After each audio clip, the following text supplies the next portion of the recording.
Hello, everyone. I'm here. We're here. Yes. We're going to, this whole stream is going to be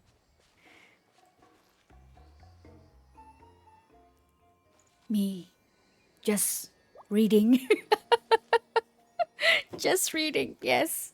Expedition 331. So, yeah. I was like, every time that Expedition 33 came came on the on the list, I was like, I think I know who won. I mean, that is so funny.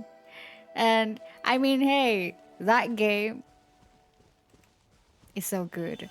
I mean, I haven't played it, but I've already like watched a few. So yeah, I'm happy for them though. Like, I mean, like the graphic, the story, the music, so good. And it's indie game too, right? Man, kudos to them. Congratulations. Man, imagine you're just an, indie developer and then release first game, the game. And then you won multiple awards. Congratulations. It is really crazy, yeah. I was like, I think, yeah.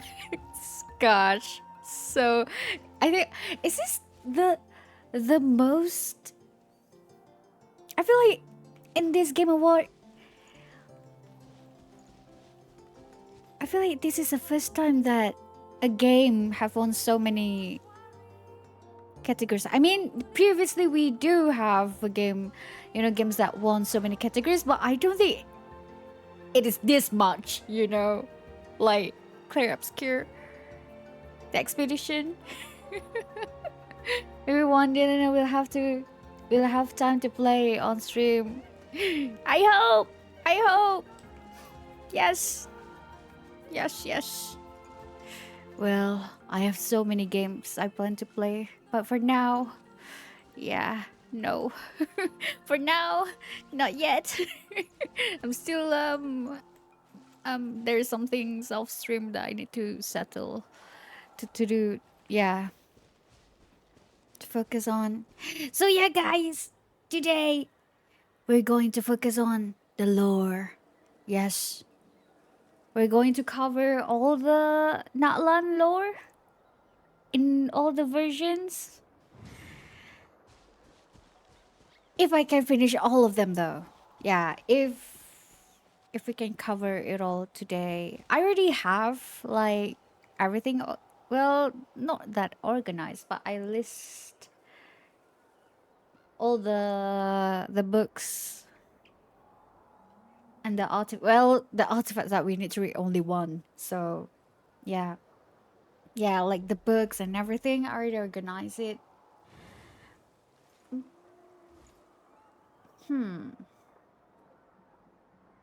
Da. Today we lore yapping. Yes. You indeed correct. Actually, in Nod-Krai, I find spiritual characters. What do you mean? What do you mean spiritual characters? What do you mean spiritual characters? Not even a tangible characters? Spiritual, eh? That's interesting. I would like to meet that person. Yes. Like the character that reminds me of me. Ah, I see. Okay. I'll keep that in mind. I will ask you when we get to Nod-Krai. Like, show me. Who is that? Who is the the characters? Okay. But first, before we get into the lore reading session, what do I want to wear? This one? Hmm.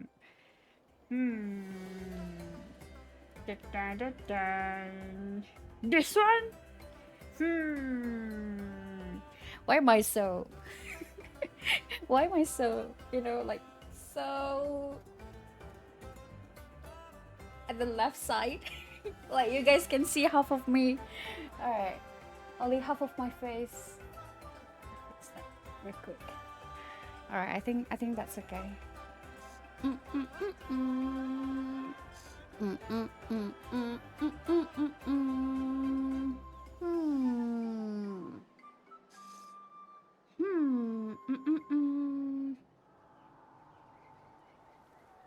Wait, can I?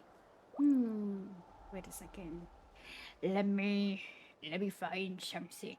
神というのは天上の存在だが、たまには地上を歩き回るべきだな。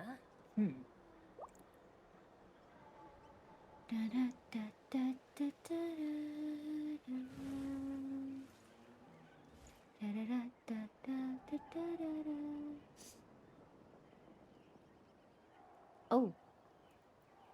Ooh. Ooh, it's down there. Okay. Let's just do this. Okay. We're going to read the version. The version? We're going to read the lore according to the version. And I already like looked through the the archive. The list of like the books that I need to read and so on and so forth. I found out that I haven't read the books from 4.7. When the Imaginarium Theater came out. So yeah. Wait, before we go, I plan to go to Mondstadt. Wait a second. Where is this one held? The headquarters, okay. I think we're good. Right? Right? I think we're good, right? I just want to go to the Imaginarium Theater. Yeah, I think we're good. I hope. Also, a bit of a context, but I must not see Colbina's name because it will be very important Nod-Krai plot point. Oh. Okay. But I do know, I do know in the, on Hoyo Play, before we start the game, there's a character who is Iluga. who is he? Who is Iluga? I want to pull for that person. Oh man. Well,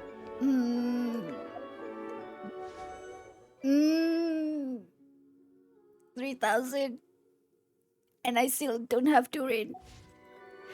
Yeah, I think I need to see. He will probably be in the same banner with the white horse.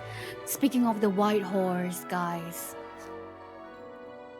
she looks so damn fine. She kind of reminds me of a character in ZZZ. I think I pulled for that character the last time we went on ZZZ. We streamed ZZZ. Oh, what's her name? Yeah, Yishuan. Yeah. It's her. Yeah, it kind of reminds me of that lady. I want to pull for. What's the Adeptus name? Ziban. I think it's Ziban. Zuban. I don't know how to pronounce the correct pronunciation for the Adeptus. So yeah, I want to pull for her too. Man, I like how they make her as like a, what is it? High ponytail, I think. But yeah, it's kind of like, it's really suits with her identity as the white horse, Adeptus, the horse. I hope that she won't be spoiling the Nod-Krai stuff to me. Oh? Did she appear in Nod-Krai? Hmm.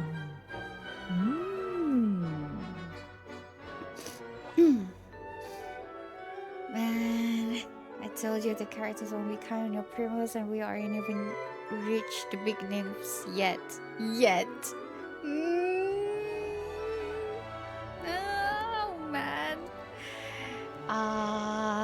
Yeah, the primos. Well, I think maybe I need to wait for the reruns. Maybe on the third reruns, fourth, fifth, sixth, seventh. I don't know. Or maybe at the end of the game. Oh man. Not really, but she has something called moon wheels. Oh, so she will heavily related to the moon. Oh, that's interesting. Not quite anecdote also mentioned her, so we can really say, I see. Okay. All right. Okay. Yeah. Let's read. Okay, wait. I need to drink first.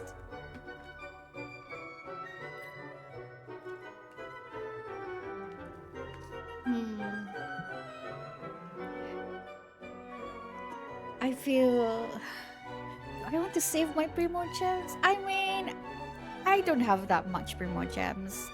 I can't even pull 4 during. Well, we'll see. We'll see when the banner is up in the game. All right. Okay. Let's focus. We have a lot of readings to do today. And so we will going to start with version 4.7. Yes. Oh, wait. Maybe I should make it like this. Yeah, make it just beside me right here. Okay. So that I can see you guys and also I can see the list. Well, it's not much of a list, but yeah. All right. Okay. Let's do it. Oh, I have an achievement. No, focus. Focus. We have lots to cover. All right. We're going to start with. Why is it so laggy? I can see the frames. We're going to start with the Feline firm.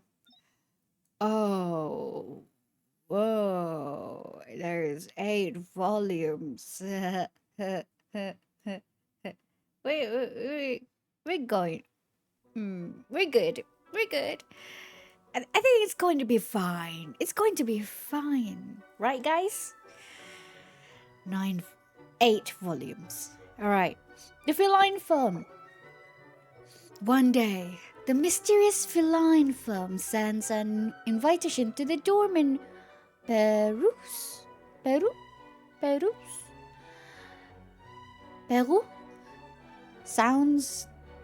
Looks like French, though. Just what kind of adventures await him? On an afternoon, much like many others, Peru.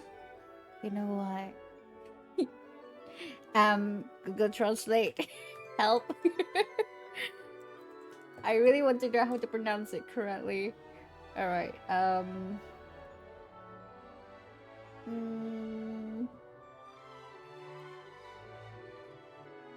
French. Where?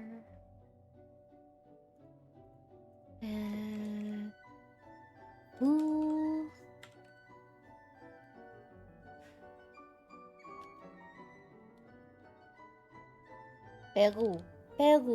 Peru. Okay, it is Peru. Alright. Peru. Alright. Alright. Peru let out an extended yawn and was rubbing his eyes when he suddenly caught sight of a golden invitation lying silently in the flower bed. Sunlight illuminated the card's cover, and the words emblazoned, emblazon, emblazon. What does it mean?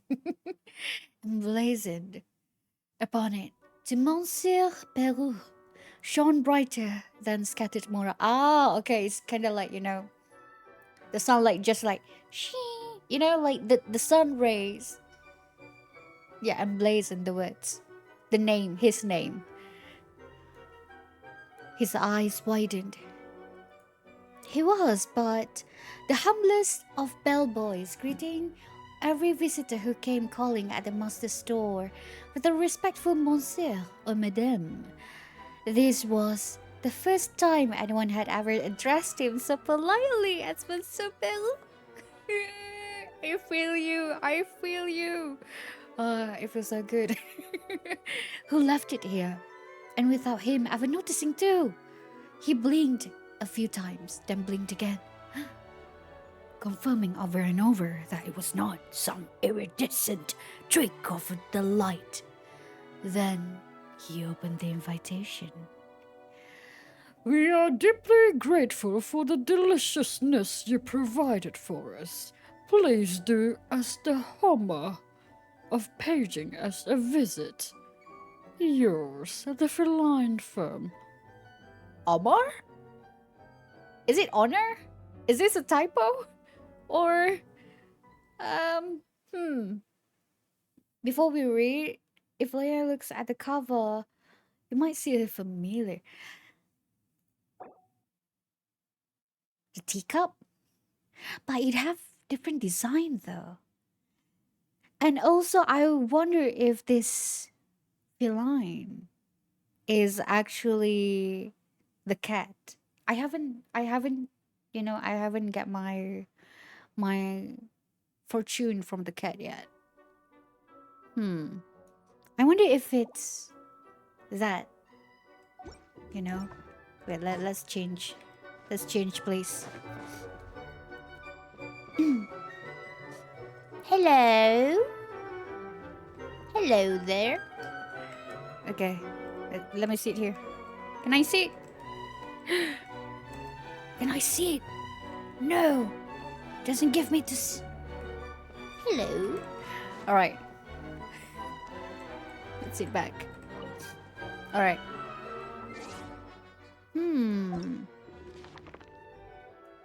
Well, it's definitely from the Hexen Circle members, with the teacups, but maybe it's from that cat, All right, let's continue. The crooked lettering seemed as though it had been written with the coarsest of quill pens and was utterly unsuited to the golden cover of the card. Ooh. Okay. Feline firm? Was there really some kind of firm named Feline? It couldn't really be an agency started by cats, right? Bagwood did often feed the stray cats on the street with leftovers. Just call out, kitty, kitty. Kitty, kitty. Kitty, kitty.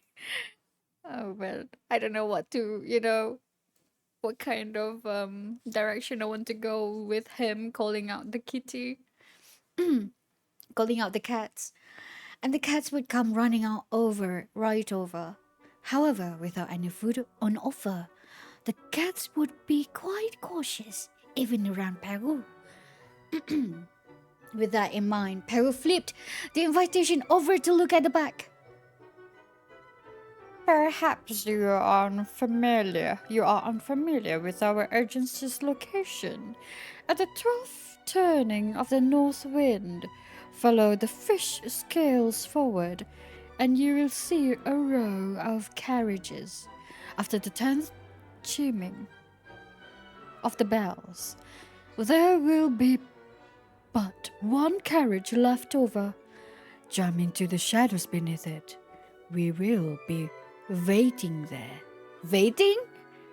Waiting? Waiting? Is this like a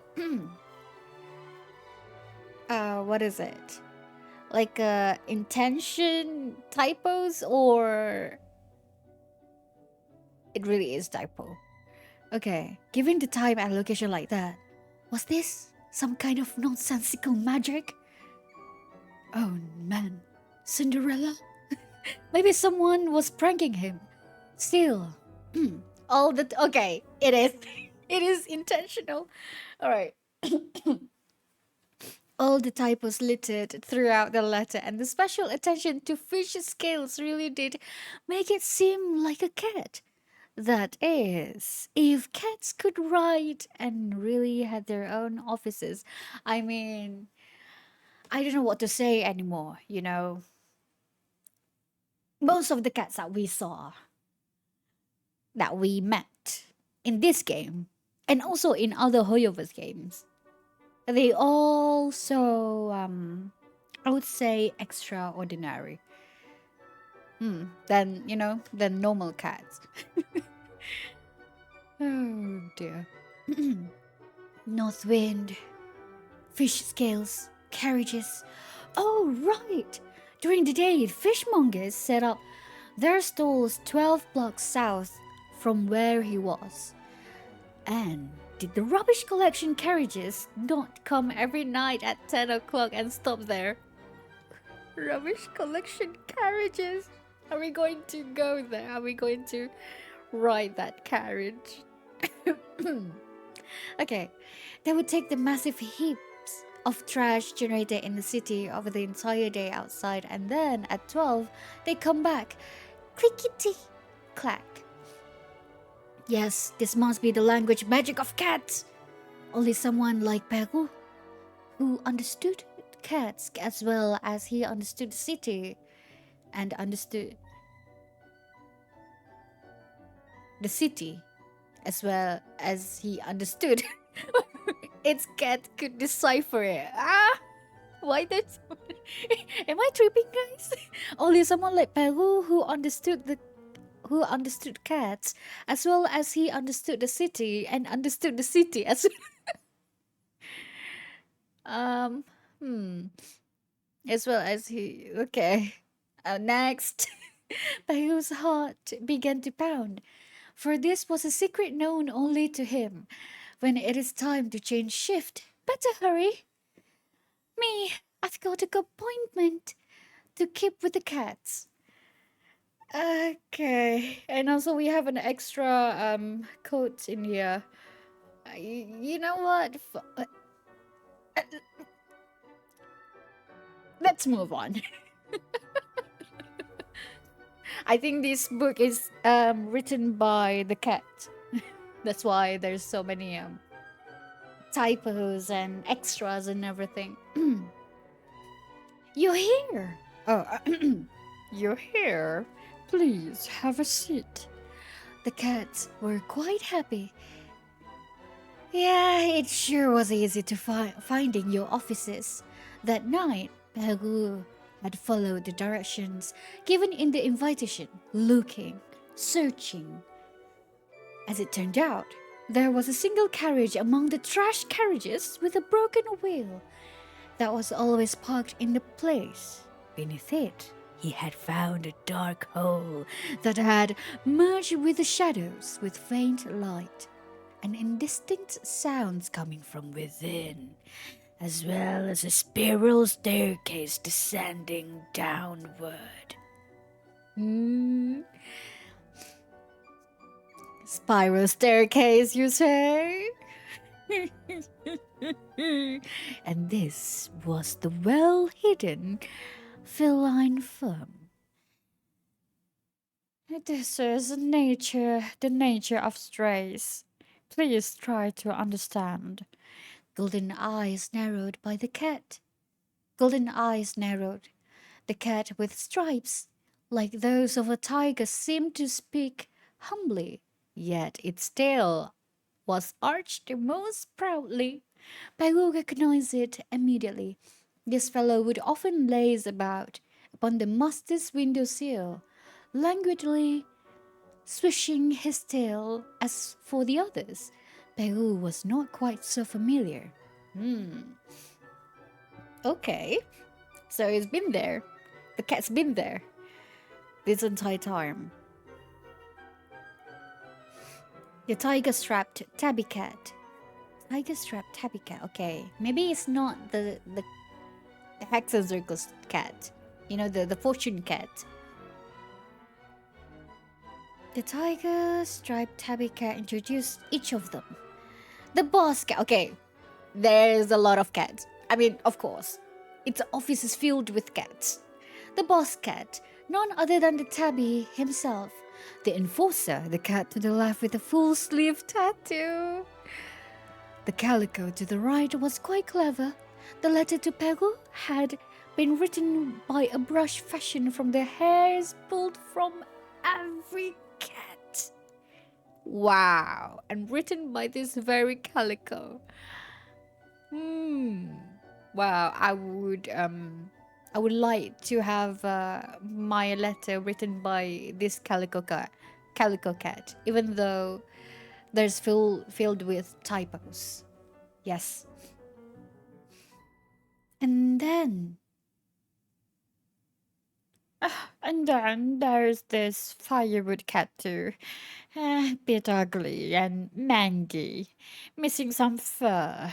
But don't even think about underestimating her. These were the very cats that comprised the Feline firm, which solved the problems that perplexed the cats of the city. In that case, just what difficulties has the feline firm resolved? Pegu asked curiously. The tabby's cat twitched to the left, and the cat with the full sleeve came forward. Oh, full sleeve? The enforcer? I'm the muscle here. See? The full sleeve. They call me, eh? Our boss Snorzilla over there. He gives me commissions, and I'm the one that solves them, eh? See? That cat boss. He opened up right big fancy hotel. Wait, is this the same? Or different cat? Every bit as tip-top as what the humans got. When it first opened, was tons of customers to be had. The cats even had their own grand hotel. Okay. Bagu nearly reached for his notebook to write it all down. Even Pegu had only passed by the door, peering inside with envy. That feeling was like picking up a candy wrapper as a child and being unable to stop himself from licking it. But, but, wouldn't you know, Boss's snoring was so roaring loud. The customers couldn't even catch a single wink. Business took a dive, see? Then one day, a horde of rats showed up and started biting them customers' things and whatnot, yeah? The boss showed them what for. Was the hero, eh? After that, whenever customers heard his snores, they would be at peace and say, "Good kitty, good kitty." But you see, that hotel didn't have any rats in the first place, yeah? It was all me, catching them at night and bringing them back, then catching them again. You follow? Okay. Oh, man. Yes, I follow. I think. Alright. Volume 3. The full sleeve cat finished its story, and the tabby's tail twitched to the right. The calico stepped forward elegantly before delivering a graceful bow. As they say, even amongst felines, there are lazy bones too. Yeah. I think I'm going to, you know, I was like second guessing. Do I want to pronounce that, the cat sound? Oh man, I'm already crying. Mm. Okay. The lounging layabout outside the city gate sends as a commission for a one and done permanent mouse catching method. Mm. Yeah.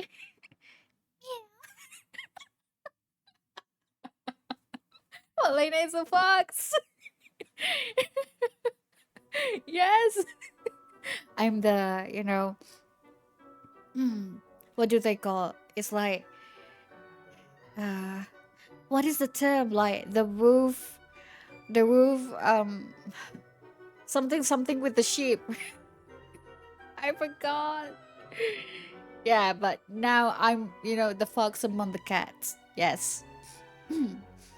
I forgot what's the term, like the sentence for it. The wolf in sheep clothing, yes. But now I'm the fox in cat's clothing. It's going to be not that it's not going to work out because the fox tail is so thick. Well, cats still can be thick according, depends on the breed. Okay, wait a second. I need to blow my nose.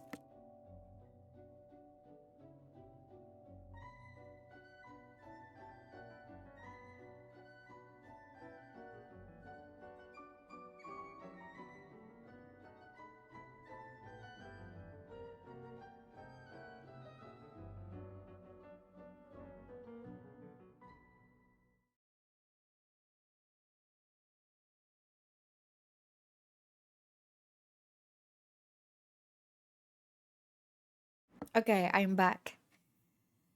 Where is it? Okay, in accordance.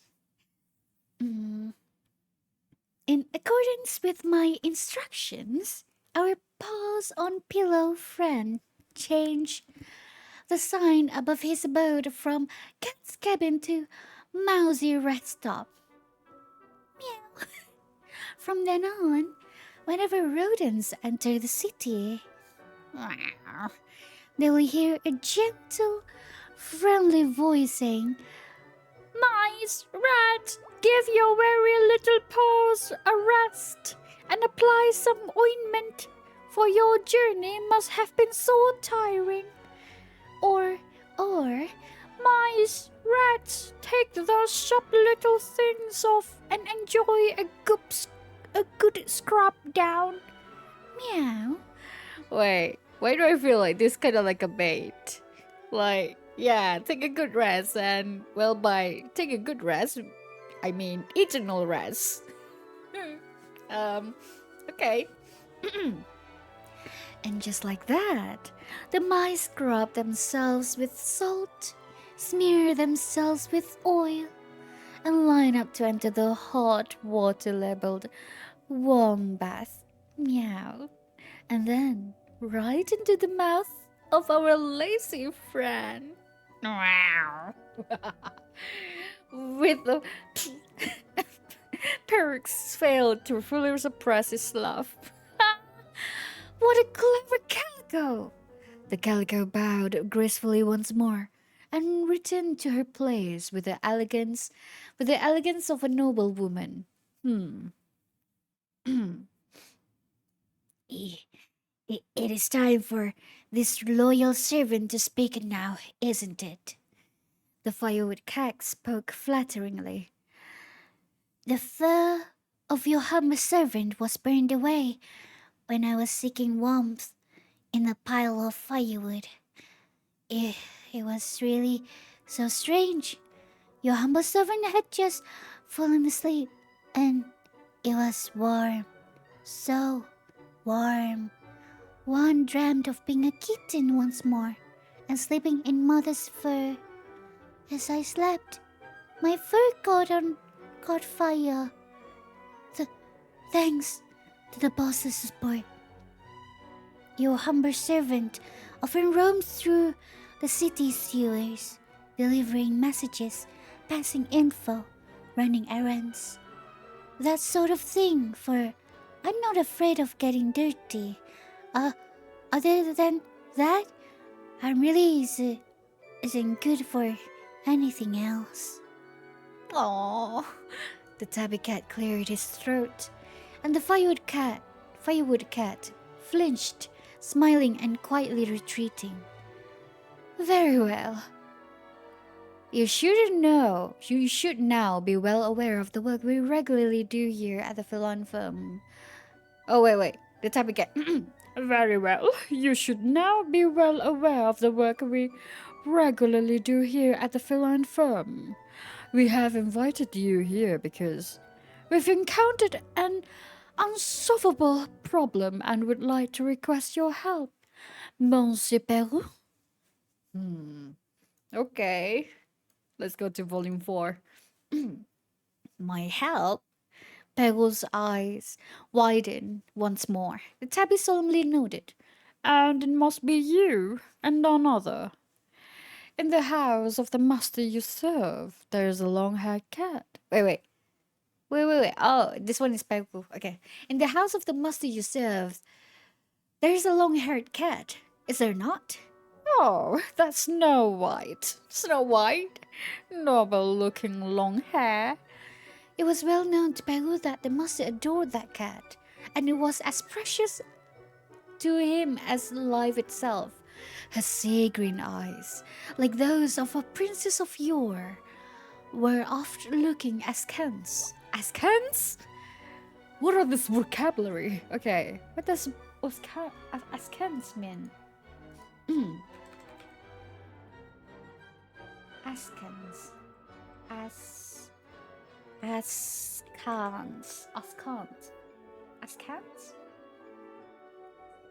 Askance.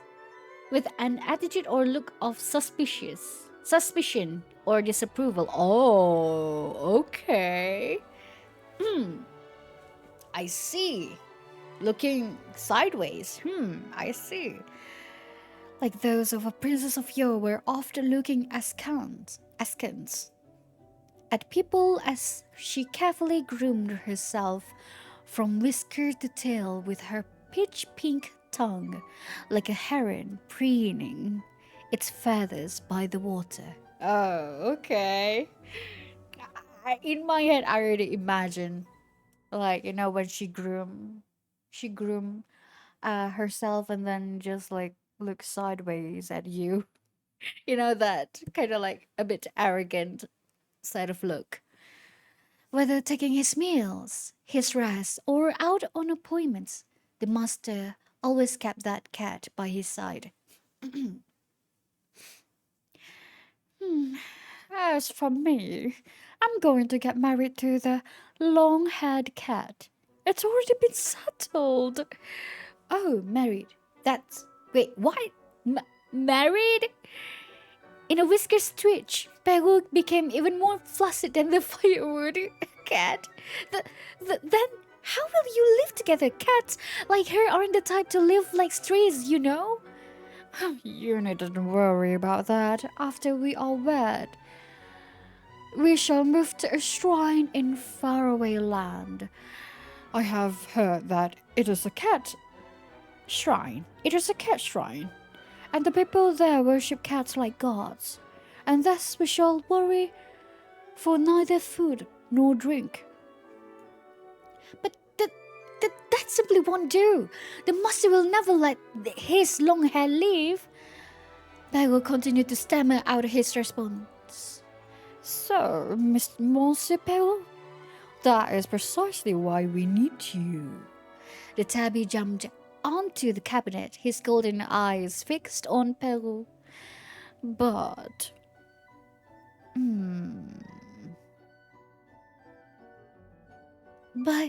I'm no respected gentleman. only a lowly bellboy. Peru kept waving his hands about together. If I were to steal his cat, if the master knew, not only would I lose my job, I would certainly be taken to court. No, no, no, no. You misunderstand, Monsieur Perrault. The tabby showed a mysterious grin, the whiskers around its mouth trembling in the semblance of smile. We were never even considering asking you to steal, good sir.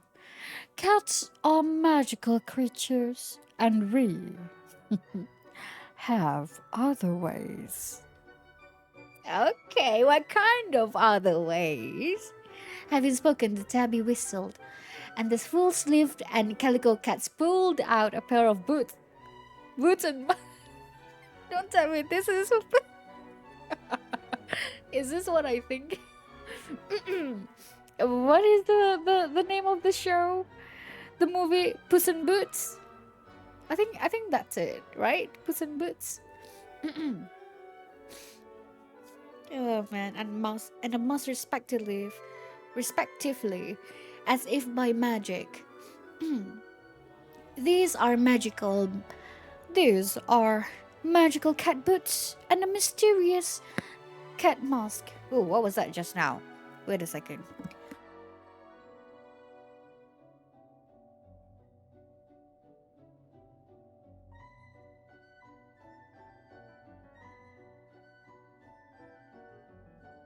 When did I get flu? Huh. This is weird. Is it because I talked too much? Wait a second.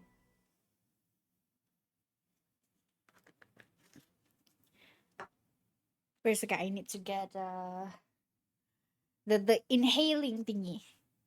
Inhaling? I don't know what to call them.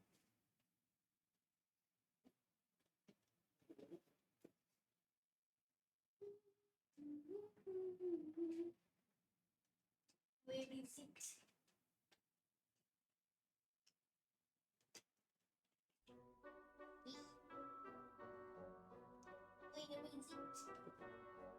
I swear it's in my handbag. It's gone. Where was that thing? Where is it? It's not in here though. Did I lose it?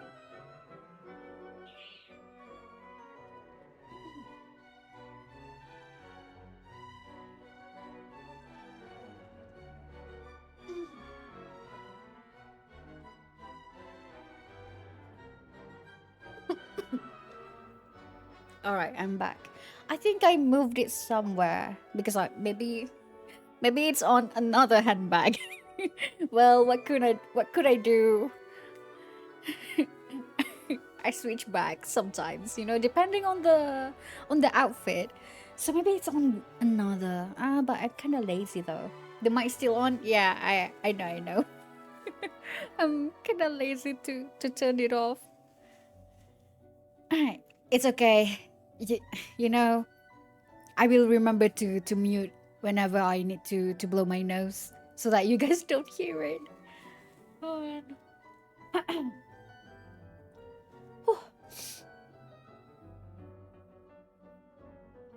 Where were we? Okay, let's continue. Oh, there's one. All right. Come now. Try them on.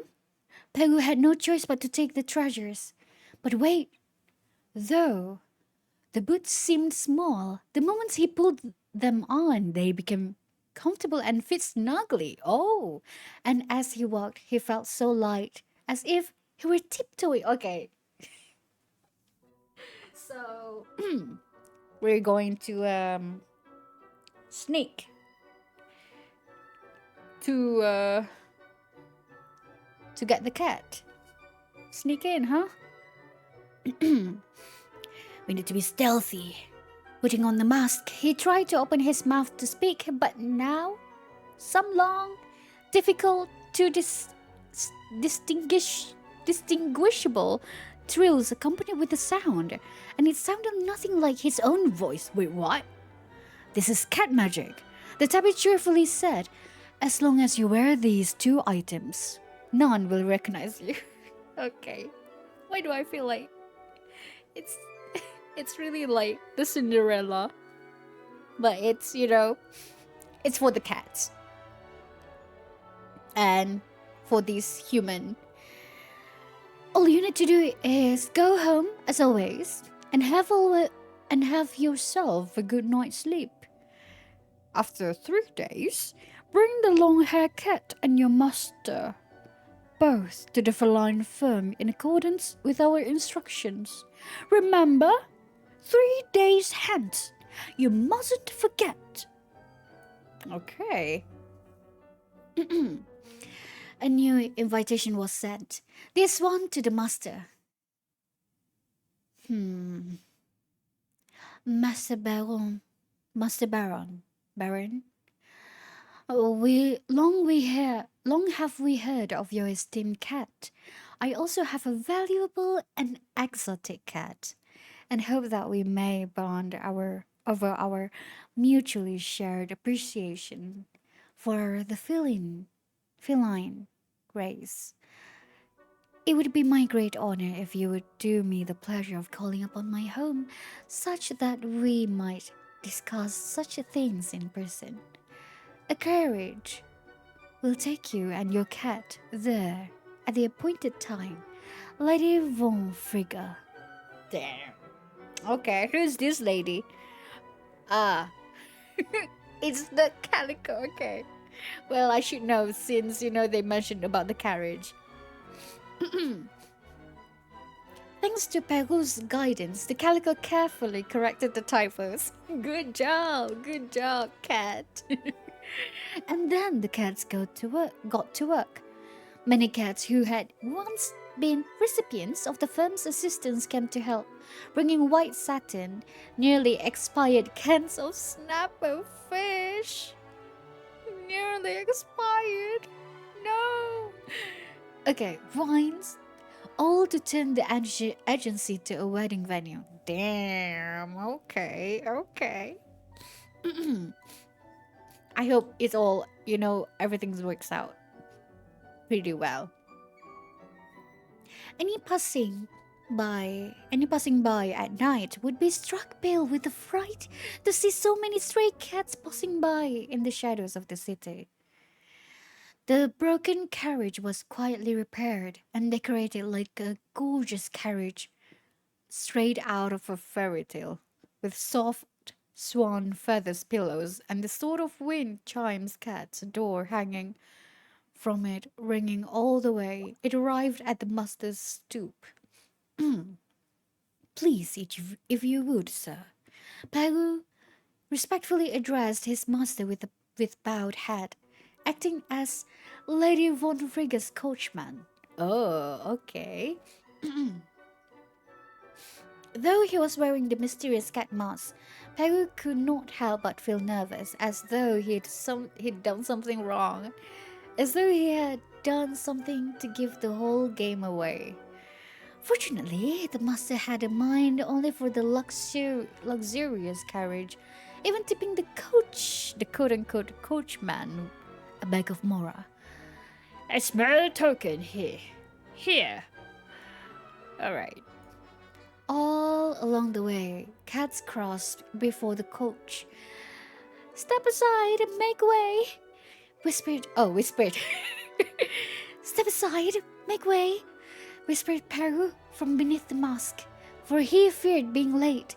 Sorry, but we're in a hurry too. We have a wedding to attend. Oh, replied the cats. Oh, man. When there were finally no more cats crossing, they had already arrived at the feline firm. Oh, such rare and expensive silk! And the whole hall is covered in it, gushed the master, bursting with admiration. The ham and vegetable bake taste quite good. The chef must be the real deal too. And so many cats. I'm astonished. Lady Von Frigga is so considerate.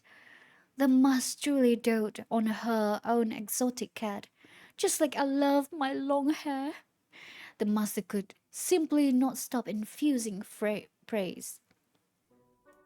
Mm, it's such a wonderful event. Come, have a drink. And another. The calico raised a cup of wine, urging the master to drink more. Then I'll have another. The master was in great mood, and tipsy enough that I forgot to ask himself, can cats even speak? Oh man. Oh boy. The long haired cat entered and stepped with the harp music. Ah, you little rascal, the moment we stepped off the carriage, you upped and vanished. Turns out you were off tidying up. The master was glowing with pride even as he rebuked his cat. The white satin trailing from the long hair was overflowing with flowers, pure white Cecilias like snow falling on spring day.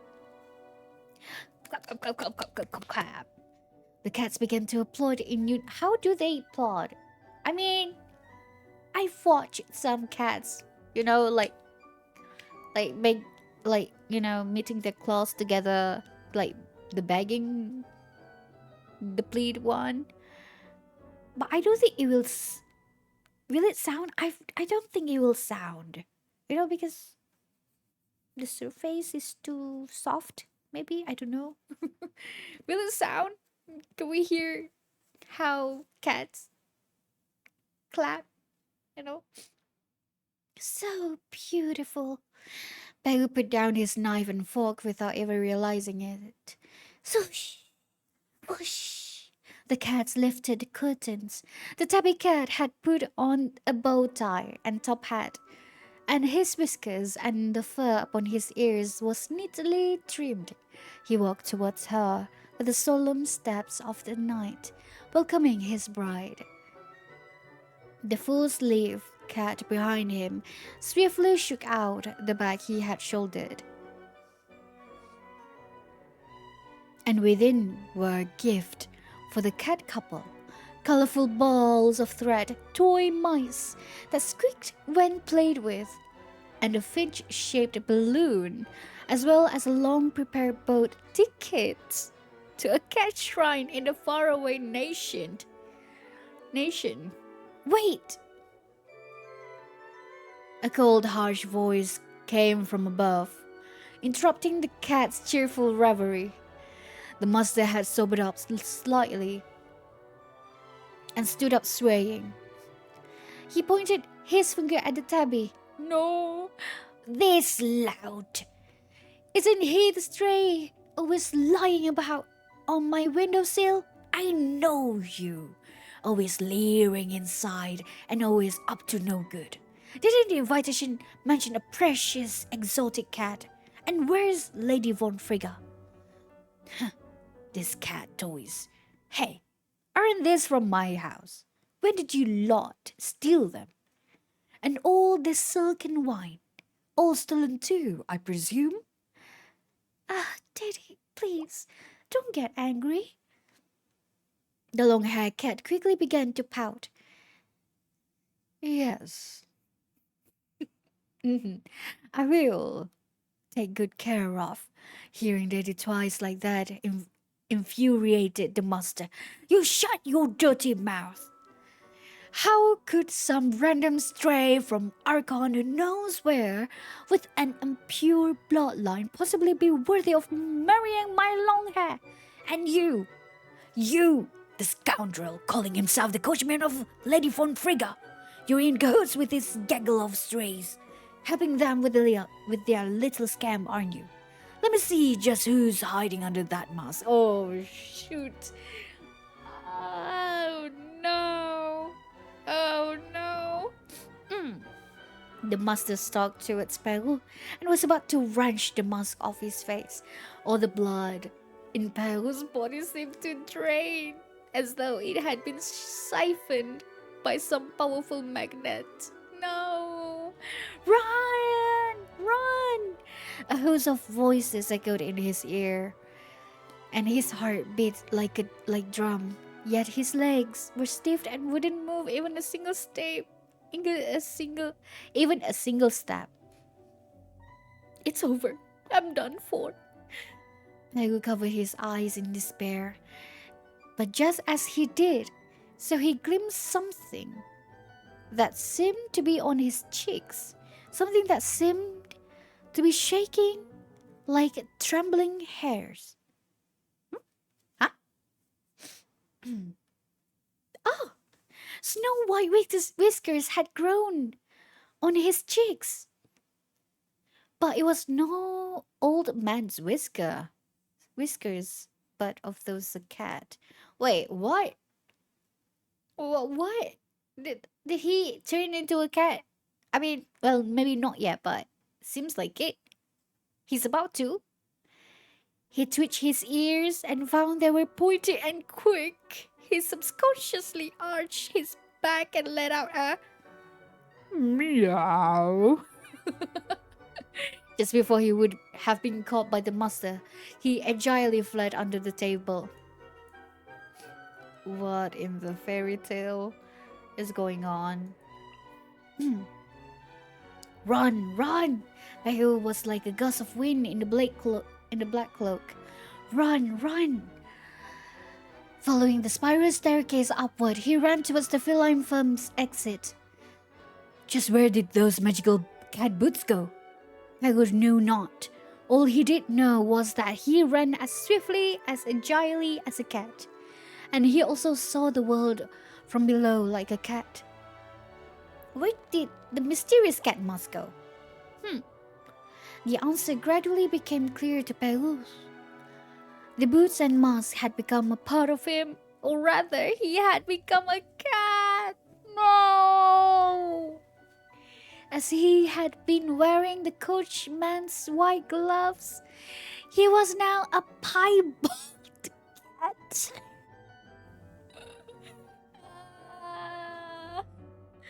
Hi, welcome to the stream. Hello.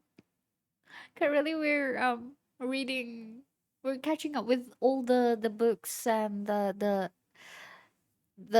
materials, the items, lore, and everything on this stream. So yeah, it might be going to be a long stream. We'll see, but I hope to finish this quickly. But I don't think so. Oh dear. All right. Run, run. Who was saying that?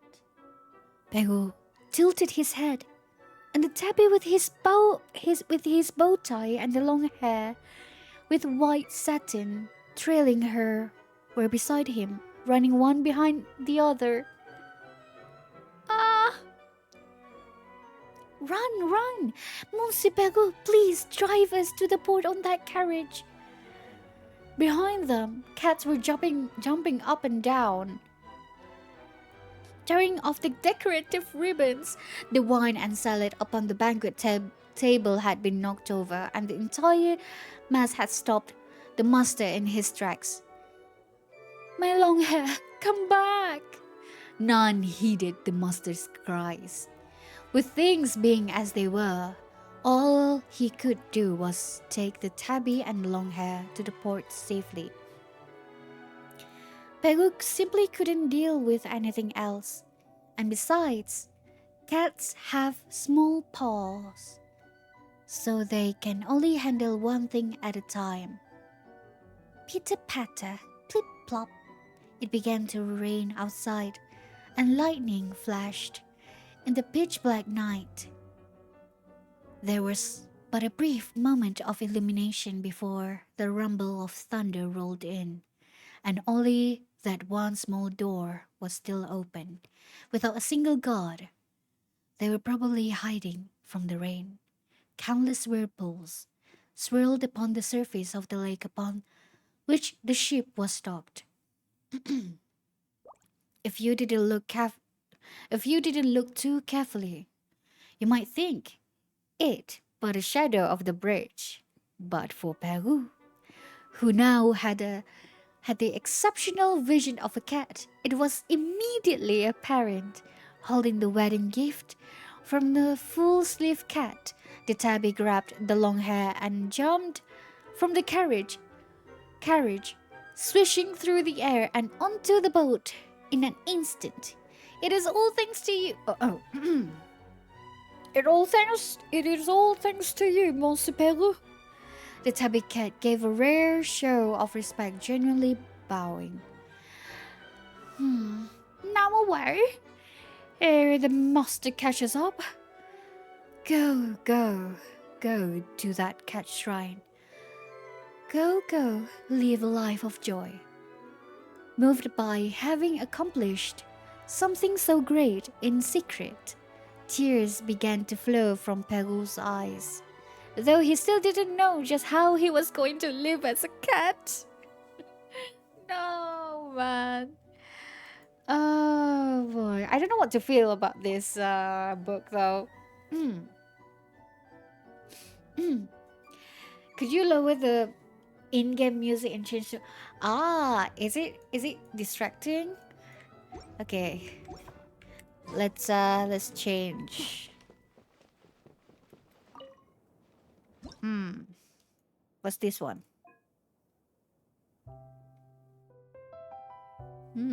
Very, very calming. What about this one?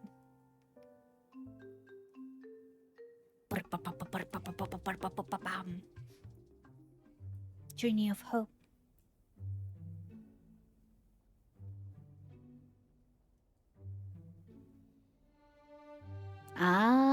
This music. What about this one? Okay.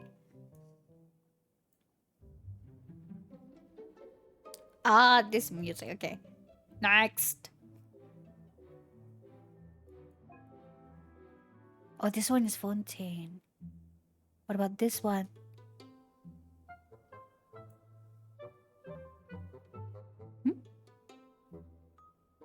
Where's this music came from?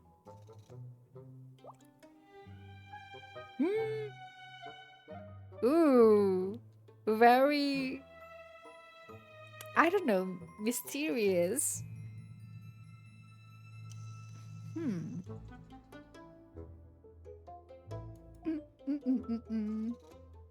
What about this one? Oh, this man. It's been a while. Ooh, what about this? Surging reminiscence.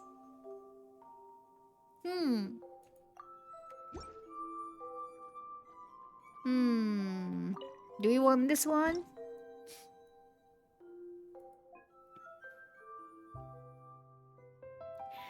Or do I want this one? You know, I kind of want this one though.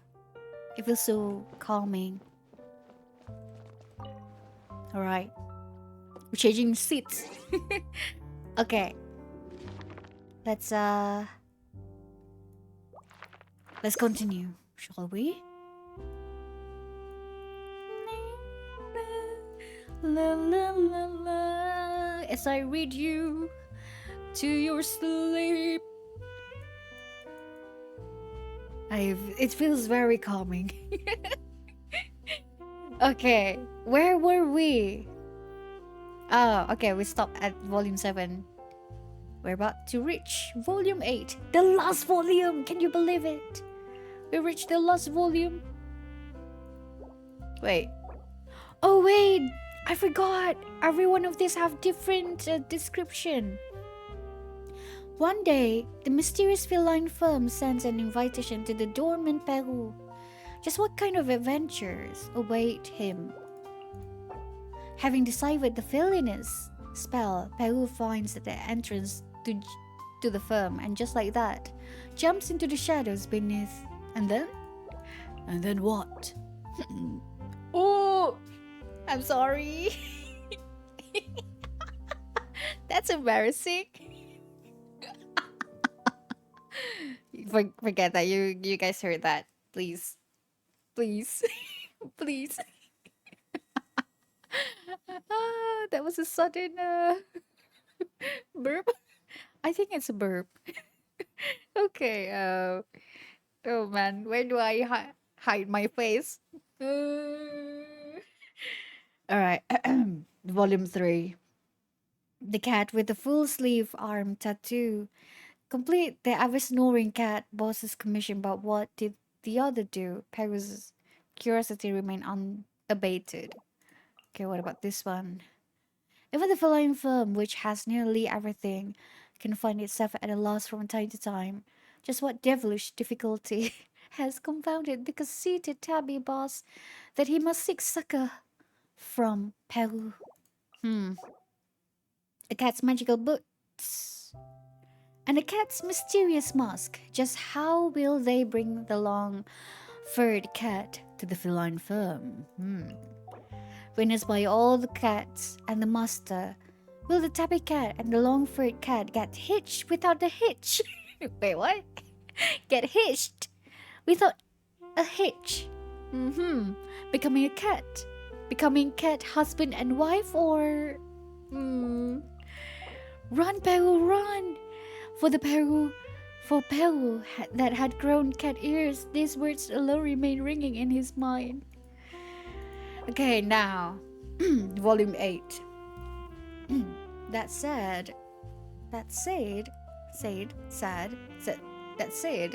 it seems the master has come into another springtime of love. Question mark? Whispered the servants. But this was something that happened much later. Oh, okay. Awakened by the blinding sunlight, Peru opened his eyes and subconsciously began to rub them. His hands and feet were back. They were no longer furry cat's paws. What happened last night? He tried his best to remember. The piebald Peru had turned the carriage around and come back with a clitty clack. The clock then had not yet chimed 12 times. Before the other carriages had returned, he had leaped off like any other cat might and gone back inside the house without anyone noticing. Wow. So now, blast! If the sun was that high in the sky, he should have started his shift already. He bounced out from the bed and put his uniform back on, becoming the bellboy Peru once more. Yet the great door to the master manse was shut tight, and the hanging sign read, "No visitors. The cat's gone. The master is so distraught. Is so distraught. He's taken ill and collapsed. Such a beautiful cat. Even I liked it when I saw it." No wonder thieves set their sights on it. Poor thing. Could anyone ever treat it as well as our master? So whispered the master's servants in secret. Looks like the master didn't need a bellboy on duty today. Peru had gotten a rare day off, but he was still deeply worried. I mean, if it was me, I would be worried too. Yes. So where did he go? The feline firm. That night, and for many nights more, Peru returned to where the trash carting carriages stopped and checked the shadows under every lamp, but never saw any dark entrance to a cellar.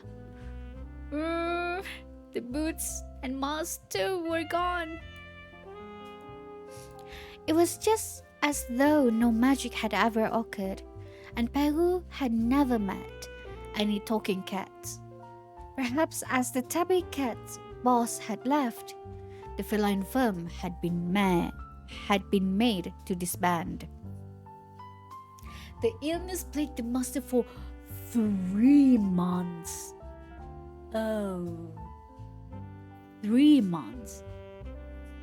Until one summer morning, he suddenly recovered. The sound of master's humming emanated from his bedroom. It was a lively, happy song. The kind of song youth love to sing when inviting a partner to dance. Okay. Pegu, come here. Um, the master waved to him. Okay. Ba-boom, ba-boom. Pegu's heart began to pound nervously once more. It couldn't be that, right? This suit of mine is already quite worn. Dispose of it and purchase a new one for me. As for the style, something fashionable will do. The master spoke kindly. Oh, Pegu relaxed and walked out holding the old suit. Though, though, isn't the master really old-fashioned, conservative type? Pegu and the other servants were all thinking the same thing. A piece of paper fell from the pocket of the suit. After the tabby had left, the other cats had written a letter to the master, masquerading as the long hair writing to report she was safe and sound. No, okay. Daddy, I'm fine.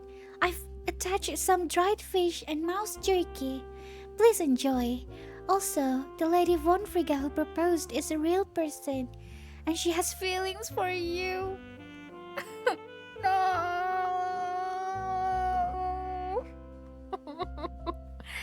Daddy, you should find someone too. No. This is not. I thought it's going to go. No, it's not real. That Lady Von Frigga is Peru or Calico Cat.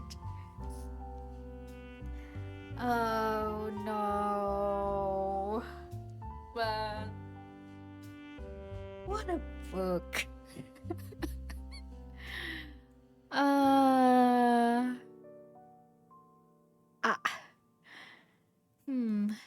Well, yeah. I think maybe, the master should maybe, after some time the master use his brain that can cat really write a letter? Oh man. Ah, that's funny. All right. We're done. Okay, what's next? I think it's ah, it's Little Witch and the Undying Fire. Little Witch. I don't think I read that one. Yeah, okay. Ah, man. 7. What about this one? Okay, 2. Okay, good. Compore 3. Sunjata 3. Okay, good. Good, good, good. For this book, the context is that dun dun dun dun dun dun. Okay, let me see the other. Why is it so laggy? It feels like the FPS is like going down. Like it's not that good.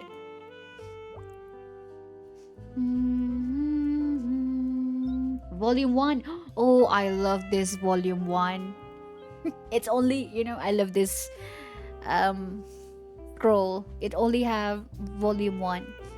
1 volume. All right. 2 volumes. 3 volumes. I mean, even though there is like just, a few volume, it could be that what is it? It could be that 1 volume have really long context. Okay, for this book, the context is that each of the Hexen Circle personally write a volume. Really? The Little Witch and the Undying Fire. Okay, that's interesting. So that I can guess which witch. Which witch? Write the volume. Okay. I bet you guys already know. Alright, so let's start with the volume 1, shall we? And why do I feel like I want to take a duk right now? No, no, not now. Okay, volume 1. The binding and layout were exquisitely made, but the actual content is all handwritten. Oh, judging from the handwriting, there is more than one author. Okay, it said it here. Okay, I see. Don't fuss about what we're writing. The cover needs to look good. That's the only way it will give off that masterpiece feeling. Alright. Okay. This is a story of a little witch who journeyed far and wide to find the undying fire. The story begins, as such, in the westernmost part of the Magic Continent. Magic Continent? Okay. Where a young witch was undergoing her witch certification and final trial. As per convention, one need only pass this trial to qualify as a true witch. The trial required lots to be drawn, and the results were completely random. Okay, let me bring this one up. Okay.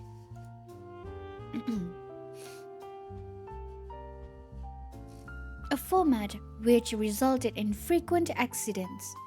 But the Magic Continent was nothing if not firm in its adherence to tradition. And so, if you would believe it, they've stuck to the rules of drawing lots for trials since the very most ancient times. Okay. There is a law in the outside world known as Morphe's Law. I think it's a real law, right? If I'm mistaken, or maybe I'm just I think maybe not. Morphe? It's Murphy. Okay. Okay. In the game it's Morphe, but in our world it's Murphy. But I'm not sure if it's the same. Okay, but in our world, yeah, in real life, Murphy law is like uh an epigram that is typically stated as anything that can go wrong will go wrong. Hmm. A supposed law of nature expressed in various humorous popular sayings to the fact that anything can go wrong will go wrong. Okay, let's continue. There's a law in the outside world known as Morphe's Law. That's how you write it, right? Anyway, it means that bad things you worry about happening are probably going to happen. Okay, it's the same. It's just that, this author is it Morphe or Murphy? Anyway, it's this. And thus did a completely unsurprising surprise strike the little witch. Some little witches got very simple tasks, such as stuff like synthesizing the final solution to the material world, the philosopher's stone, or bringing back Balin? From a titanic universe roaming whale, or perhaps figuring how to get to a parallel universe to find a no longer extant grimoire lost to a great ancient magical war, and so on and so on. But Our main protagonist drew a topic of terrible, troubling tribulation to find and bring back the undying fire.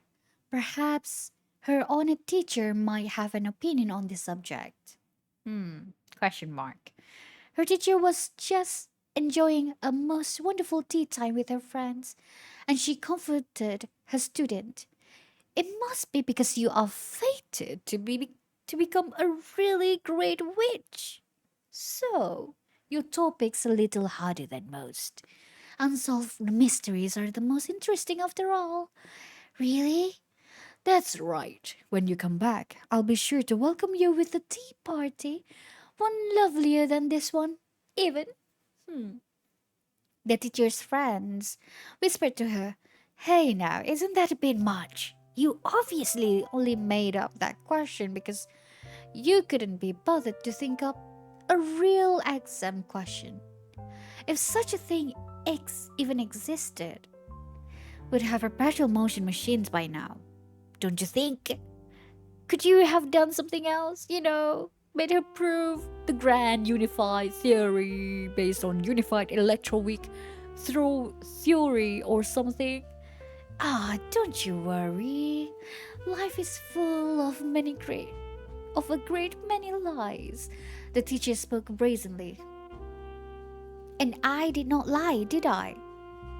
I know that the undying fire doesn't exist.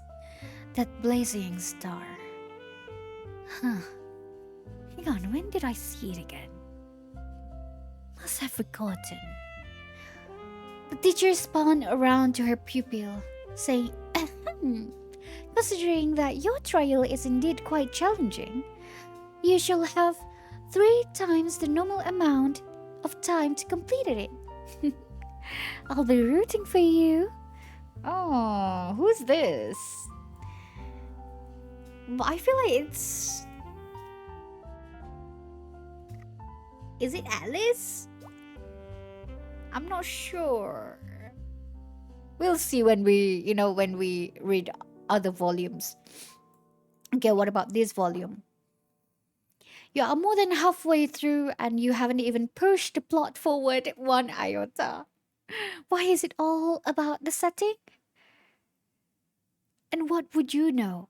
Besides, this stuff isn't fleshing the setting out. It is elucidating natural science and other miscellaneous disciplines. Okay. Uh-huh. Deep in the woods, nighttime, the little witch soared upon her broom beneath the blood-green moon. Ooh, blood-green moon? How? Oh, the moon blood is green, I think. Yes, the first one is Alice. Okay, okay. All right. Good, good, good. I saw astrology. Is this Barbalot? I saw the word astrology here. Okay, we'll see. Um, blood green was regarded as a symbol of great change in astrology, though whether such change be for good or ill cannot be determined by any result. Actually, that shade symbolizes the dominant race of this world, the Nephilim. Yeah, Nephilim, Nephirite, Nepher. I mean, yes. They were the children of gods and humans, and so their blood too.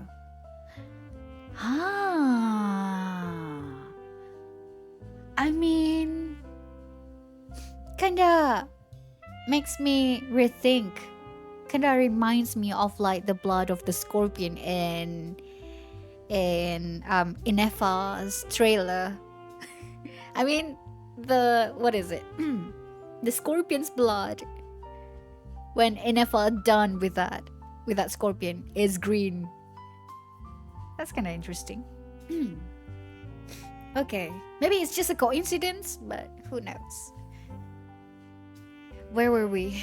Okay, they were the children of gods and humans, and so their blood too was the conflux between the red blood of humanity and golden divine blood So it turns green. And actually, the green moonlight was the result of the moon's physical composition. The distance between the planet and its moon, atmospheric scattering, and other factors.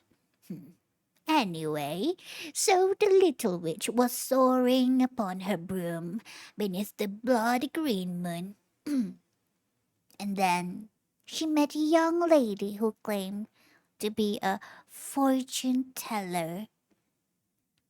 I wish to become a witch's familiar, said the young lady. But before they could even consider that, the little witch had something to ask.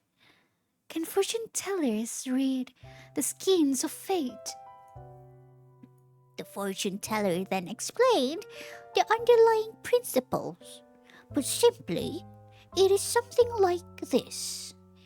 In our world, how to make a granny voice? In our world, the stars are the heavenly strings by which humans are bound. Mm, yes, you're right. But in other worlds, the subjects of astrological study are the solar ecliptic energies, the various lunar energies of the satellites, the wheel energy of the celestial rulers of the planets, the scattered interference energy of distant stars, and the dark energy that suffuses the pitch black cosmos.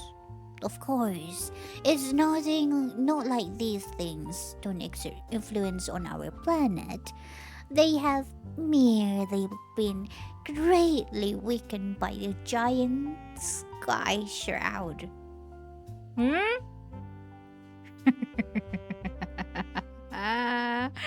You mean you wanted to say weakened by the fake sky? Is that it? Is that what she meant here? As such, astrology on other worlds is far more abstract than that which is practiced in ours. Oh, by the way, other planets refer to an actual celestial body as an archon. Huh? Other planets refer to an actual celestial body as an archon. Really? I don't know. And a planet theorized one as a virtual. Wait. Okay. Refer to an actual celestial body as an archon and a theorized one as a virtual. Hmm.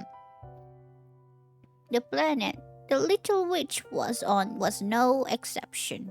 You see, we also call a wheel that comes down from the heavens an archon. They are normally planets that have sentient life on them, and they number 7, and therefore they are called the 7 archons. As for the rituals, their number varies between 1, 2, and 4. The planet Little Witch was 1, may well have been 1. And in the case of such a world, the ritual would be the dark sun.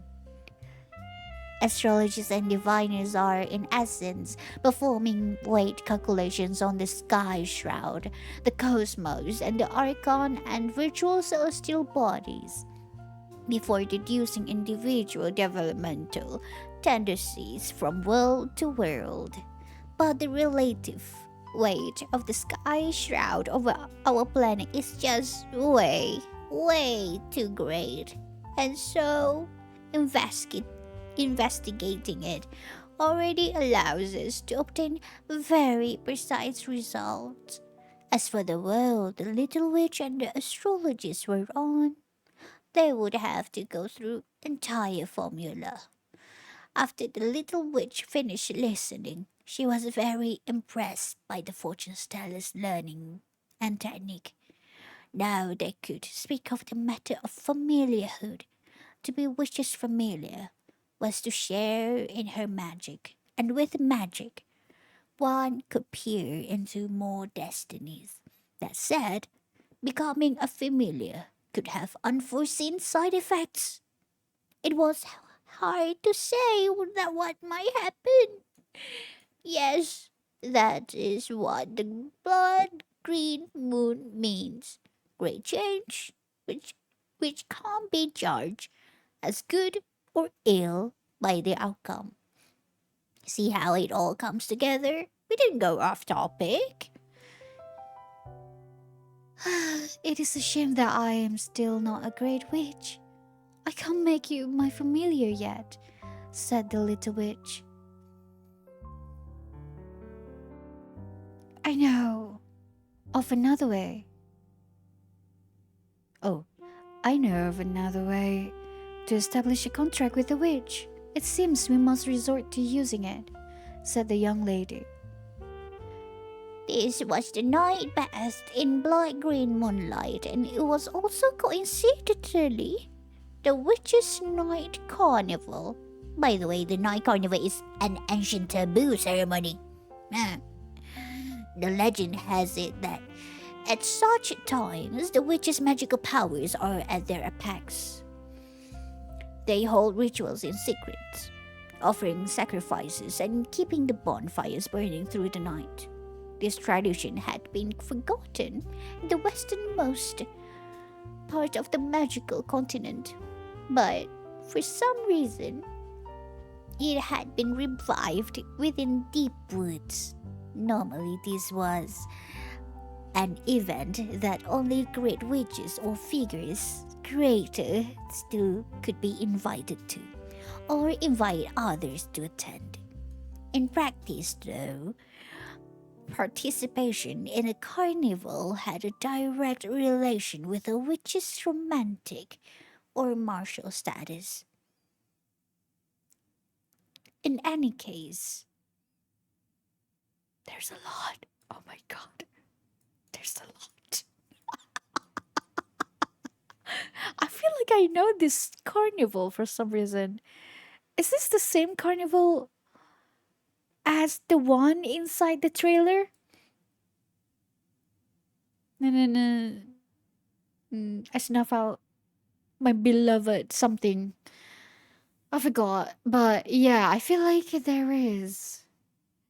You know what? I think I'm going to stop uh voiceover voice acting this as Barbeloth. Okay, yeah, it's very interesting how I didn't know that other planets refer to an actual celestial body as an archon. Hmm. Barbaros is a yeah, but yeah, and I was like, this is way too long for me to voice act. Maybe I will voice act the whole volume, but we'll see. Huh. This is really interesting. There is one as a virtual. Man, the 7.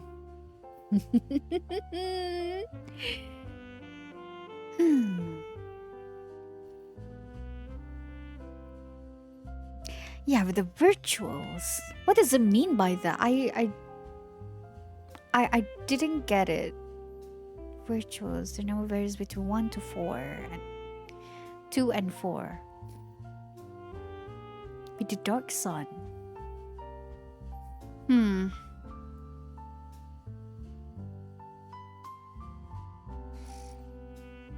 Man, the sky shroud of airplane is just way too great. Damn.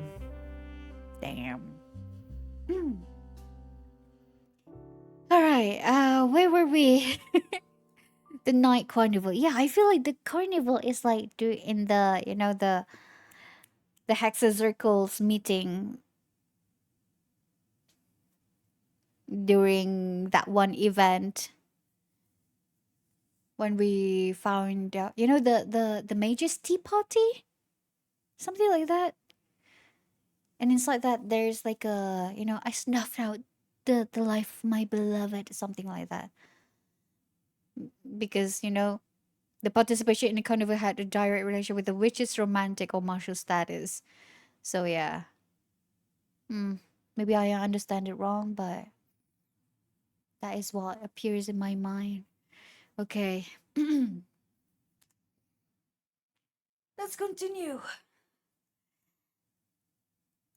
In any case, for some totally unknown reason, the astrologers knew all about witches. And while the witches knew nothing about astrologers at all, the point is, they decided to go and check out the night carnival. Let's just go with it being away to deal with the anxiety the little witch felt over not being able to find the undying fire, eh? Under the blood green moon, the great witches danced around the bonfire. The little witch and the young astrologist hid in the shadows of trees that grew so thick that even dense clouds couldn't compare, and even the bonfire could not illuminate them.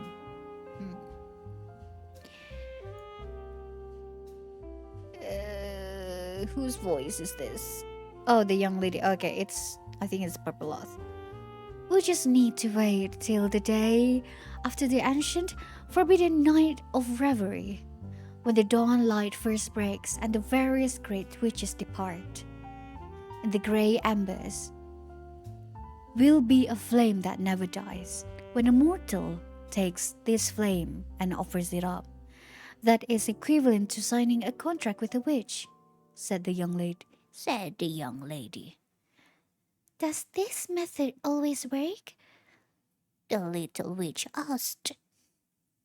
It is possible a witch could reject the contract, but witches do so love the spirit mediums, and I'm not afraid of becoming a fearsome creature, the young lady replied. Her voice thick with yearning. In that case, isn't this an undying fire? Dark thoughts came into the little witch's mind. What if I took that flame for my own? And so, under the blood green moonlight, the great witches sang their song. If all things are witches are proby, then nothing true worth mourning would the world ever see. Our festival has come to a fruitful end. It's I don't know what to sing. What melodies do I want to sing? The story shall not stay its fate, and every night hence shall also be the witch's night. That's kinda that's kinda like a love at the cliffhanger. Alright, yeah, I read the lines, but I didn't really read it with my mind. Okay, what is it? If all things witches are probably, then nothing true worth mourning would the world ever see. Festival has come to a fruitful end, the story shall not stay at its feet. And every night, hence, shall also be the witch's night. Okay. A sense of shame surged forth within the little witch as she listened from the shadows. It wasn't out of worry that those present, great witches, and greater still, might include her teacher, school principal, instructors, or anything like that. She knew everyone at her school, and she was sure no one familiar was present. Oh, by the way, while the official rules at the school she attended were lax when it came to governing teachers and their students, students of similar age would still be ranked against each other. Students of different teachers were also permitted to interact outside of classes. The creation of this system could be traced back to the rise of the Western witches long, long ago. They did not shy away from exchanging secret hexes and rituals for their mutual benefit, which would also result in their swift rise in those days. Of course, the organization that the Little Witch belonged to was a direct successor of these Western witches. Also, this blurb definitely wasn't just added in here because I forgot about this word building earlier. Okay. Hexes, eh? Hex and circle, hex array, and hex. Okay. Interesting. I feel like, I feel like this whole thing is actually true. There is a witches school. I mean, if not, then where do the student of J, disciple of J, during that Windbloom festival event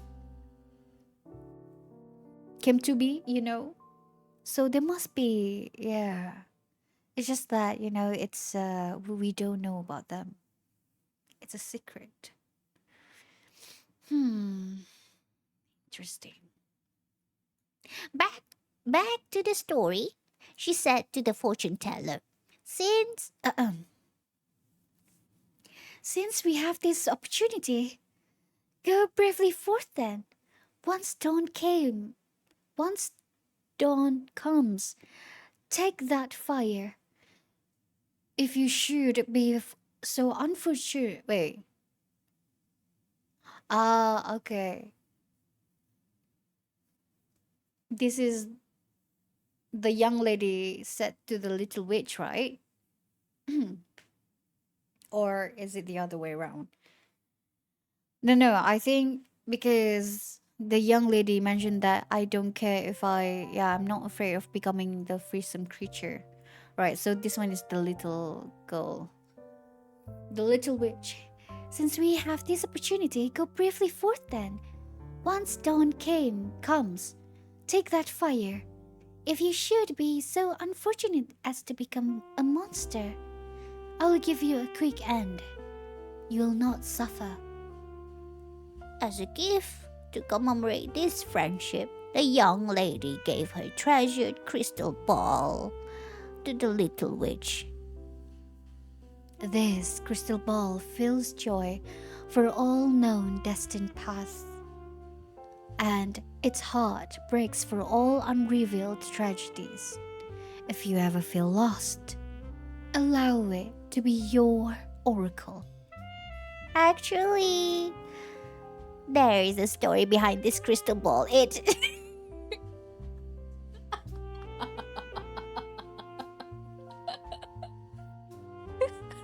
I wonder who cut it off. You talk too much, Barbaroth. You explain too much. Yes, I mean, kind of reminds me of myself. Like, oh, this. Okay, so there's a story behind this. Oh man. It's so funny that it got cut off. It's still, the book is already thick. Oh man. Okay, let's move on to volume 3. Oh man, it's already 2 hours. We almost 2 hours into the stream. And we're not even finished with version 4.7 that I missed. Alright. Some mysterious handwriting appears before the main text. It is so rare for R to be in her right mind for a spell. A spell? Should she really be wasting the precious little lucid time she has writing this? Don't worry, for a witch, this is the most important thing. Okay. Okay. Rhine daughter.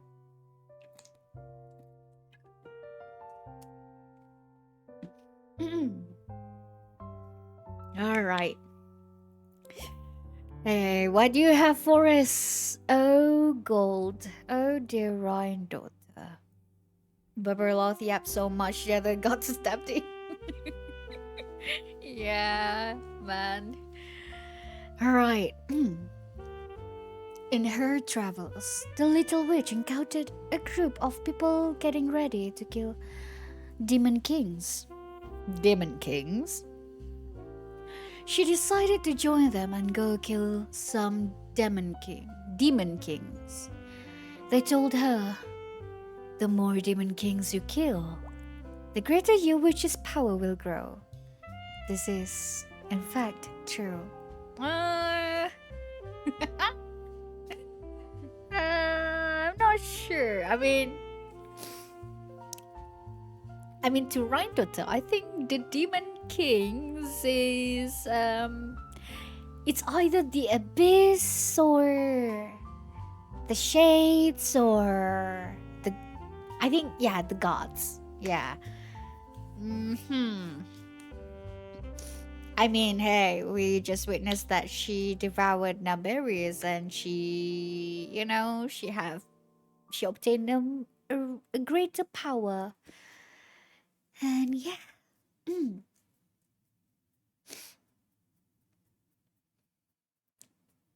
Remember that Alice told us that Rhindata kind of went insane for a time? Wait, really? When? I forgot. When? For a time? Interesting. Then they encountered a mimic demon king. After this whole affair, the little witch would write a Demon King slaying chronicle each time she hunted one. Why do I feel like this little witch, all of this little witch kind of like represent themselves? Like a story about themselves, They encountered the mimic Demon King in a run-down old house. At first, no one knew what was going on, assuming that the place had just gone moldy. After breathing the mold spores in, her companions turned into the following respectively: a shoddy-looking ancient robot, which the little witch found really ugly and not up to snuff when compared to alchemy. A beautiful young maiden. This team member was originally male, leading the witch to initially wonder if this was some inversion of biological sequential hermaphroditism. And a pirate. She had no idea about this one. Okay.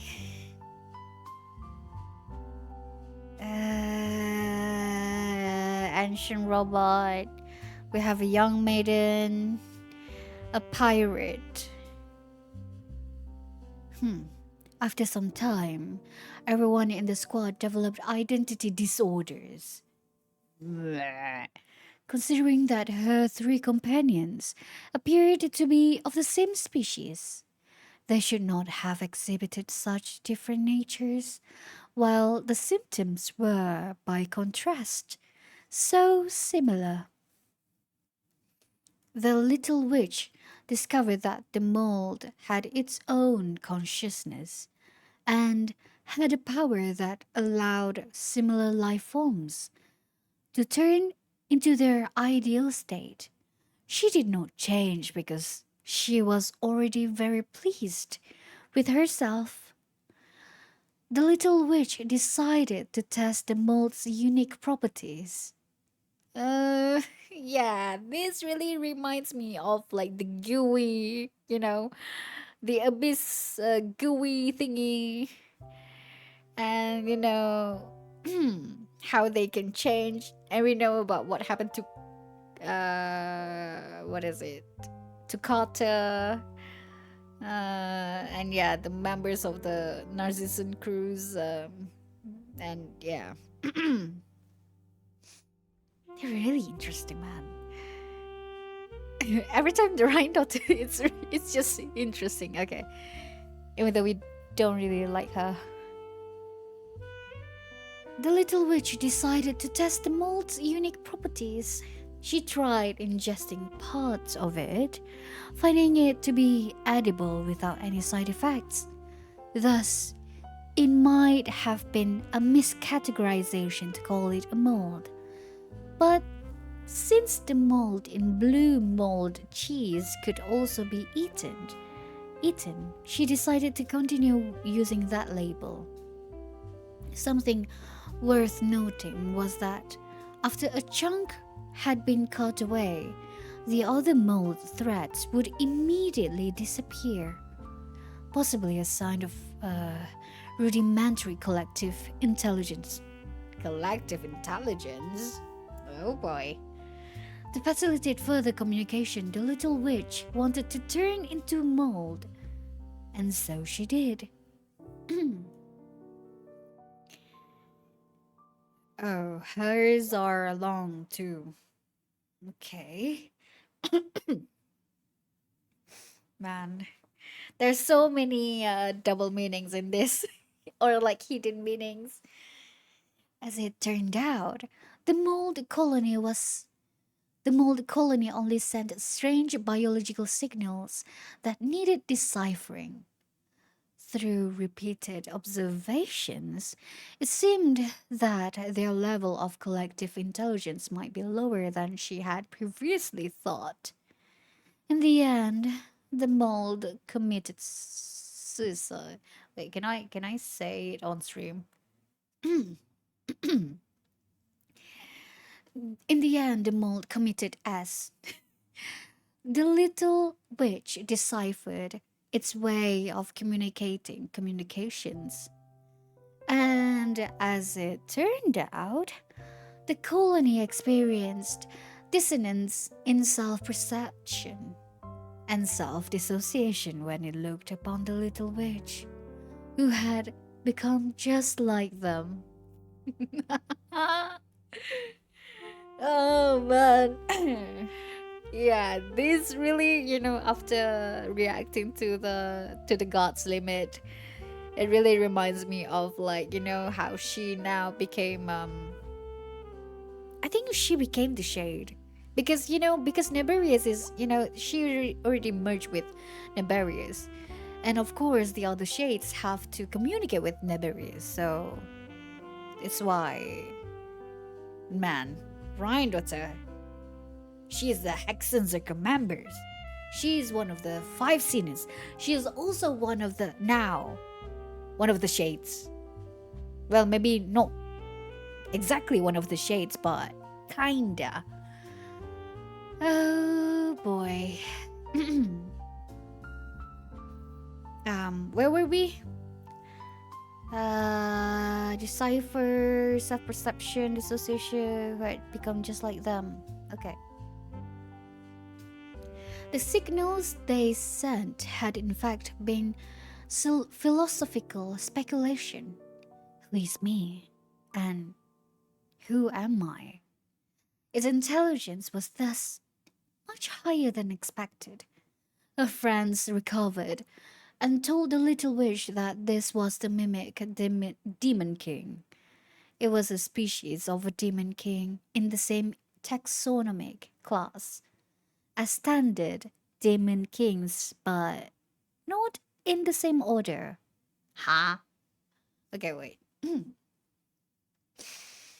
Hmm. Her friends recovered. The little witch mimic demon king. It was a species of a demon king in the same taxonomic class as attended demon kings, but not in the same order. So there's like a big demon king, and then there's like standard demon king. You know, there's like 5-star demon king, and then there's like the standard 5-star demon kings. Is that what? Is that how it works?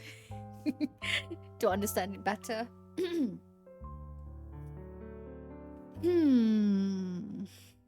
It was a shame. She wished she had a chance to observe more and make some more records. Feline already watched the God Limits? Yes, I have. It's on the way. I think it's tomorrow. It will be published tomorrow. Yeah. Yeah. Then they encountered a chipmunk demon king. Oh, a chipmunk. Oh, that's so cute. A chipmunk demon king, which her comrades had claimed beforehand was also a species of demon king. It was classified as belonging to the same class and superorder as a standard demon king, but was part of a different grand order. Okay. The chipmunk demon king looked very fierce indeed, and the little witch suspected that this aggressiveness stemmed from behaviors acquired during the gestation period and while nurturing their offspring.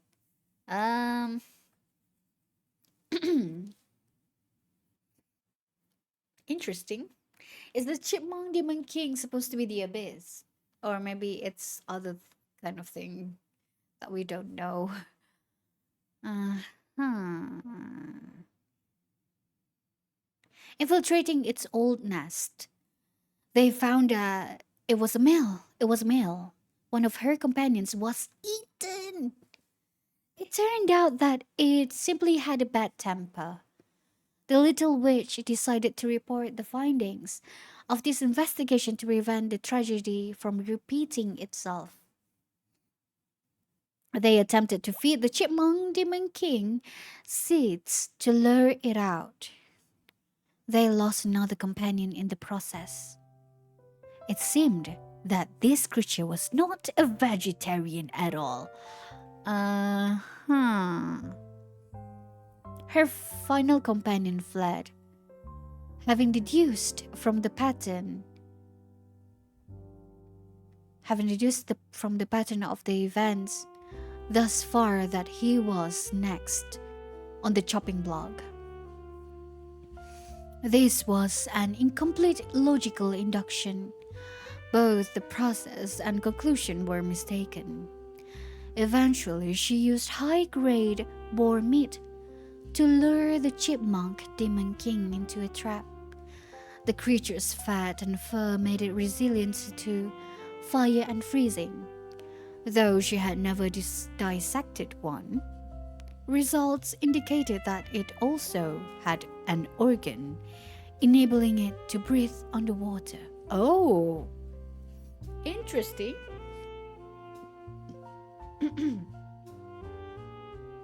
You mean the boar can breathe underwater? That's really really interesting.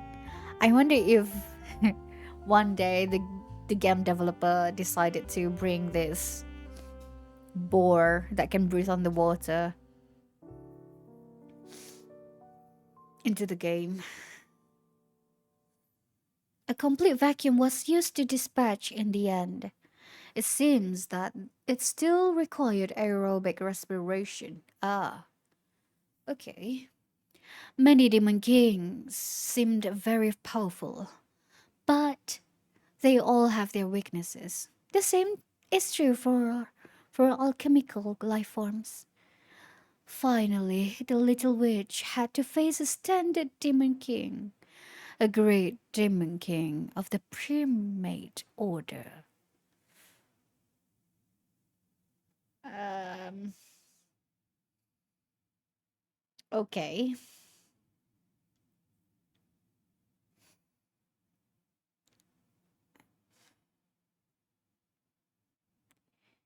Interesting.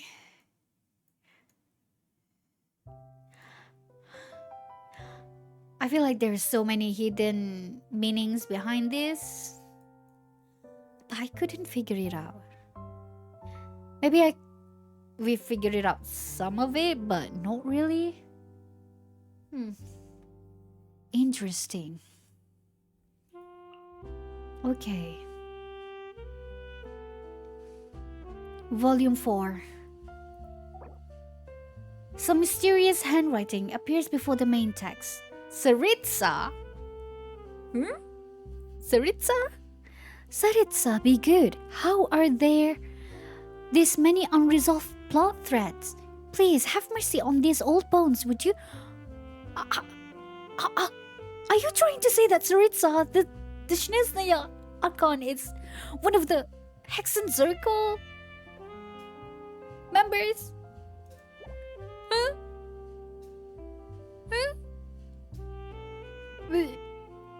Wait, what? Maybe they just have the same name.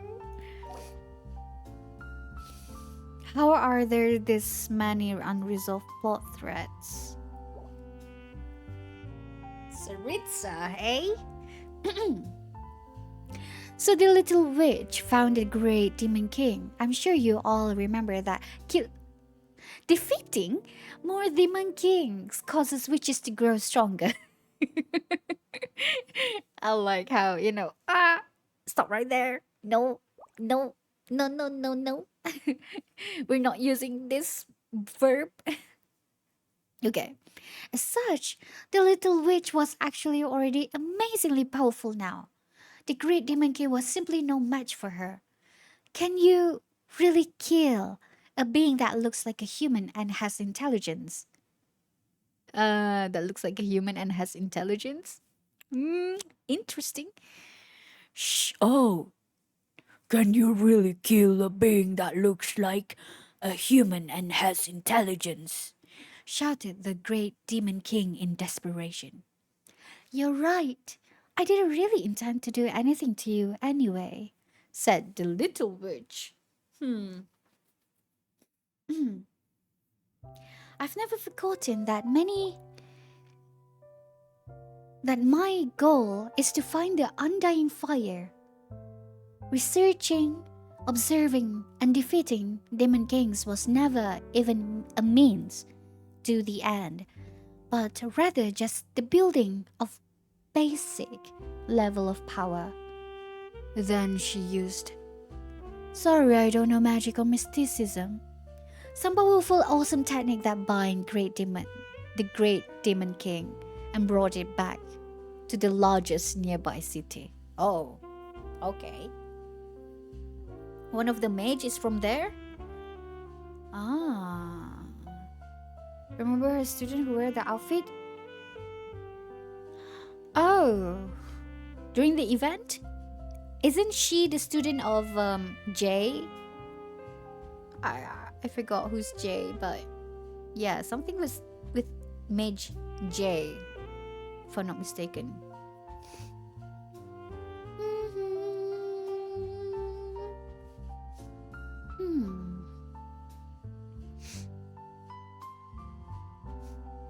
As a trainee of the Western Witches, who had come out to take her exam, she naturally had credentials that proved her identity.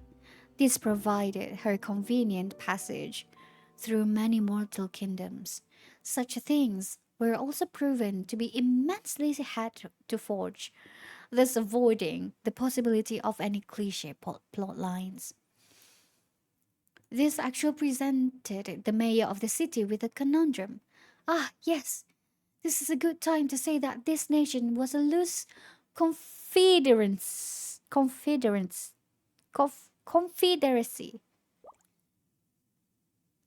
Confederacy? Like there's no.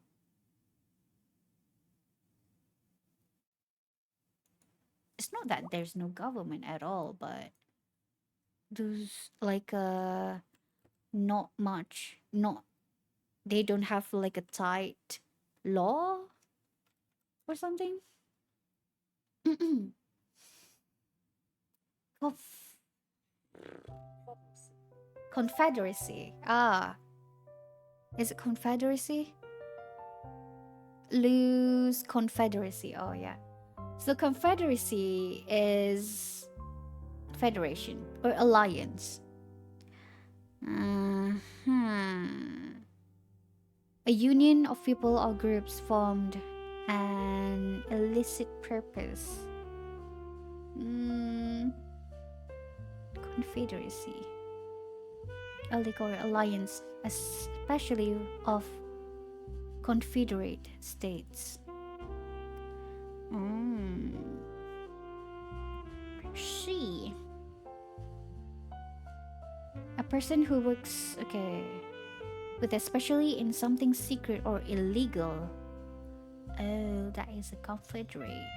So it's something that is, secrecy, but this one is loose. This one is loose. Mage J, who is Ivanovna. Ah, yeah, the name is sounded like Russia. Like from Shinezna, She already died before the game started. Yeah, I do remember that. I think Alice, is it Alice or during the teaser that they already died. Midge J already, they already died. Or maybe it's from the student itself. Okay, let's continue. Loose confederacy. And since this was a mayor, there was no aristocracy or hereditary titles. For the handling of this great demon king was truly quite tricky. I'm sure you all remember that the dominant race of this planet was the Nephilim, a hybrid of humans and gods. Yes. Oh, a hybrid, you say? Well, I guess that scorpion is not it's not a Nephilim, but the blood is still green though. Okay. Interesting. Nephilim. Hybrid. What is our blood? We haven't checked. We haven't checked the traveler's blood. Right, so the race of the great demon king is actually the demon king class. And so, demon kings were thus a type of Nephilim. And of course, since they were the dominant race, this meant that Nephilim were on the whole much stronger than normal humans. And since this setting for this world has hybrids of humans and gods, this meant that it has gods too. Yes. And taking a step back, the Nephilim also had a certain degree of legal immunity. If they had killed 5 humans or fewer, they couldn't be judged by human laws and had to be repatriated to Nephilim lands. Damn. Wow. Couldn't be judged, hey? Oh boy. And as it happened, this great demon king had only stolen and eaten several thousand boars and chickens each. Oh man, you know, I don't want to be judged by the human's law. I don't want to be in prison. Let's just eat birds and chicken. Okay, really interesting. Hmm. But didn't they friends recovered? Wait, the companion. Yeah, was eaten.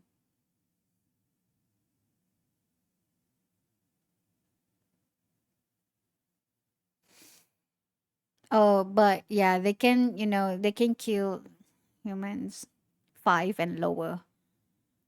Okay. Uh, right.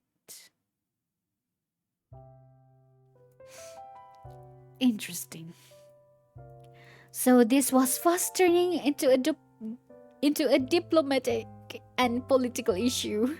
Yeah, of course. The mayor could just take the Western witches with all the blame, but that would offend every witch on the continent. Plus, the mayor was also a good friend of the little witch. She would never do anything that would hurt the organization of the witches as a whole. Following some diplomatic rhetoric, some policies to appease it, and at and an explanation of the pros and cons, the captured Great Demon King accepted that retribution should only be exacted on the party who had done the wrong, meaning that his ire was now narrowed to the little witch alone. But he could not defeat her, so that was the end of that, really. Finally, I hope everyone remembers that crystal ball, because the little witch's goal had become foggy at this stage. So she decided to take it out and have a look at it. Oh, okay. Interesting. Hmm. Hmm.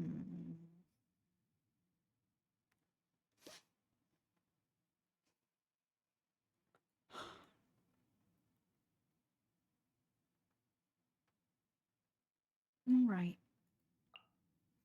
So this one is Saritsa. So there is like Saritsa from Hexen Circle. And also we have Saritsa, the what is it? The Cryo Archon. Okay, volume 5. The writing here is practically a messy scroll. Perhaps the author doesn't really write much, or perhaps something happened. Okay. A familiar face surfaced in the crystal ball. Oh, it's really short. This is your teacher speaking. The trial is over. You were unable to obtain your witch license. Oof. Oof. That's not good. Who could it be? The crystal ball, eh? I don't think it's the same with the young lady. With the Barbeloth.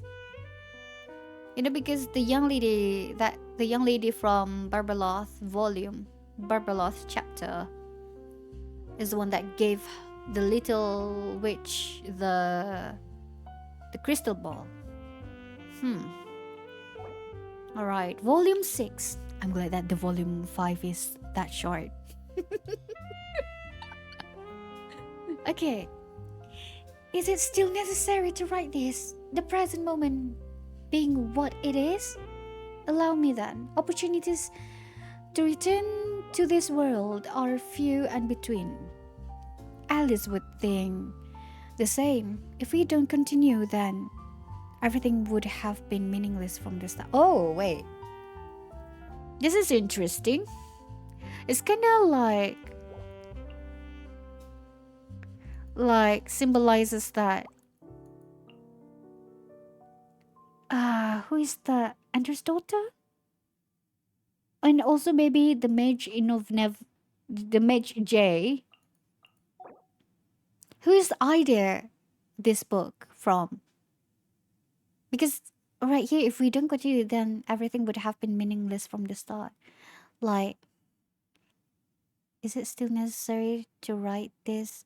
It's like the idea of this book came from one of the members of the mage of the Hexen Circle members, but then they're now dead or gone. Hmm. The present moment being what it is. This is interesting.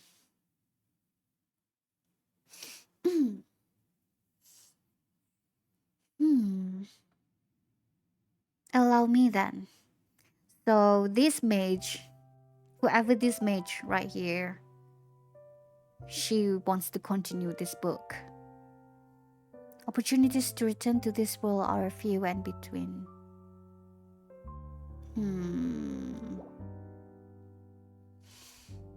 The little witch hurried to where her teacher was.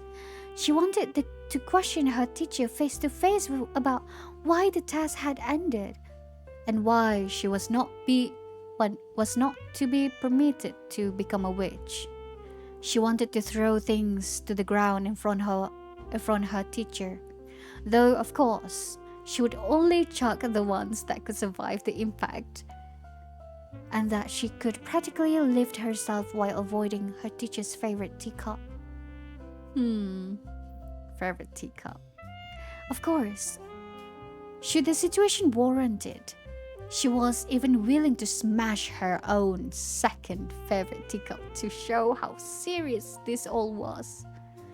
After all, she bought that one herself rather than it having been given to her by friends. Damn. She valued such a gift as much as the friends themselves and would never use them as part of the emotional outburst. Octavia's back! Go catch up with her. Oh. Octavia. Interesting. Mage Octavia? That was what her teacher... Oh, the teacher said calmly. Oh, calmly. Octavia's back. Go catch up with her. The moment they saw each other again. In an instant, the emotions that the little witch had stored up, brewed, fermented, plotted, and rehearsed, pouring out countless times, vanished. Octavia was a good friend of hers. And a good friend also of the legendary old witch.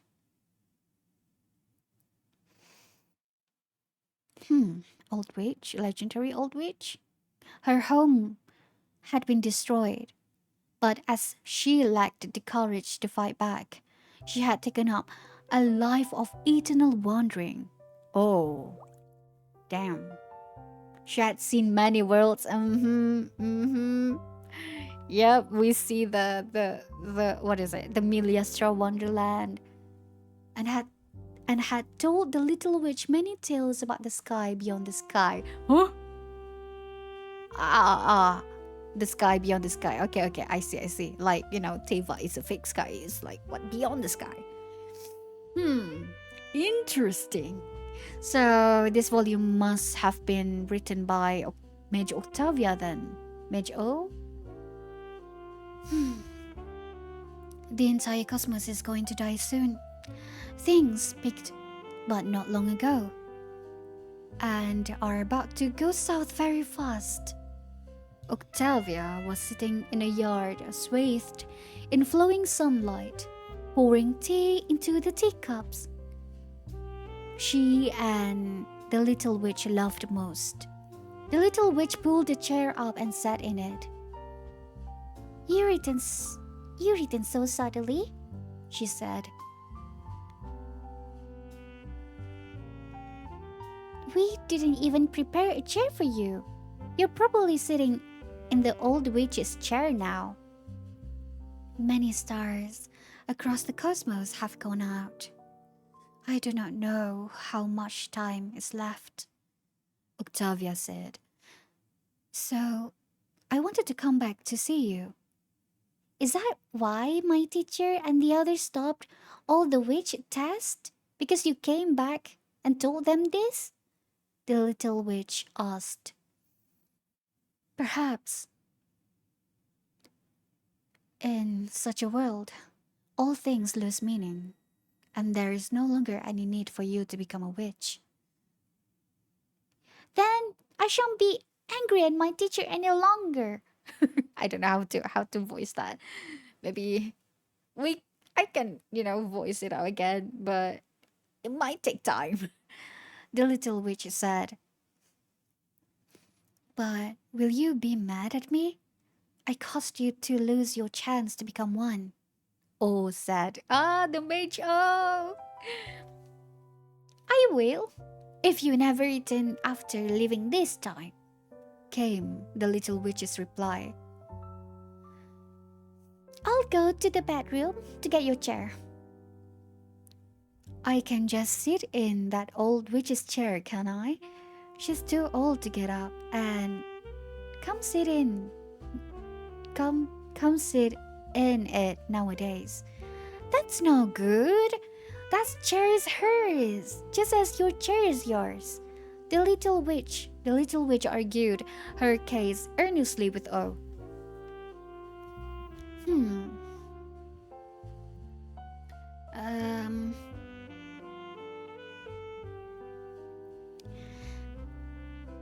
To each person a chair.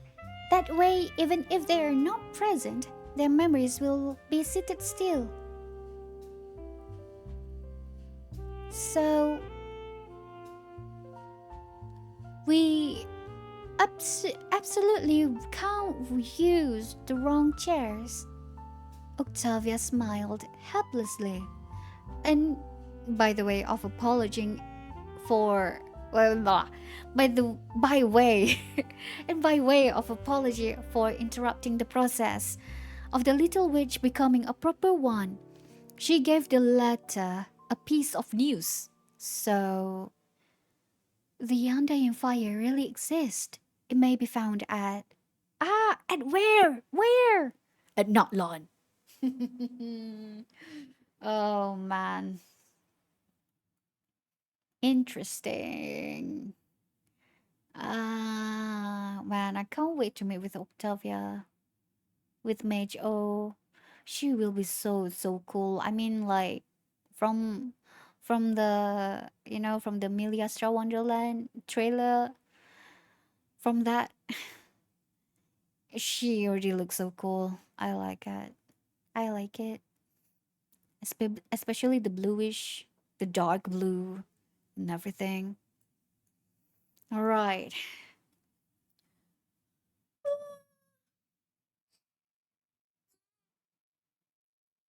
All right. Volume 7, the last volume. And then I'm going to go to the washroom. All right. Volume 7. The binding and layout arcs. Okay. Judging from the handwriting, there is more than one author. I have already found the meaning of writing. That is to tell you. I do so wish you were here too. Oh, who's this one for? Don't fuss about what we're writing. The cover needs to look good. That's the only way it will give off that masterpiece feeling. Aww. Who's this one? This book's for? I wonder. Honestly, I think Mage O might be the hardest one to meet because how rare she stay in Teyvat. Yeah. But then she just recently gave us a present. How could she give us a present without communicating with... Yeah, wait.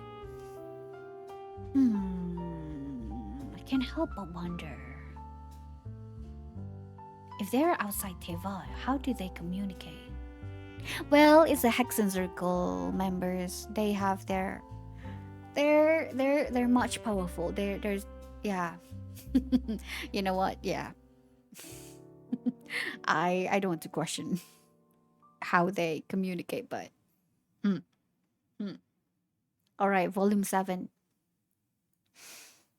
As she was buffeted by the waves of time, passing through the vortex where countless casualties converged, piercing countless threads of the weave, she missed a great many things, even the memorial of the great witch she had so admired and deserted without her in attendance.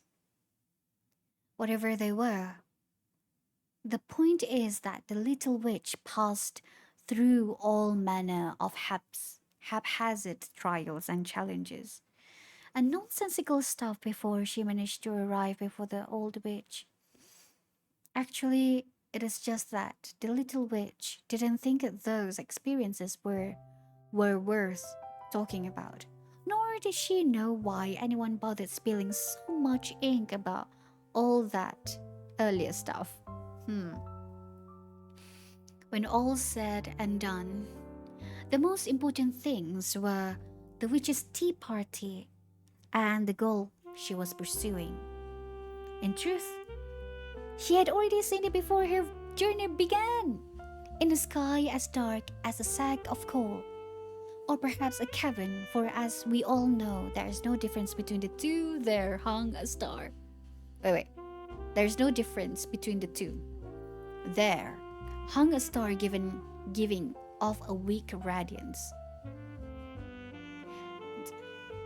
resisting the world's darkness as it encroached on every side. As the universe gradually grew dim, and all stars and stars, known as suns, were extinguished one by one, everyone agreed to call it the Star of Scorpio.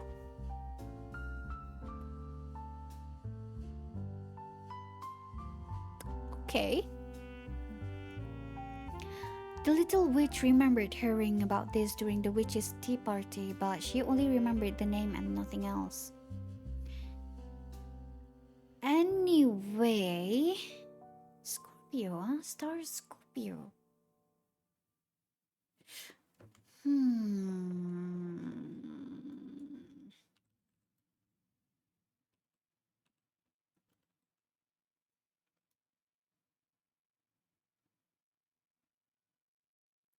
Antares.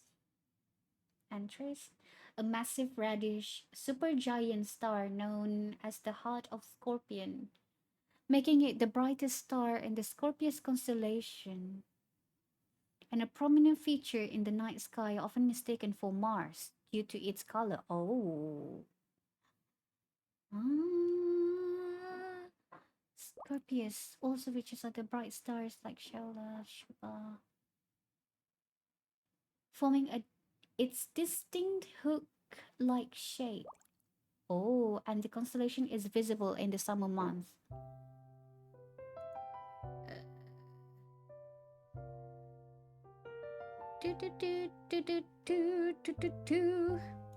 Antares. Can we see from Earth? I don't think so.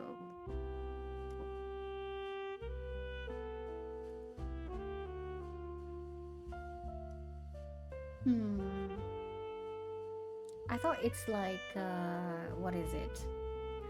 What did you call it? The constellation?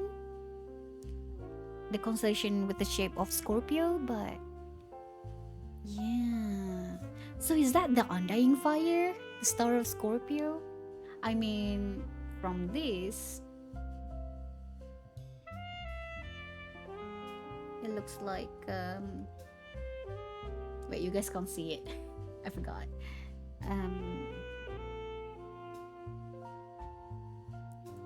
Windows capture. Yeah, from this, the Antares.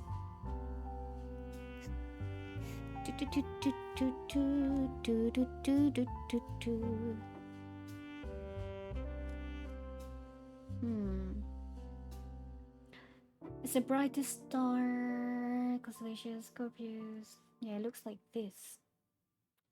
Which is very, very interesting. Okay, anyway. Let's continue. Where were we?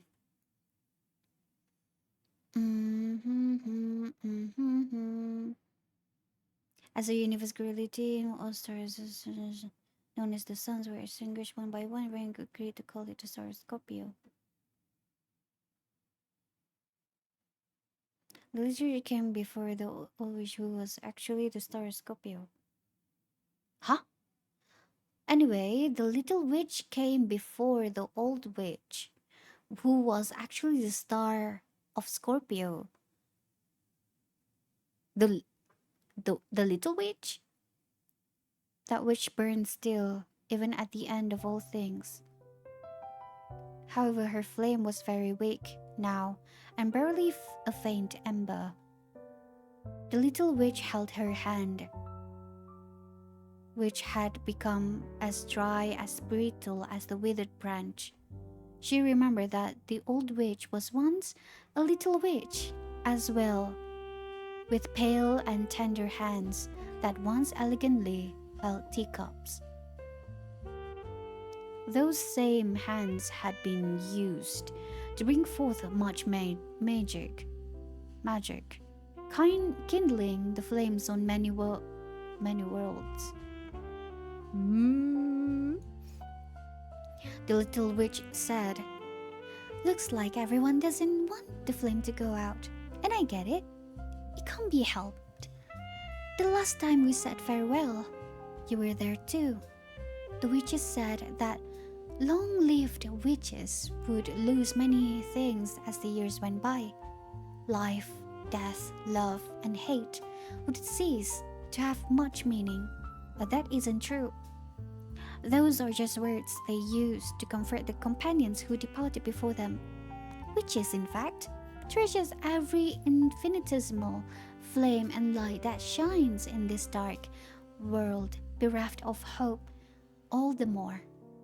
They hold even the shadows that these flames would cast there. You often said that you were our equal. But I've always believed you to be the cutest, most powerful witch amongst us. You often said that you left little behind, but the stories you left to us hold countless worlds. Even should 100 years pass, or 1,000, even if the apocalypse that a certain astrologer witch worried about comes, even if all the long-lived witches die, the little light that emanates from these little worlds will not grow dim. That's right. You are the greatest great witch, far greater than us all. I miss you. Farewell. The old witch did not respond, for all that was left to hear was but an empty husk, no different from the many others that the little witch had encountered in her adventures. Indeed, they were even made of the same basic material, with the only difference between those and this being the minuscule light of a flame. And so the little witch took the flame that was burning the old witch and set out on her homeward journey. Anyway, let's stop the story here. The little witch's adventures would continue though, for she had already decided to bring the old witch's fire across the universe to light every last corner of time.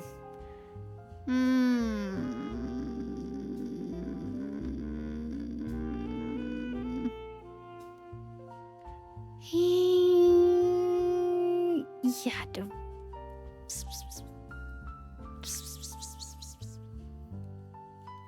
the seventh volume is yeah.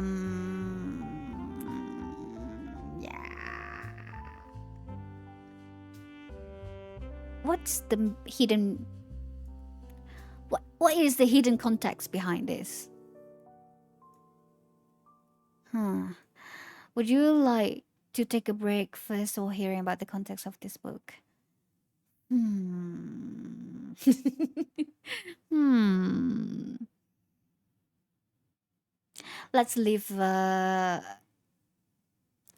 Let's let's hear the context of this book first.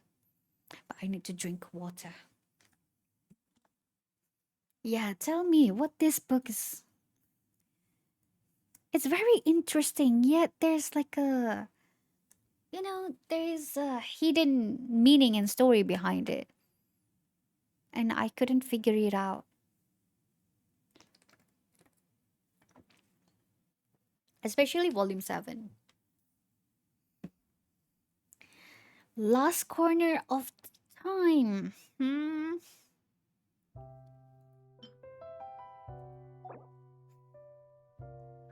The little witch and the old witch.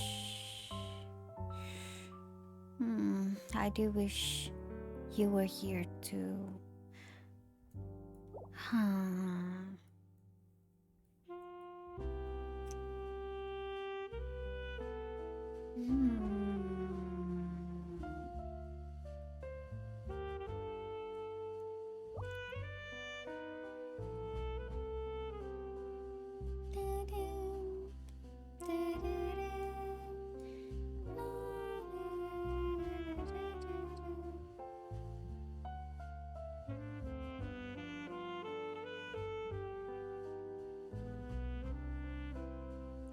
She was buffeted by the waves of time, parsing, parsing, passing through the vortex where countless casualties converge.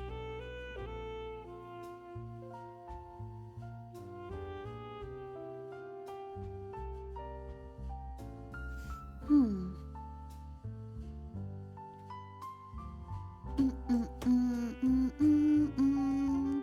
If Lerm remembers, all the witches in Hasazenko Mage M is seemingly the most known. Wait, Anda's daughter, right? The one that, wait, is Durin's mother. Well, the Durins from the storybook. In that statue, in that one realm, or in that one space. That one is Anda's daughter, right? If I'm not mistaken. Wait, do I still have the screenshot for that? No, while you telling me all the context of this book, I I'm going to find I'm trying to find the screenshot of during that time. Okay, I think it's in here. Version 4 maybe. Okay. Let me see. I feel like I definitely, this one is Barbalos. La la la. Do do do do. Do do do do do do do do do. Yeah, I do have a capture of Anda's daughter. Okay. La, la.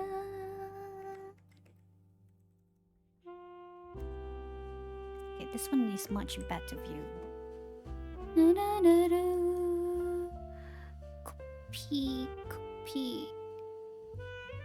Pasu no copy. Do do do do do do do do.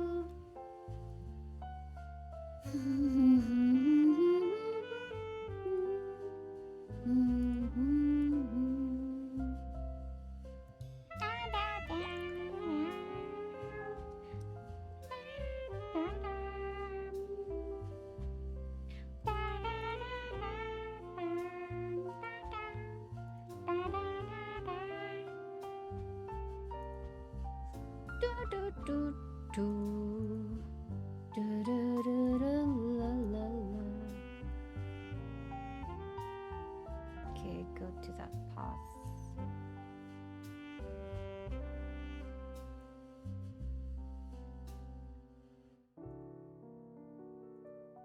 Okay. I found it. Oh, it's too big. It's too big. Um, meow. Ah, there you go. Meow. Meow.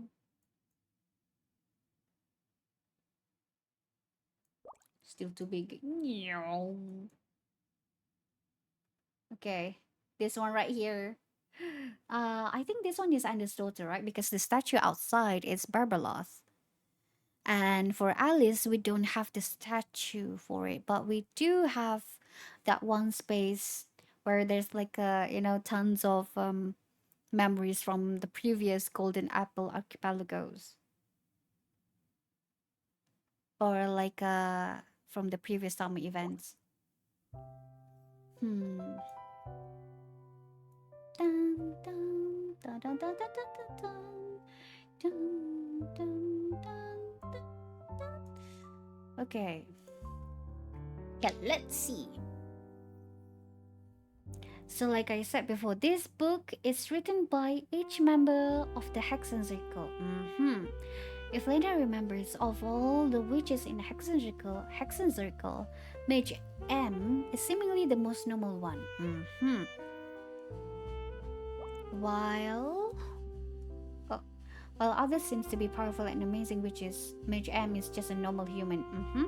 I do remember that. But she's very good at writing books. Yeah, I do still remember the trailer from the Mage just tea party. You know, and like I think she's also the one that wrote the Bo Princess, right? But she is very good at writing books, and this ability is so amazing that even the other members respect her for that. This book is the gift from other members to Mage M. That's why it sounds so like, like someone is like, starting from here. Someone's like, it's like for like a like from for the dying member. The dying member? No. Like, for someone that is already passed away. As a volume 7 is supposed to be the end of Mage M. Oh.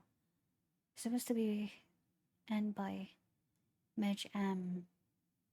The little witch means to represent all the members of Hexen Circle, while the old witch is supposed to be Mage M. Oh, I see. Yeah, Mage M died before the book was finished. That's why. At volume 5, you can see the sudden change where Nicole? Volume 5? Oh. Perhaps the author doesn't really write much, or perhaps something happened. So, volume 5 is Nicole. Okay, I forgot about Nicole. I forgot about Nicole. Being the Hexen Circle member. You can see sudden change where Nicole simply say the witch journey has ended. At volume 6, Octavia said that if she should continue the book, since Mage M has already passed away.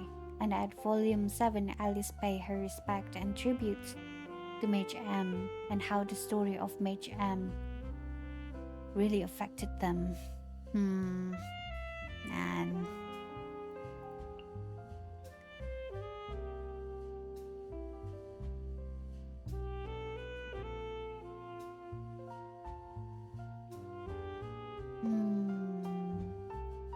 whatever they were, the point is that little witch.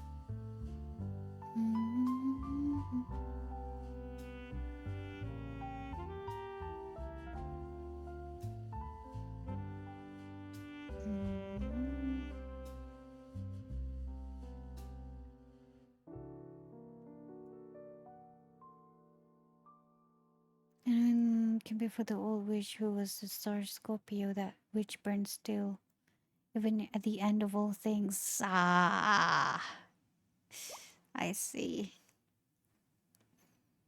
However, her flame was very weak and now barely a faint ember. Dry as brittle, and brittle as a withered branch, man. I see now. Okay. Sure that the old witch was once a little witch as well, with pale and tender hands that once elegantly held teacups. Damn.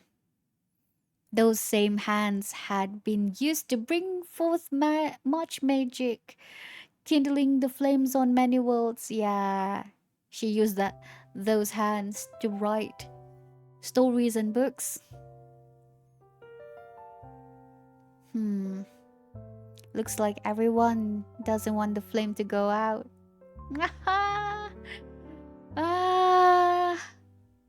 It can't be helped. The last time we said farewell, you were there too. Man.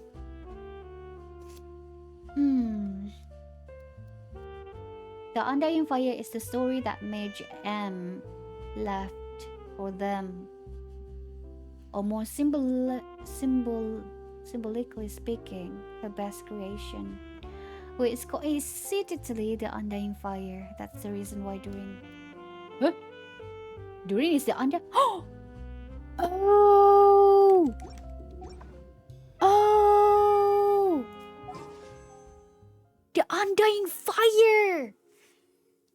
It's all connected together! Oh!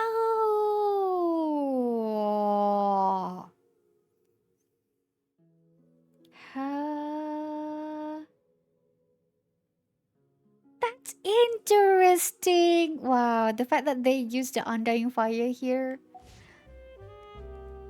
Which, you know, kind of like connects with Anders' daughter. Oh, because Durin is her son. Yeah, I mean, yeah. She created him from that storybook because she wants to, you know, she wants to give a new life for Durin. Man, yeah, I do remember like well, not exactly, but I do remember how she, you know, how she wants to give Durin second life, like chances to live in this world and everything, and how she really, you know, treasure him. And there's nothing greater than the love of of the mother. Yeah, except for Rhine-Daughter. Yeah, I wonder. Wait, I wonder what happened. You know, if when Rhine-Daughter find out about this, like maybe she don't even care. You know, but she, like, oh, okay, yeah, sure. I don't think she'll care. You know, because, man, I don't know, man. I get the feeling that, you know, Rhine-Daughter don't even care about Durin's birth. Maybe she did care for, like, oh wow, my Durin, my little Durin dragon has now become a human. Evolve into a human. Evolve, or the opposite.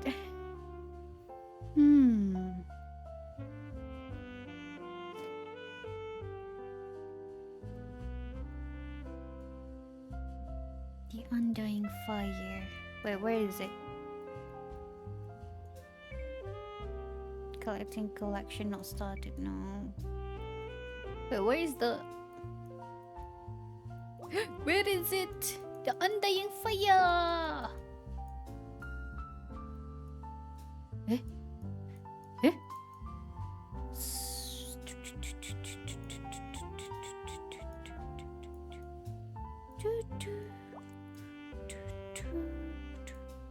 All right here. And we get this book before the Simulanka event as well. Wait, is it before?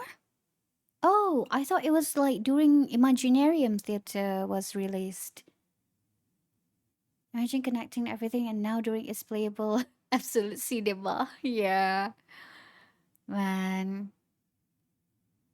I wonder and I feel like I do remember that, during well, current during, not the during in the previous era. Yeah, like the our little Durin were like, didn't he cry because of Andy's daughter, right? Yeah, yeah, he cried. And then also this one, he cried, and then it further, this one. Where is it? No, not. Is it this one? But yeah, like the stars in the sky, like how Andy's daughter said to him that just look towards the stars. She'll be there. She's there. Something like that. I don't really remember the exact words. But yeah, man. And his daughter loves him so much. Aww. Not like Rhine daughter. Ah, man. Ah. She threw the windmill away. Well, not the windmill. The artificial windmill. Man. Ah. Damn, what a story. Ooh, Travel Tales in Inazuma. I'll check them out later. Okay, let me see the list. It's so sad. Man. Doreen.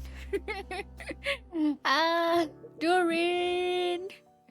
Doreen! Come home! Please! Imagine it's gold right here. That would be amazing.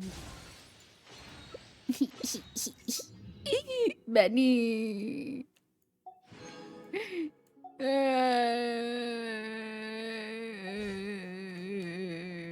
Okay, I'll be right back, guys. We're going to take a break. Damn it, it's 3 hours just for 2 books. It's okay. After this, I'll try to read quickly. I'll try, but we'll see. Okay, I'll be right back, guys. Hello, guys. Welcome. Welcome back to the low reading stream session. Hello, guys. Hi. Welcome back. Okay, we're back. I'm back. We all back. I'm sorry, guys. The break is taking a while, I would say. I ate some of the chocolate cakes. Because maybe the sweets will give me some energy. Not gonna lie, I feel so sleepy, guys.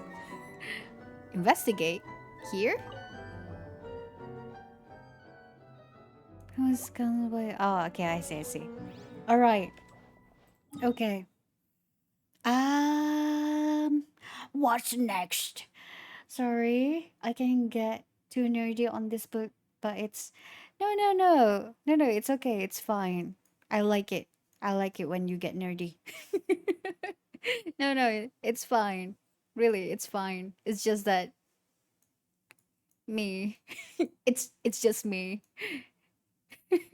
You know, actually, like in every stream, I'm sleepy, guys. I get sleepy so easily. I just didn't want to say it to you guys.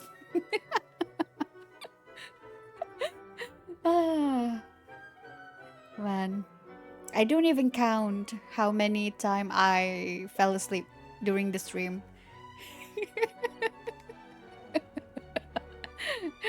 Especially, I do, I do remember that I fell asleep during Layla quest, and then I fell asleep during the Honka Star Rail stream, and then yeah, I don't remember. But yeah, I do. But what I do remember is that I fell asleep a lot, and then if if I don't fall asleep, I just like like what to say? Like I didn't say it out loud. Okay, let's move to Natlan, shall we?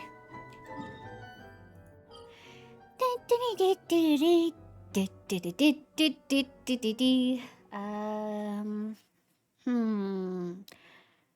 Where is a place with a bunch of? There is a place with a bunch of Monetoo. Where is it? I don't remember. Is it somewhere? Is it somewhere around here? That one? Is it here? Wait. Or is it here? Wait, no, but the Monetoo already merged with the murals. No. Where else? Yeah, I think all the Monetoo. All that's left is this around here. The Monetoo around here, though. Because the next book. Oh, sorry about the hiccups. Or the next scroll is about Monetoo. Let's try and check here. Wait, it's so close. Oh shoot. No. It's so close to the Archon quest. No. Well, it's not so close, but it could be. The range is huge. Wait. Okay.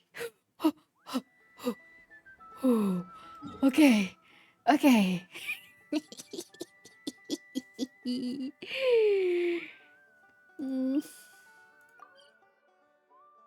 okay. This is so dangerous.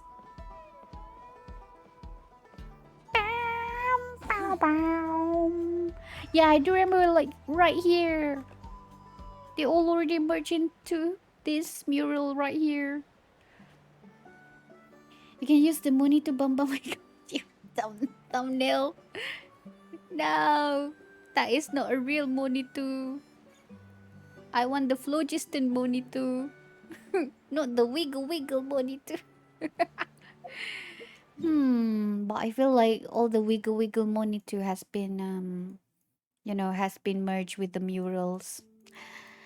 I guess we're going to go here. Maybe the music is not that suitable for this reading. But as long there's Monetoo. Oh, crabs! Yes. Oh, Celestia is so damn close. Yeah, as long there's Monetoo, it counts. Monetoo!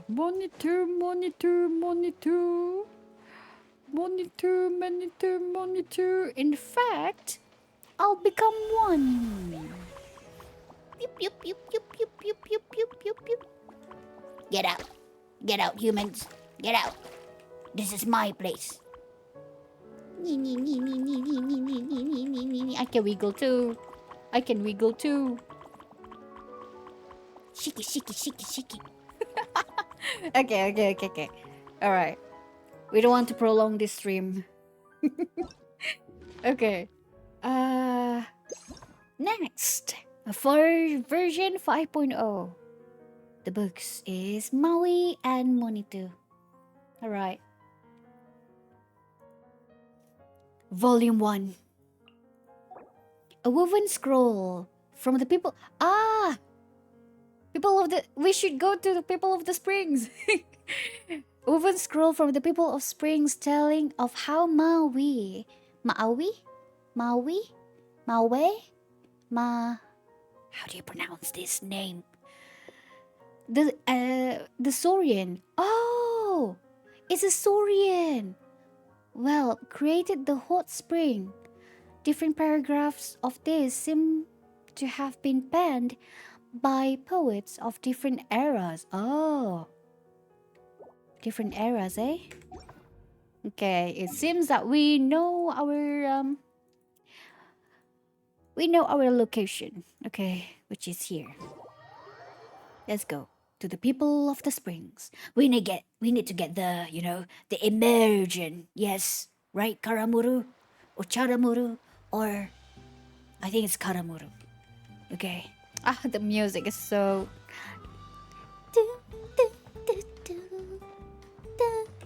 You know, there's a whelp here. We don't know what kind of saurian whelp, but yes. Moo. I didn't mean that way, but. Hi, Moo and Manaya.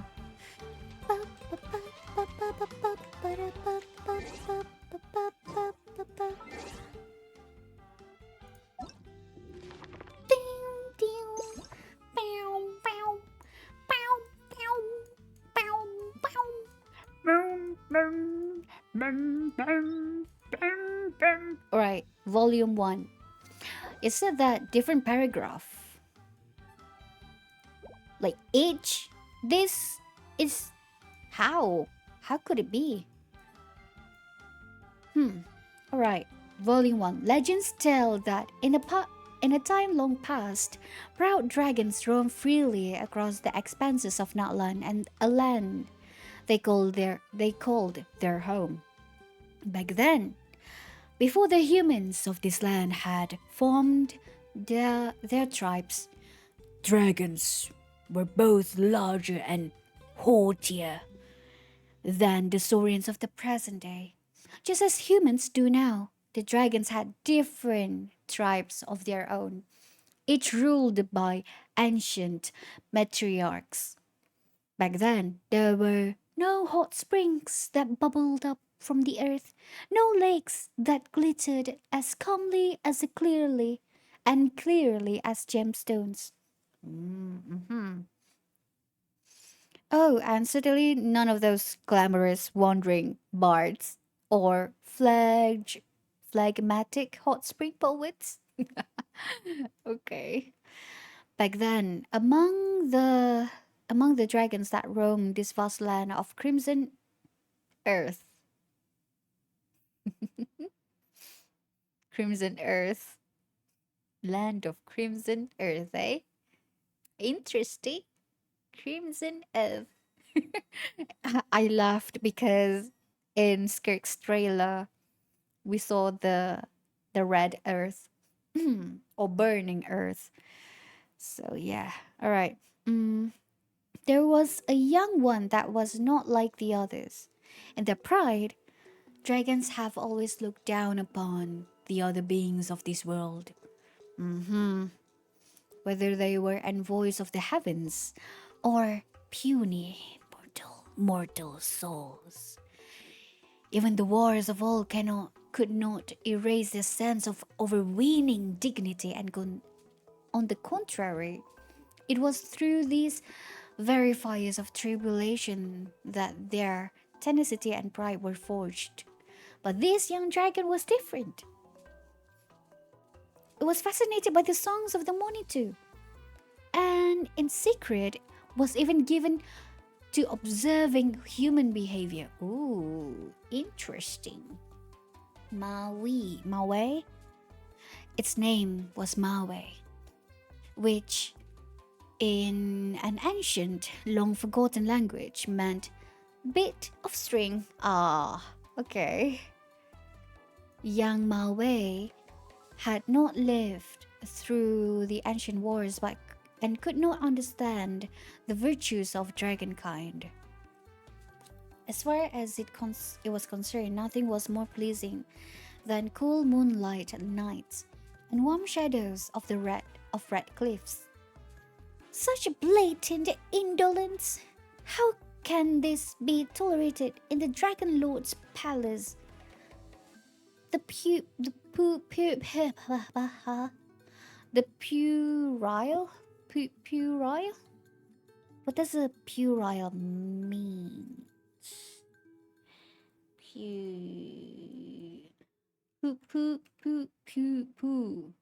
Puerile.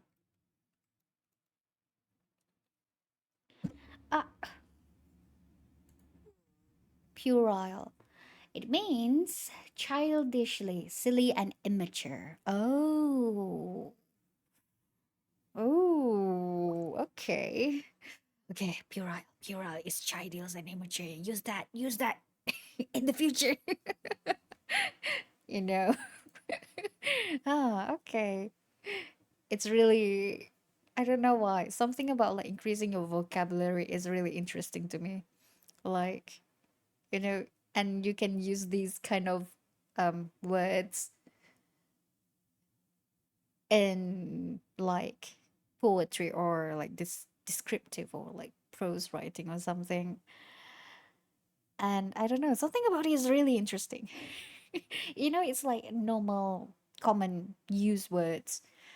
So yeah, the puerile whelp must rediscover the ambition and fury of its noble heritage. Hmm.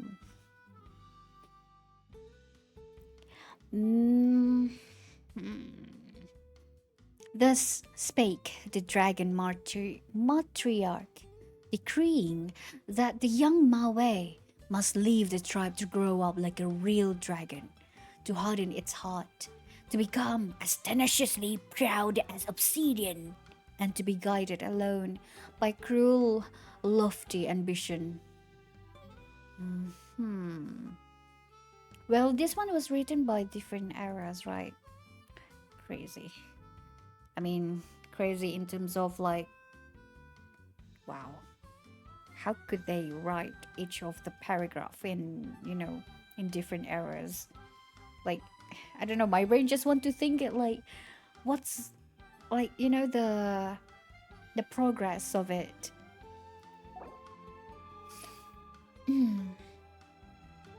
Or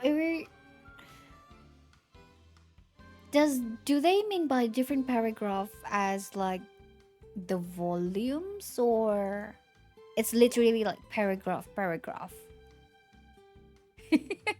Okay, you know what? Because if it's by like paragraph and then paragraph is different poets, different person and everything. It, it's wild to think about.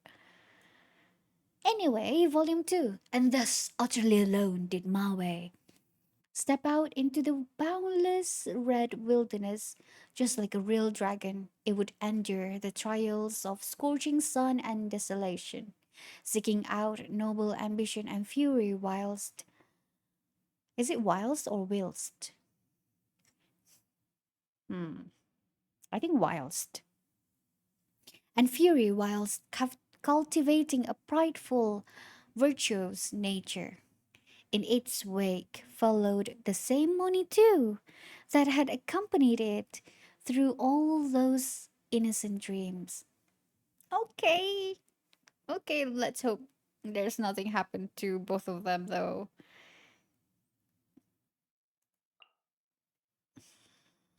Where is it?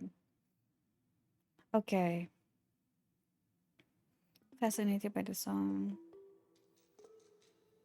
Okay. And on a journey to find Fury, they set out together, perhaps not so lonely after all. Don't jinx it. Eastward, Maawe tracked towards the high mountains, shrouded in sulfurous clouds. Oh, wait. We heard about this sulfurous land before. There it reached the canyons. There it stood before the pitch black mines. Seeing its brethren seeking shiny crystals within the mountain, Maawe called out to greet them, but from that jet black cavern, the only response was the echo of Maawe's own voice. Hmm. Are you sure that is your brethren, or is it the abyss? It turned out that these kinfolk had long since accustomed themselves to the still and silence around them. Huh? Okay. Now reduced to being creatures that lurked among the mountain rocks. What do they mean by that? Are they dead? Are they like... Are they like stoned? And then because of the echo, they turn to dust. Or are they just like statues? I feel like they're statues. Fury was not to be found among these rocks, so Maawe shrugged and left. Westward, Maawe headed to the long dead forest of murk and gloom, passing the bones of its ancestors. The bones, man. It paid respect like a real dragon would. And imagine like so many, there must be like so many dragon bones and death back then. I mean now, yeah, but we can't really see it. We only, we can see a few of them. But yeah. Before that grand palace woven from countless branches, Maawe arrived. Seeing its brethren flying freely through the canopy, Maawe called out to greet them, but heard only the winds rustling and swaying branches in return. So this must be flying freely, must be um the cuckosaurs? Well, back then we don't know what they called them. Or maybe, just like a dragon with wings.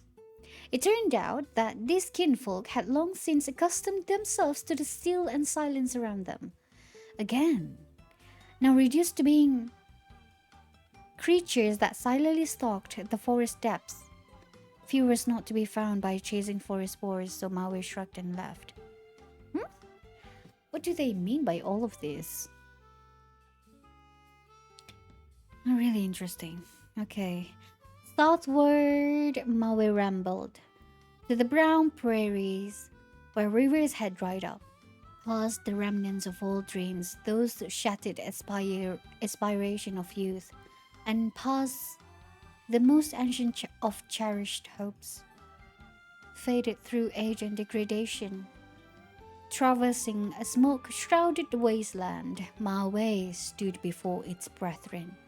Seeing that they had fallen into distant dreams among the fog, Maawe called out to greet them, and they responded warmly. Okay, finally we get some response. Inviting Maawe to join them in their wondrous dreaming. Our brother, distinguished guest from afar, stay here, we implore you. Stay in our dreamland and join us in creating past and present. Stay in our dreamland and join us in dreaming of a wonderful tomorrow. Well, not gonna lie, this kind of response kinda eerie.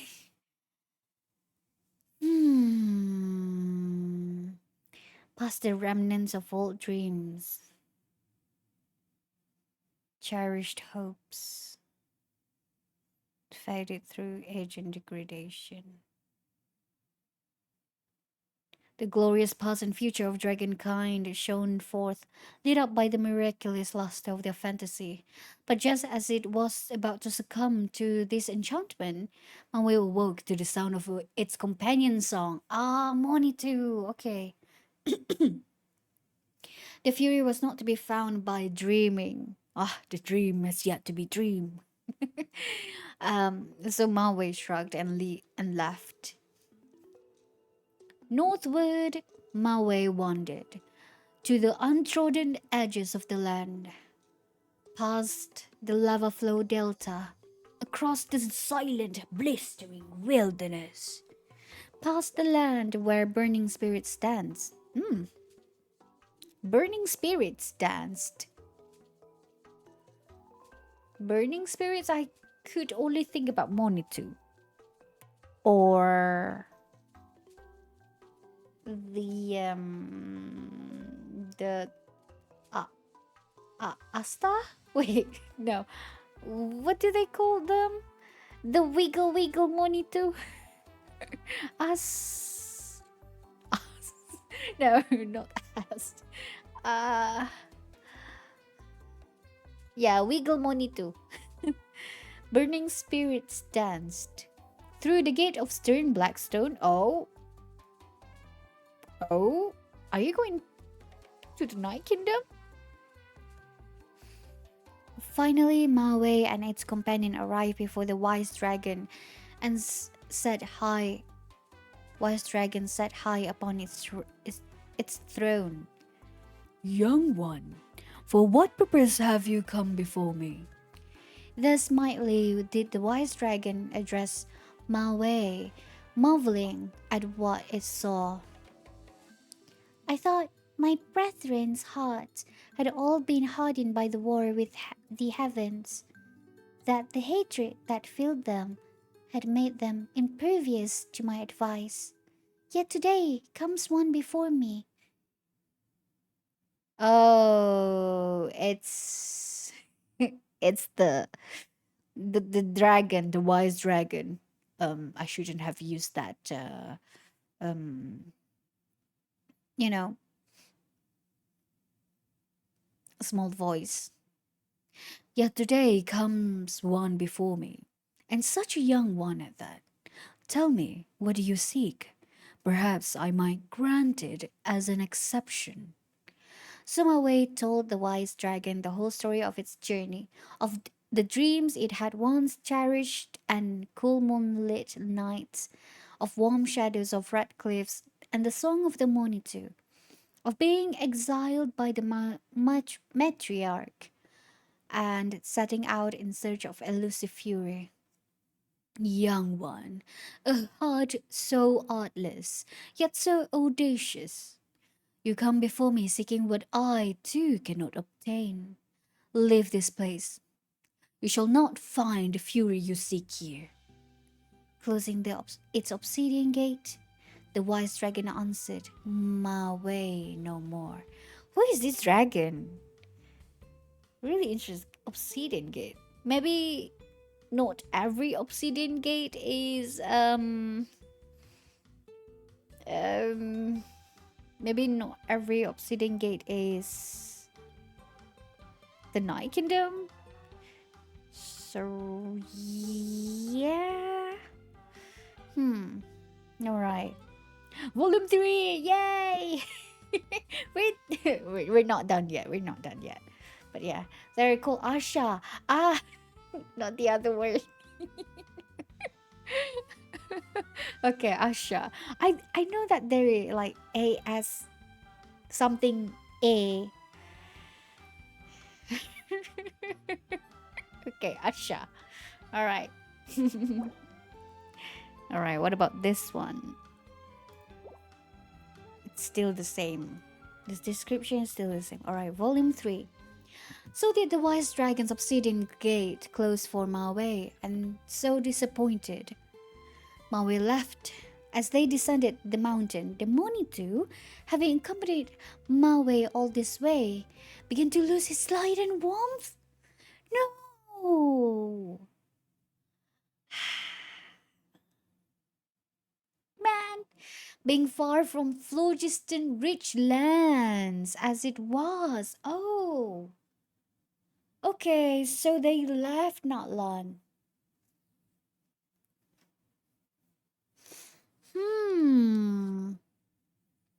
Man, no, it turned as pale as ash, and its song grew distant and faint. Despondent and begrieved, Maawe desperately sought a way to save its companion, but still the obsidian gate stayed firmly shut, the wise dragon undeigning to to behold the youngling again.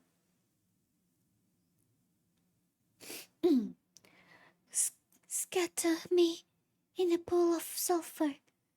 Bury me in the icy depths.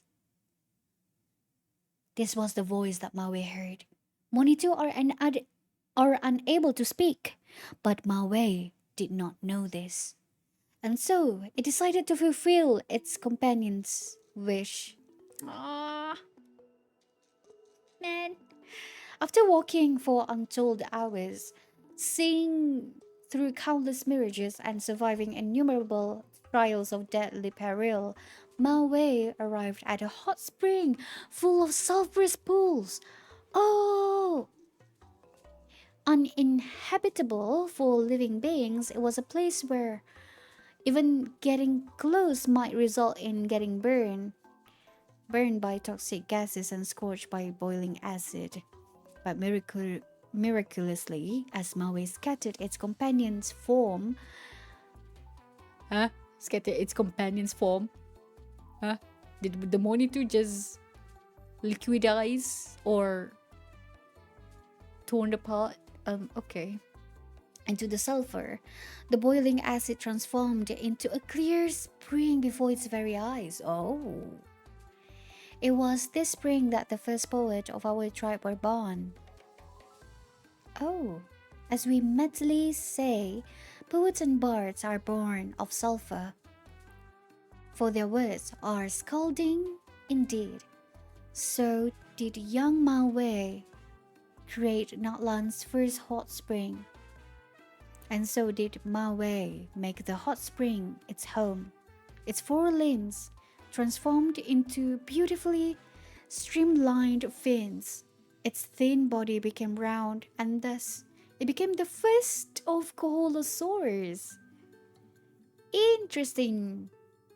I mean, if this is really in the truth of what happened, that's kind of cool though. I mean, that's really interesting to know how Koholosaurs, you know, how they come to be a Koholosaurus.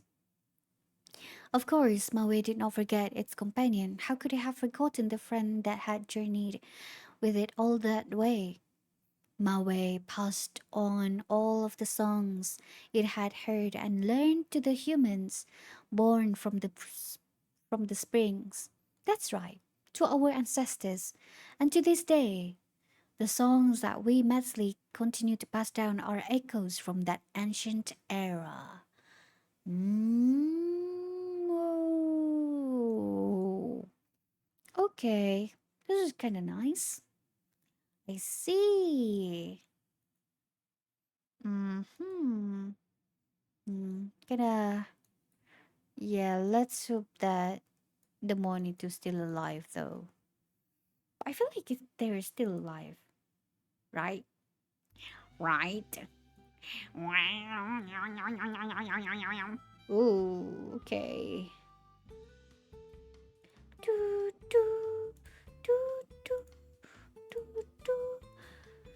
Right, and so we're done with version 5.0. Next up, we have the ones from version 5.2. Fires of Autumn Twilight.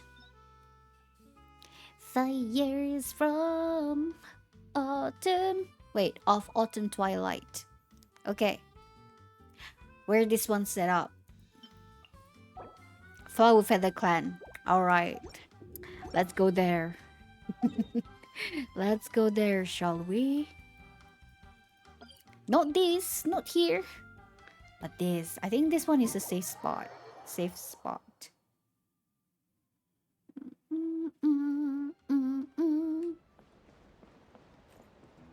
Dun.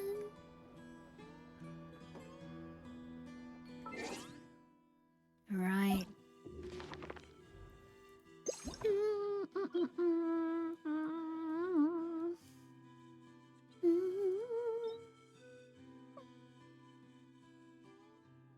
Let me drink.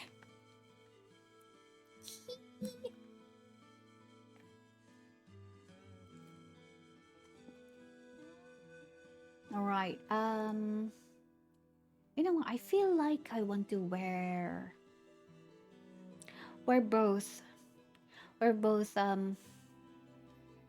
monocles, which means I don't want to wear like, spectacles. Yes, yes, yes, yes.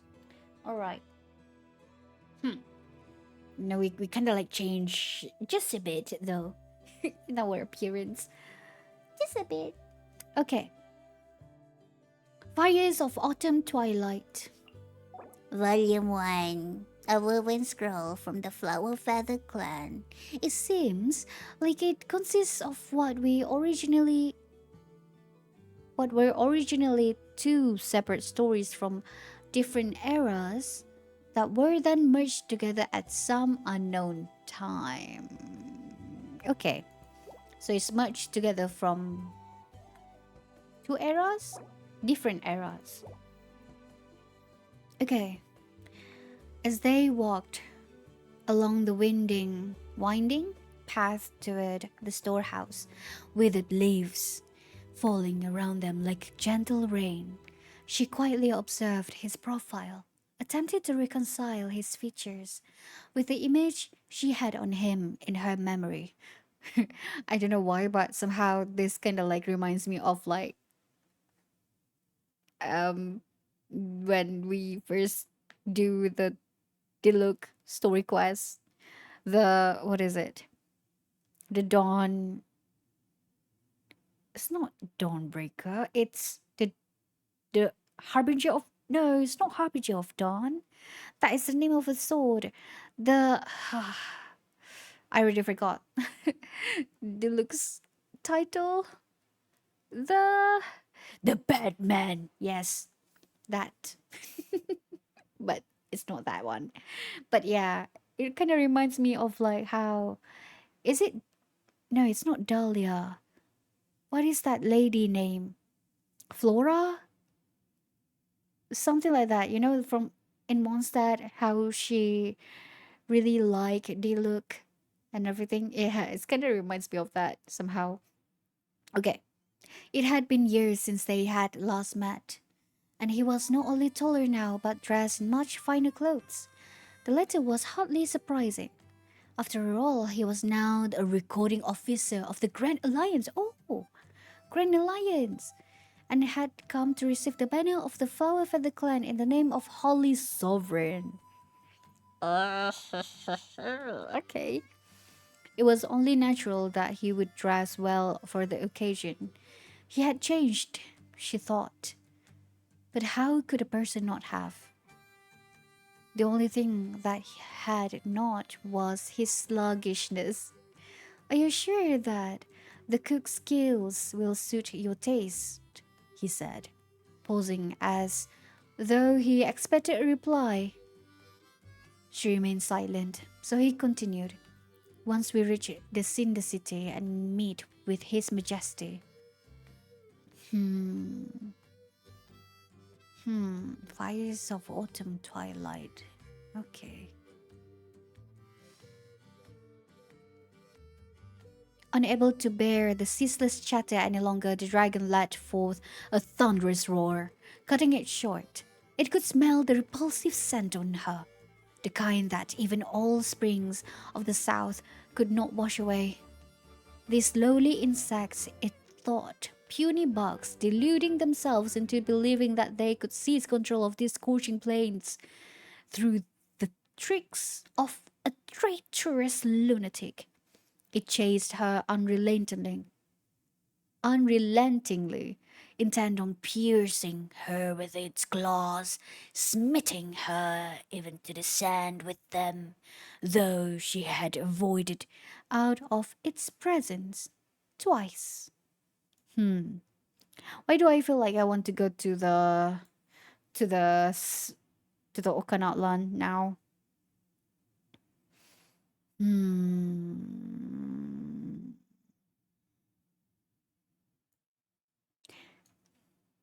Okay, maybe after volume 1.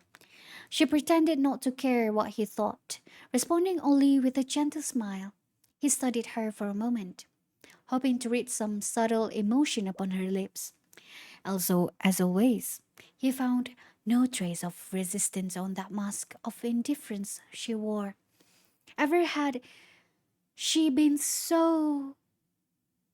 Ever had she been so? He mused sympathetically.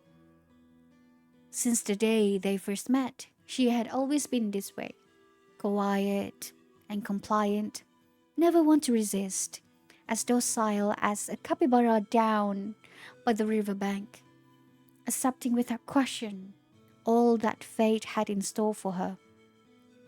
The exact opposite of her hard-hearted mother. Do not worry, he suddenly said. Even if they are all gone, I will stay with you forever until death parts us. She looked at him and smiled, and took his outstretched hand, seemingly submissive. Until death parts us. She repeated his words softly, as if speaking to herself. Oh, does she really wants to be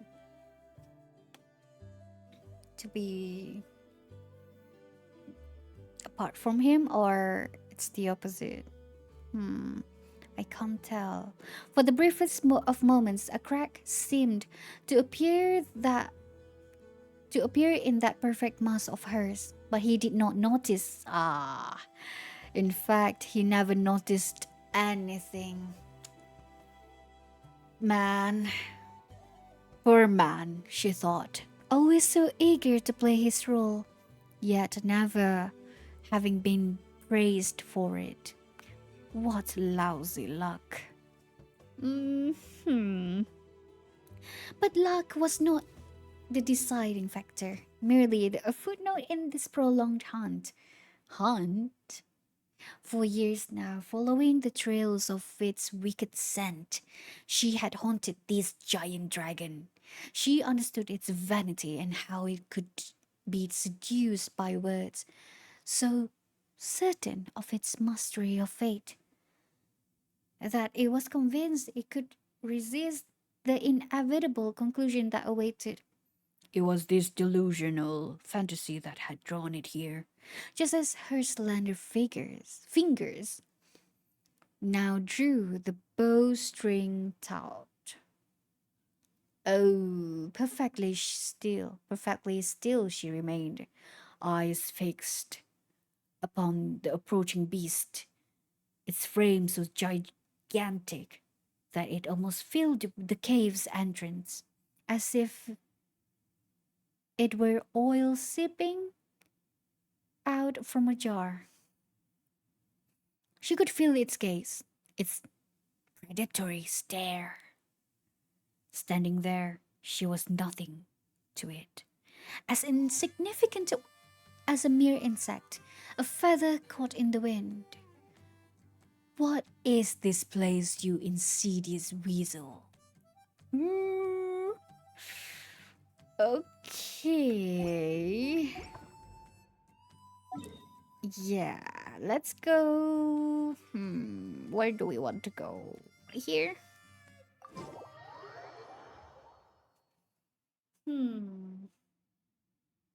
Interesting, though.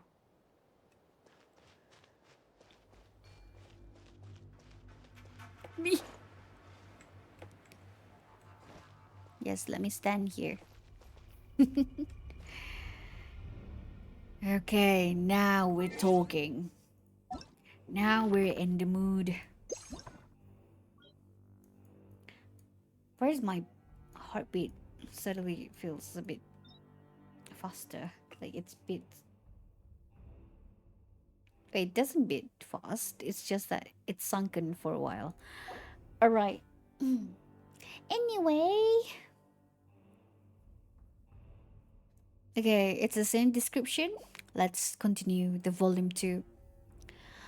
This used to be my mother's favorite garden, she answered softly, her slender figure gently caressing a flower, the name of which now escaped her. Oh, her detached tone belied. Ooh, belied? It's the first time that I heard that word. Belied. A hidden intensity, flammable as the oil she had buried beneath the warehouse. Purposely, she avoided his gaze, already knowing what he would say.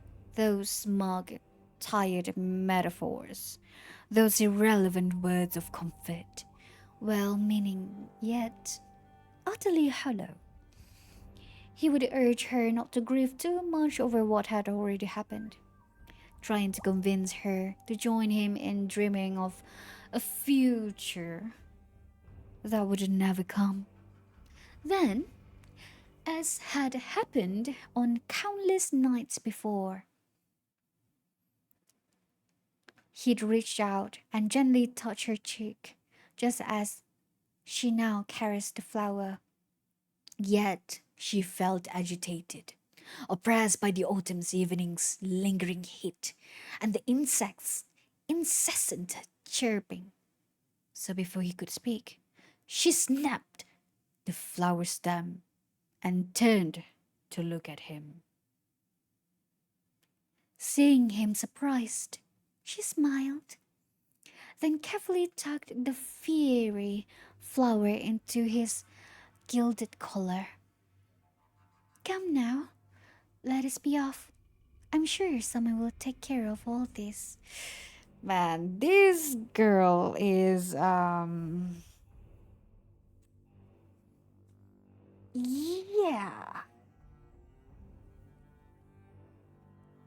Um damn. She have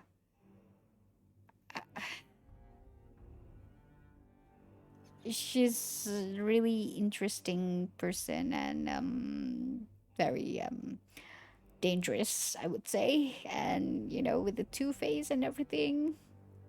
And the fact that she can control all the, emotions and everything. Her emotions. Well, maybe not really, but like as soon as her like his expression changed. Oh, okay. Let me put on my fake smile and soft voice, soft tone.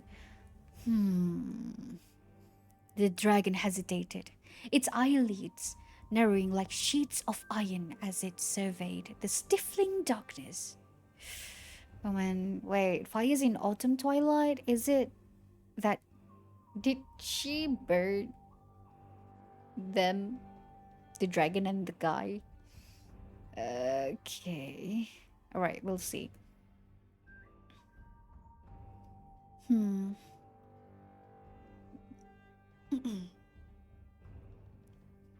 It had not fallen for her trap. Not not even for a moment. Yes, she had lured it here into this narrow cave. But what of it? It looked down upon her with a scorn that was as terrible to behold as its own proud plumage. She was nothing like her mother, not like the archer by whose arrow had pierced its throat decades past. Oh, throats? Arrow? Throats? Wait a damn second. Wait, who? Oh, I forgot who.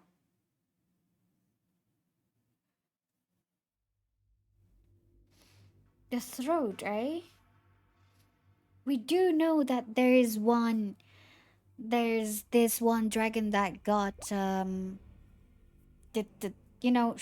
shot, like the arrow pierced through its throat.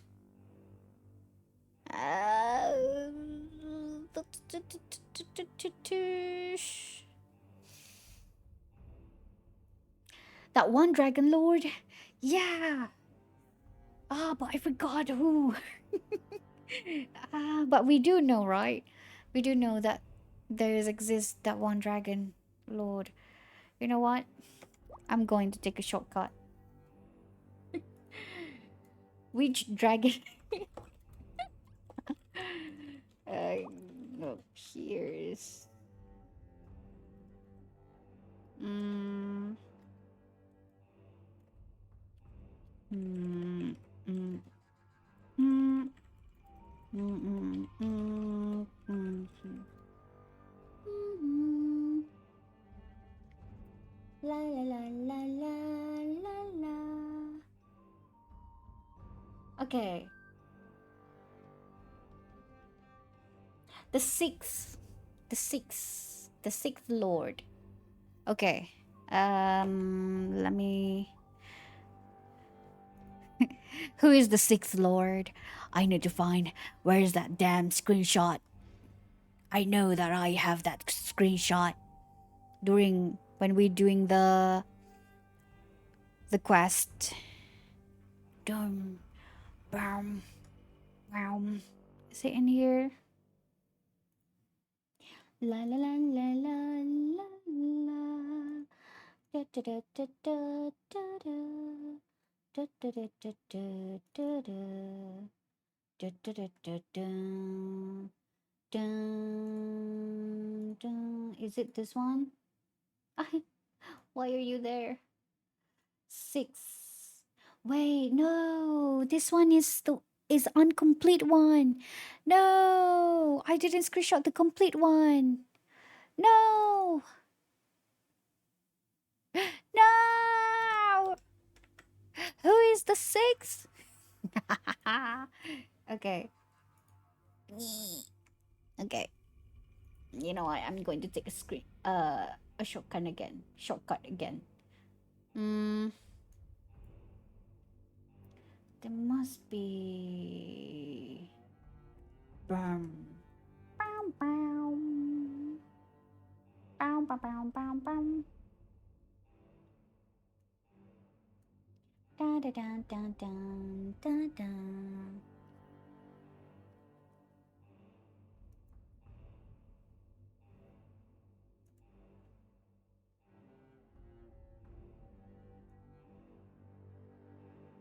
Okay, 13 sovereign lords. Come on, Wiki, I know you have it. Okay. Aj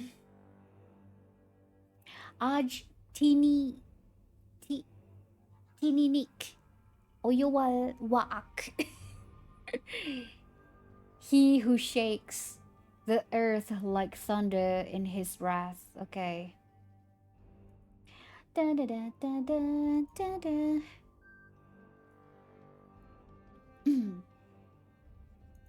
All right. Where were we just now? She was nothing like her mother, not like the archer by whose arrow had pierced its throat decades past. So the dragon's still alive during this. Yeah, I mean, just an arrow. It'll not do any harm. It's not going to do any harm, right? The woman who had driven it into the depths of the dark forest like an alpaca, who had deprived it of the simple pleasure of ravaging human villages. Damn. The woman who had earned its hate. That's why it's hunting. The dragon is hunting the daughter. So her mother is the archer that pierced this sixth lord throat. Oh, okay. No, this trembling whelp before it was nothing but her frail echo, who could not hope to stand against its claws, much less her ghastly, fearful fate. Her very existence was a mockery of her bloodline, an insult to the ancient lineage of dragons. What absurd notion led her to lure it here? Such a childish stunt could lead only to her death. I feel, oh, Dragon Lord, I think she have other plans for you. You know, with her being two-faced. I don't know, man. She could have tricks up into her leaf. Into her leaf? Tricks up her sleeves? So yeah, okay. For a brief moment, its thoughts were troubled by a flicker of unease, yet this faded quickly beneath the weight of its arrogance. Yeah, man. Mm-hmm. Yeah, one thing that all these dragon lords have is arrogance. Well, well. I feel that arrogance will become, you know, will become the not the death of this dragon lord. It's like the consequences. No, the effect. Mm, I don't know how to like what term to use. The correct term to use. Oh, yeah, yeah. I wonder if like this arrogance will be like his downfall. Yeah. Well, that's kind of the same as his death. But we use another kind of words. Yes.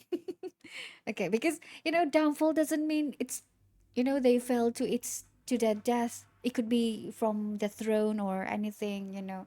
So yeah, we use downfall. It's kind of like it's wide. Like the range is wide when we use that word. Okay, all right. I'm happy with that. Okay, let's continue. Pushing open the old wooden door, he caught the faintest whiff of a strange smell, like oil, or perhaps dry wood. Oh, God. Ah, you dummy dragon. She wants to burn you. He paid it no heed. Dragon Lord. Man, okay. Simply taking her hand and leading her into the dim recesses of the warehouse. Wait, huh? Wait, I thought it's her that guiding him. Wait, what? Am I? She has nothing.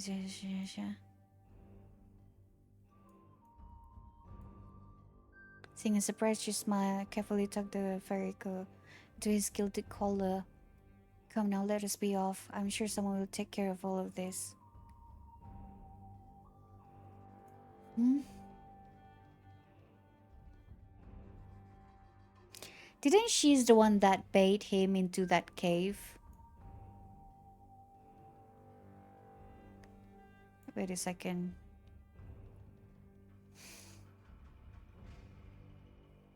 She had hunted this giant dragon. Oh, okay.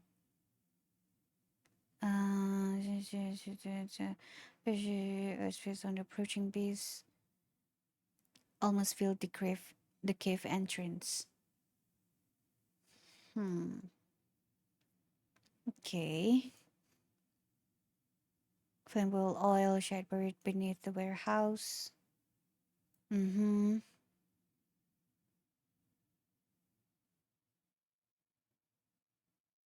Oh, wait. He would urge her to grieve too much over what had already happened, trying to convince her to join him. Oh, in dreaming of a future would okay. Hmm.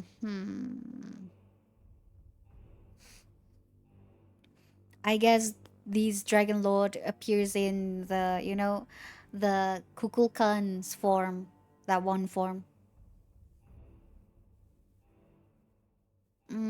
Yeah, she felt agitated. Or maybe, she, like, the dragon transformed into that. Gilded. Or maybe, yeah, I don't know. Okay. Anyway. Huh. Dragon hesitated. Its eyeliner, yes, she loaded. here into this narrow cave. Mm-hmm. Yes, so she did lure the dragon lord into this cave.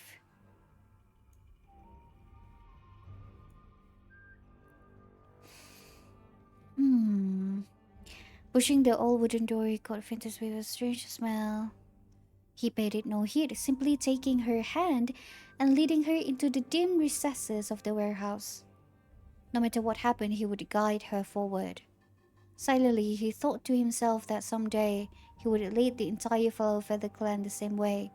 Without thinking, he glanced up at the massive dragon skull suspended above them. He did not remember such a relic having been there before he left the clan, but that was irrelevant. Eh, Lianka and her chosen successor were both now dead. Lianka? I guess that is. Okay, that is the mother. And her soft hearted second daughter lacked the strength to rule the tribe. Only he, who had accompanied that daughter since their youth, was deeply trusted by the Holy Sovereign, was worthy of leading these ignoring people toward the future that the Holy Sovereign had described. Elder Yamgondo had no objections to this. He too was a child of the Flower Feather clan. After the wedding night was over, all opposition would be silenced. Okay. In that silence, a strange notion stole upon her, like a new and unfamiliar dream. She wondered, what if the young man she had once yearned for, the one who was once her companion, what if he had never left the Foul Feather clan? And what if he had not gone to serve the Holy Sovereign, but instead had stayed to witness her change, the growth of her defiance? Would he have been pleasantly surprised or dejected? The beast's smoldering eyes locked onto her in the darkness, its pulse entwining with her breathing, so that the two could no longer be distinguished. Okay. An almost imperceptible movement. And with that, a spark shot down the fuse, racing towards the oil barrels not far from where they were. Oh boy. The daughter has been awakened. The daughter. Um. Um. Um. Power? No. The daughter's. Yeah, the daughter has been awakened. I don't know. I'm not sure what to. Yeah, as usual. I'm not sure what to call it. The third volume.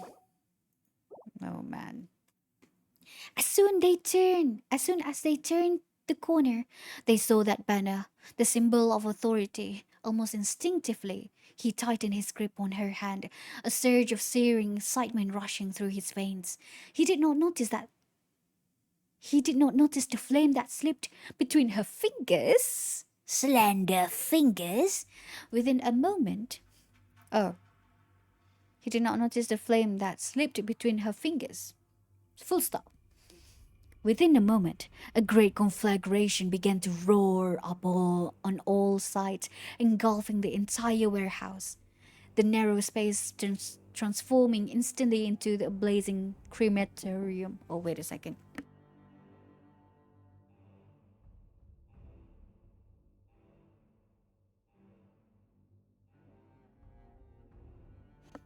Damn, crematorium.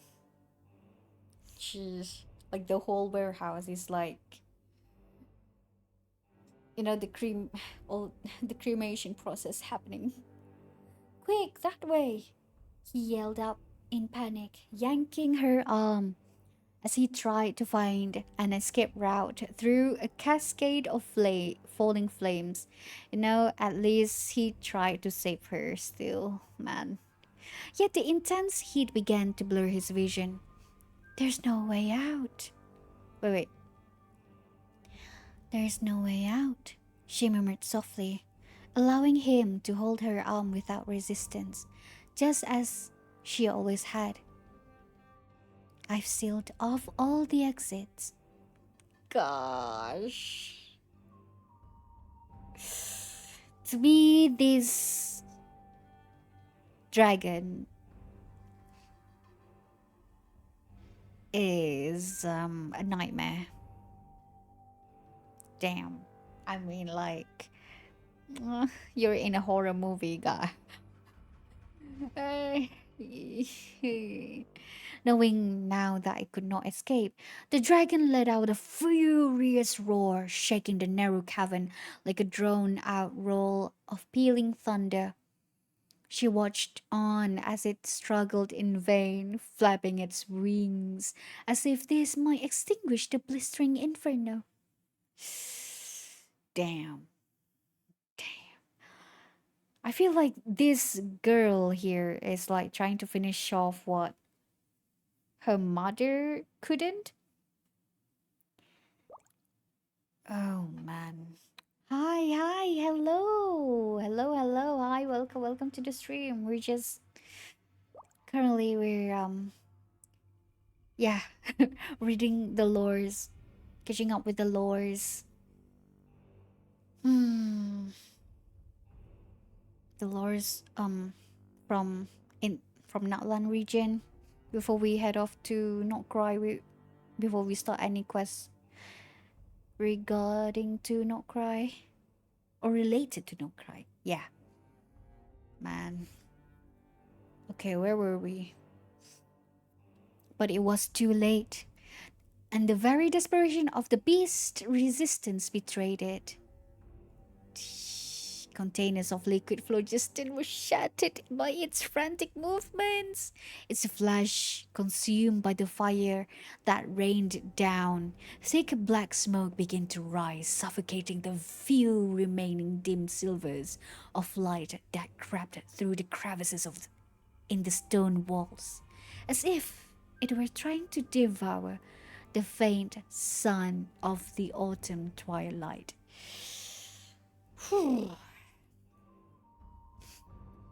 She struggled on in vain, choked by the black smoke that enveloped them, crawling over to his side. She clumsily reached out to cradle his face and give him one final farewell kiss.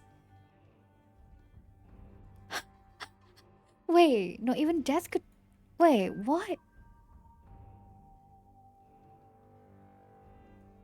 Didn't this guy is a human? Yeah, I was like confusing at first. Is he a human or a dragon? I thought it's a different. Hmm? Okay, wait. As they walked along the winding past her house with her ranch and she was his profile attempted to reconcile his features, shadowing him on her in her memory. They had last met. He was not only taller now but dressed in much finer clothes. He was now a recording officer.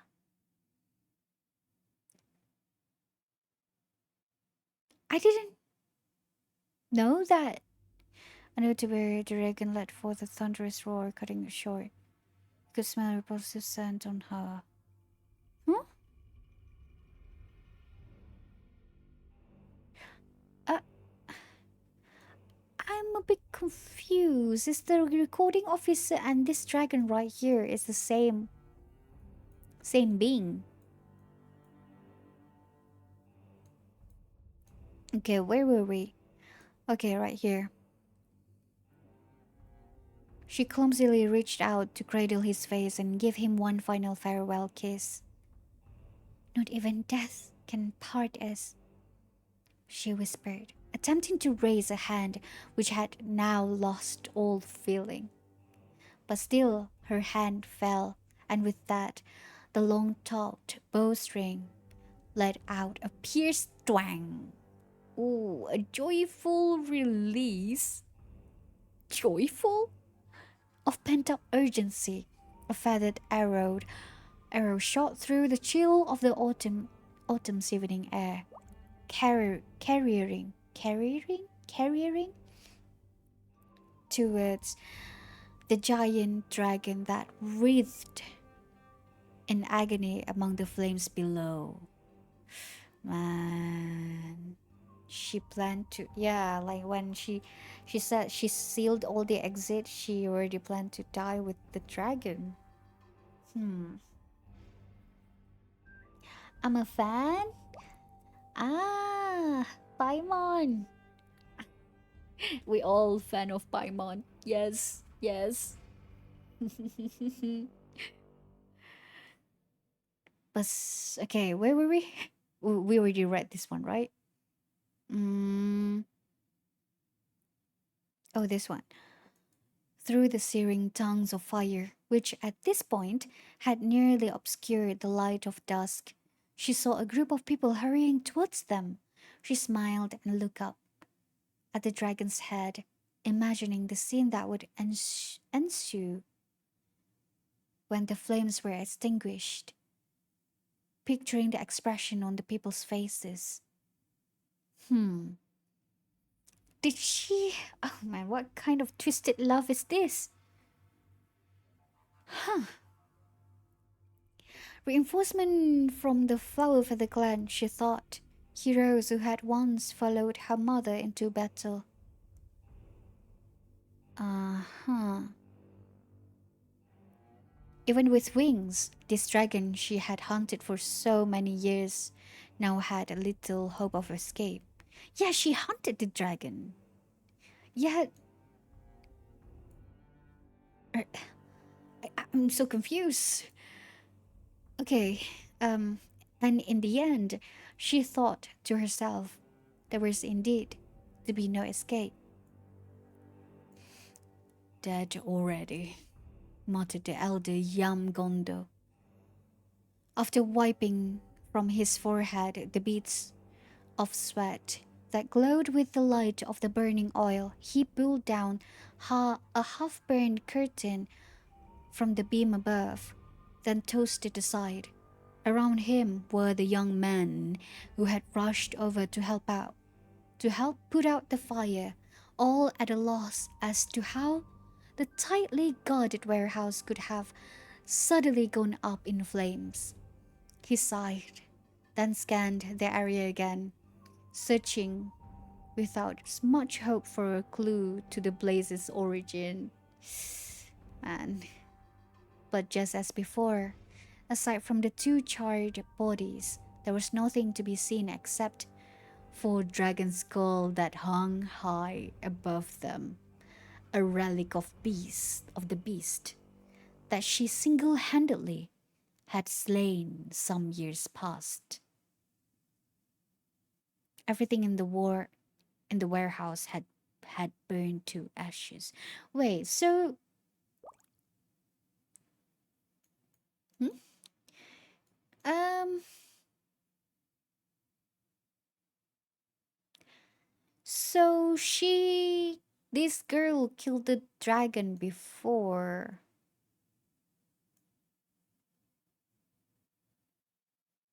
Eh? Wait. Maybe I understand it wrong. Maybe this is not the Dragon Lord, but another kind of dragon. Okay, where is it? Um. Mm, shows nothing like Amanda, not like the archer who's. It's throat. Yeah, it's throat. Not like some other kind of dragon's throat. Oh, wait. Yeah, okay. Maybe this one is. I think this is the sixth Dragon Lord. But it's just that whose dragon skull is that hung at the ceiling?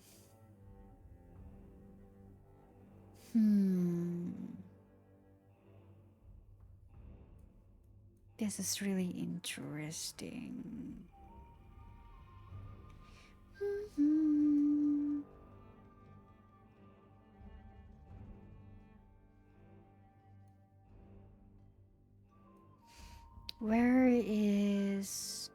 Where do they mention about the skull again?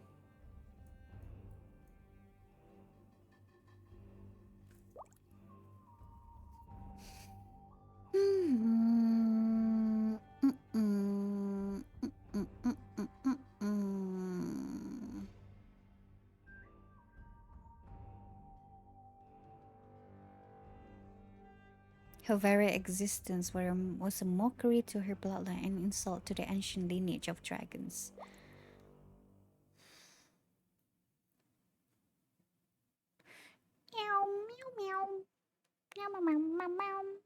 Okay, right here.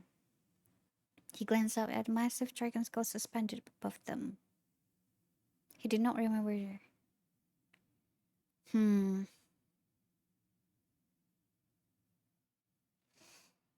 Okay. Yes. Interesting.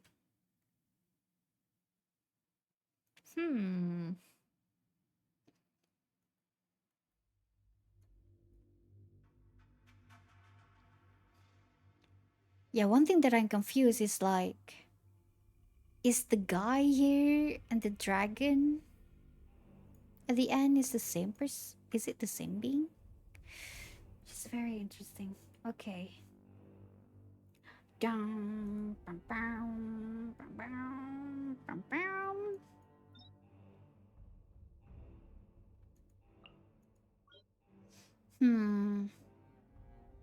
Here we have Lingmeng, Gossip, and then the last one for the 5.2 version is Spring.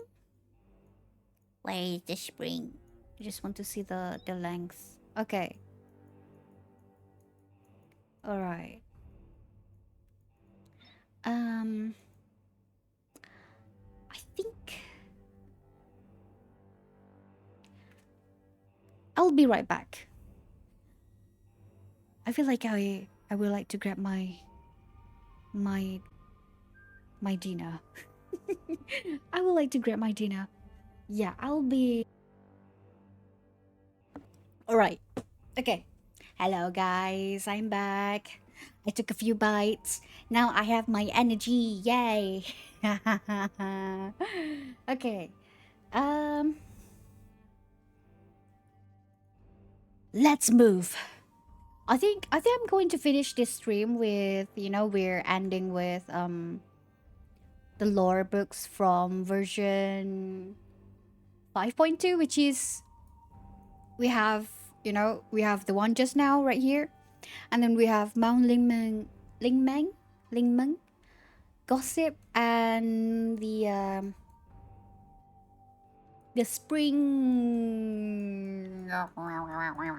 the springs of hidden jade. So let's move. The confusion is because the book is the mix of two.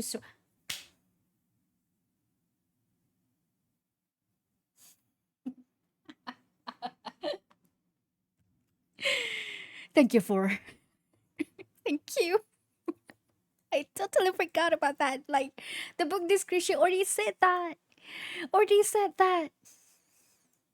They already said this one is like the story is from two different, like, in different eras.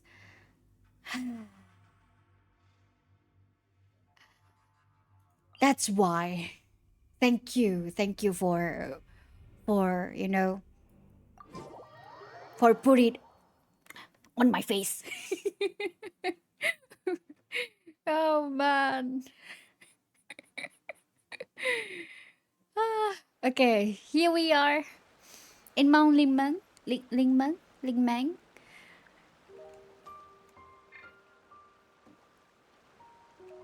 Oh, I was about to say there is no more the fake disciple, but it's there, He's there.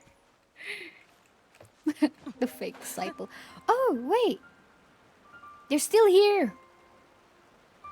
And do you guys have they do. They do have a seat for me. Yeah, one thing that I forgot is switch to the main. Alright. Hi, don't mind me if I do, right? I have a gossip to tell you. You know? Which are this book. Let me tell you all the gossip. Yes. Do you want to hear the gossip? This is the gossip. All right. Mao Lingmeng. If you know how to pronounce it correctly, tell me in the comments or in the chat. Yes. Mao Lingmeng Gossip. A book about local folklore and ballads of Chenyuville. Oh, I thought it just a gossip. Okay, it contains many far-fetched folk legends. Are you sure it's far-fetched? What if it's not? Dun dun dun. Okay. Well, to the people of Teva, it may be far-fetched, but to us, maybe it's not. Who knows? All right. What do you do? What do you do? What do you do? What do you do? Let's bring out this one, shall we? No monocles, no sunglasses. No, no more. Okay, let's read this one. Volume 1. Legend has it that in the depths of the mountains of Chenyuville, where the water lotuses and jade lilies thrive, when the rain falls and fog gathers in the clouds, in the dawn and dusk hours, not clouds, looming shadows of the past will sometimes emerge. According to the village elders, those who dwelled in Mount Lingmeng once worshipped many supernatural beings. Wait, actually, why don't I just Google it? Mount Lingmeng.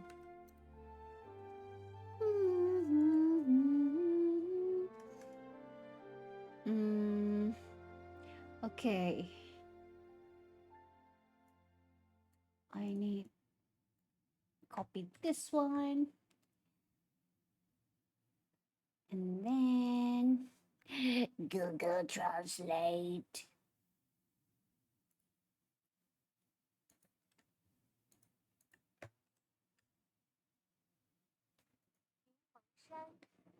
Lingmeng. Okay. Wait, you guys. I did open it. Okay. So you guys didn't hear it. Well, I hope it's not that loud though. Oh god. Wait. I hope it's not loud. Let me know if it's loud. I'm just going to replay it twice. 柠檬山 It's so loud. It's so loud. I'm sorry, guys. I'm sorry. Okay. Okay, let me just slow it. Okay. 柠檬山 Shan is the mountain. All right. Okay, let me fix the volume back. All right. Lingmeng. It's Meng. All right. Now I know. All right. Where were we? Okay.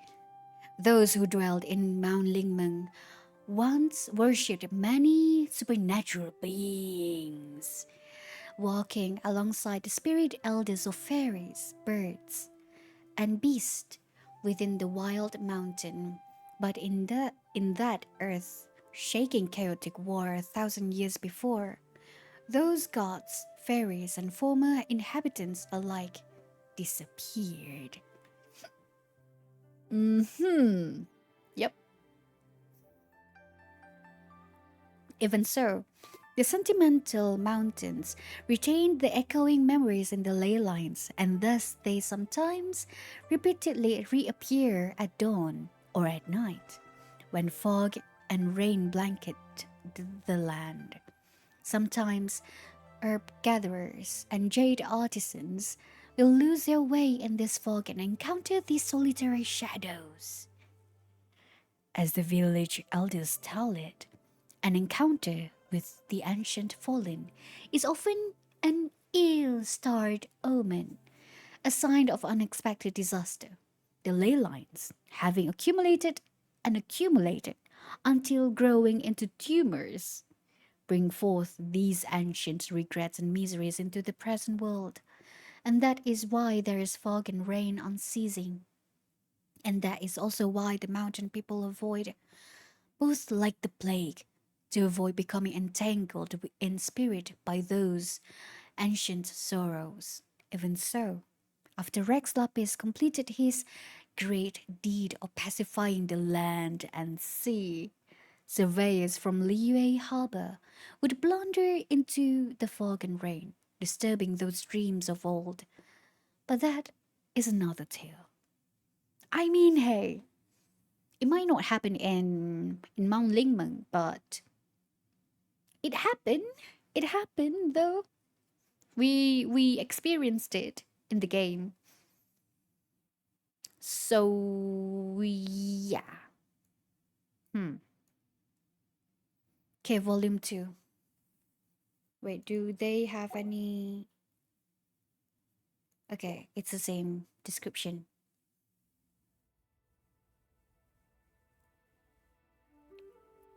In the days after Rex Lapis brought peace to mountain and forest, a mariner once entered the crisscrossed streams beneath the mountain and became lost in the damp dusk fog on a bamboo raft. This person passed water weeds that glowed a faint blue and purple.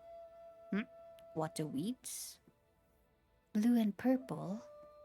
Past tree and bush bedecked in falling flowers, and followed azure avians never before seen, even in dreams, before coming onto and into the cavern of slumber. Wait, azure avians? Wait, no, that one is green. I was like reminded of the the bird that wants to become an Adeptus from Shen Yun's story quest. That one is green. Okay, I forgot. I thought it was, I thought it was like, the same kind. Okay. Through the jade glow and the ghostly light of fungi, the mariner gazed with entranced eyes upon the inhabitants of old. A veritable parade of mountain ghosts they seemed, in ancient cotton robes. They were garbed, and the hems of their clothes were adorned with jade as clear as light playing upon the water, and with nameless fragrant plants lined up and standing on the bank of a deep pool. They sang a song the mariner had never heard before. How my malice lurks lonesome in the dying light of day. How the hateful wind bears the rain. How the deep fog veils. None remain save a lone lord, lamenting lost years. Alas, alas, you came too late. Wait, that's I think I sang it wrong. It was supposed to be sad. Okay. Sad was the song, and quiet, tinged with seeming resentment. The mariner looked closely at the faintly glowing figures in the cavern, and lo, one by one they removed their jades and threw them into the pitch black pool, as if never having noticed the presence of a visitor at all. Descending despondency drove the mariner's paddle on the return journey to Chaoying village, but not before leaving markings along the path. It is said that Yui High Pavilion would later send surveyors here to search for many mysterious settlements, and some also say that Millilith once deployed troops into the deep mountains to search for any hideouts of illicit nature, but all without success. Huh. Interesting.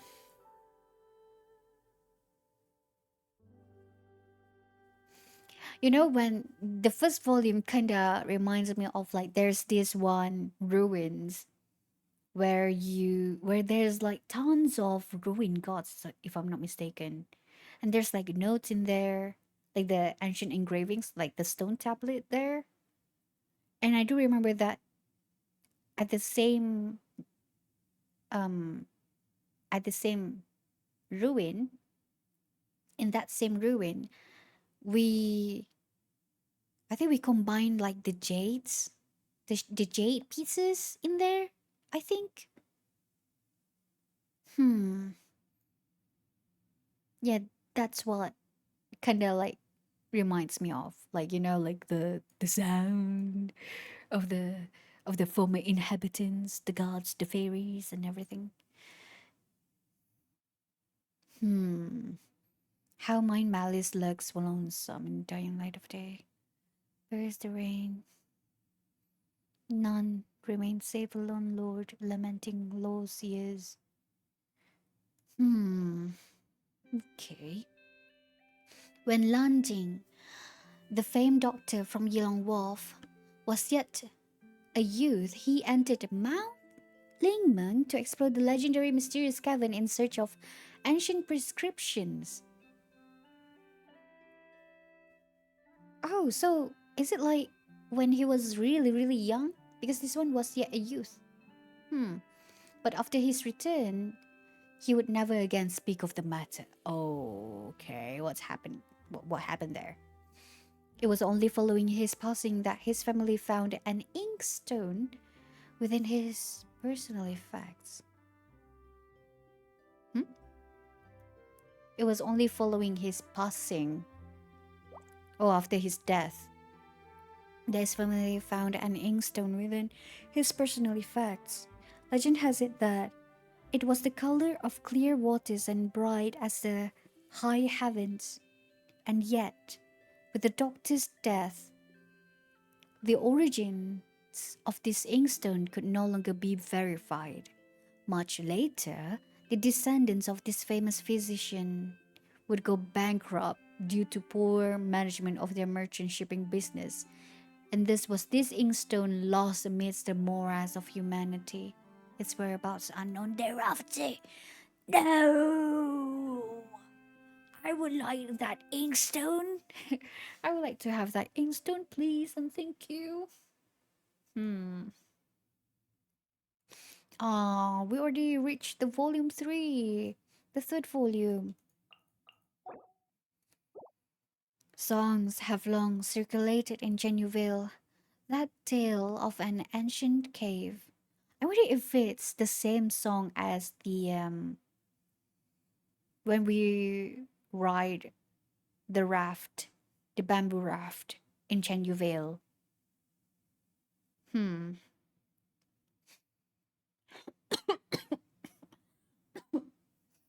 Okay. Songs have long circulated in Genueville that tell of an ancient cave within which a demon lord from a past beyond reckoning once hid.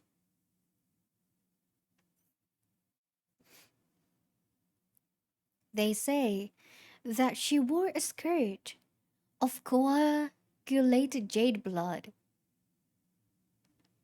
Uh, and leaned on the long destroyed lunar chariot. Okay. Lunar chariot, you say? Lunar? The moon? Submerged and slumbering beneath a black, bottomless pool of power, of water. At first, I thought, oh, is this the Adeptus, the fish Adeptus? But then, submerged and slumbering beneath a black, bottomless pool of water. Hmm. Wait a second.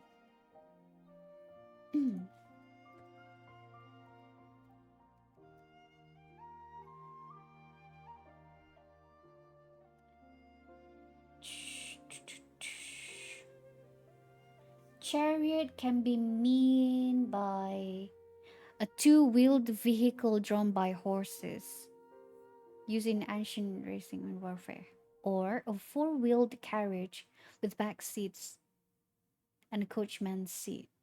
Wait, lunar chariot. We learned about that, no? Like I think we learned somewhere about like the moon sisters. They how they rotate. You know, the three moon sisters, how they rotate, and like how one of them, it's not one of them, but yeah, they ride on the carriage to the moon palace. No, like the silver moon palace, something like that. I don't remember. Where did I read that one? It's been like a long time ago.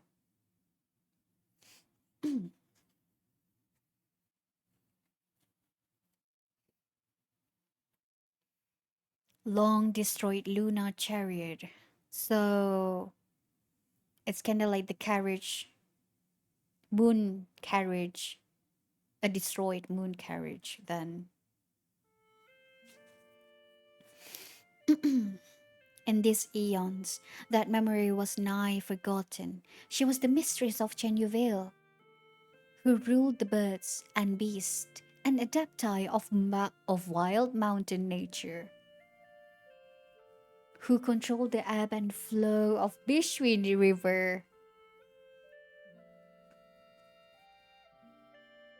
Wait, ebb and flow of Bishwi River. Wait, is this the fish? The fish Adeptus? Who, as an arbiter, maintained the natural balance between mortals and animals. But those are tales from long ago. And though both folk, indigenous and migrant, tell tales of how she started a war out of incurable obsession before ultimately being defeated, sealed, and plunged into deathly dreaming slumber. Oh, she's dead. The relevant historical details can now no longer be verified. The sole piece of evidence that supports this tale is this song of lamentation that Chenyuvale locals once sang. Though I wish to give you herbs, who shall leave it at the sand bank amidst the waters, where now fly the godly banners? The chariot is lost in the lightless bamboo wood. How terrible the Xuanwen wail, who think upon the darkened pool. Do proud descendants of the mountain folk yet remember and memorialize their lost god? The most vivid tales have been eroded by flowing time, now only faintly visible in song, like green jade, only faintly discernible beneath the waters of the stream. So, perhaps, just as the lost boatman once witnessed, one might still hear an ancient heart beating, its jade blood pumping, echoing in those boundless depths. Huh? Or is this maybe. Okay.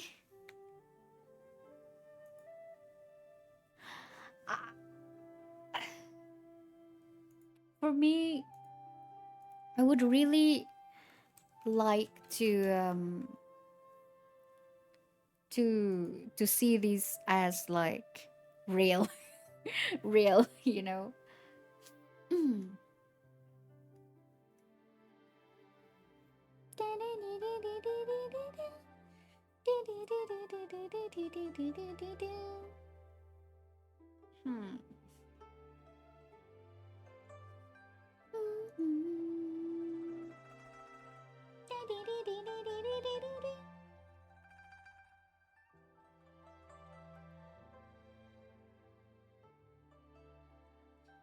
Hmm. Within which, as soon as the reckoning hit, Demon Lord. So this Demon Lord is a she. Coagulated Jade blood. Coagulated Jade blood. That's interesting. This kind of reminds me of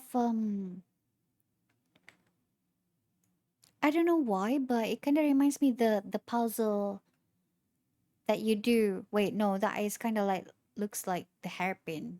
Maybe because of like, you know, like the water just flows there.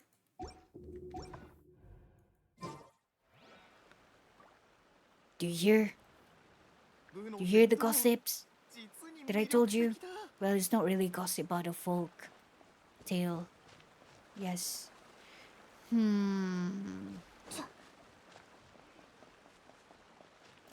No, Shunwen. Shunwen. I think mm,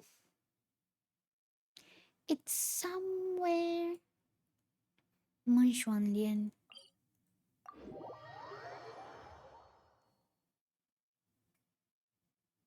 And we heard the stories about Mount Lingmeng before.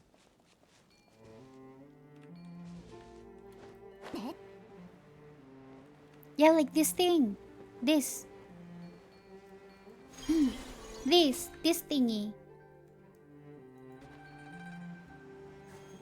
But then I was like, maybe not, because this kind of looks like a hairpin.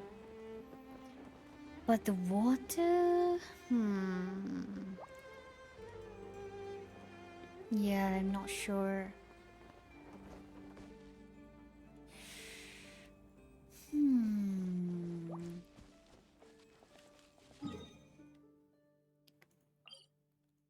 Ancient swordsman.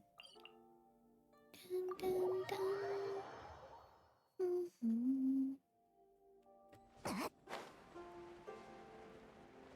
Let me check something.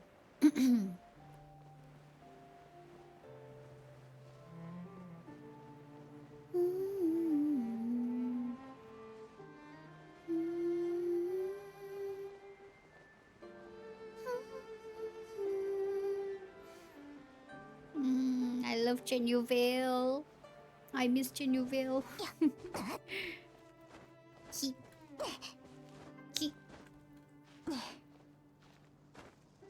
Okay.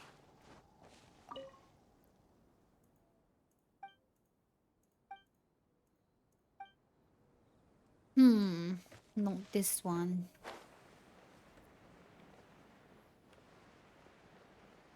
I really forgot where, you know, all other Lingmeng lores.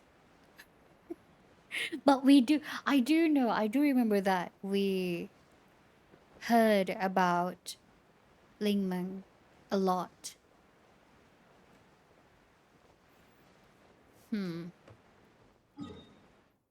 Okay. Let's sit here.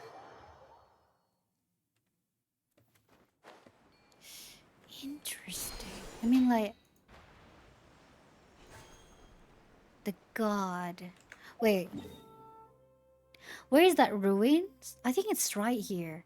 Oh, right here? Chizang wall. Chizang? Chizang? Chizang?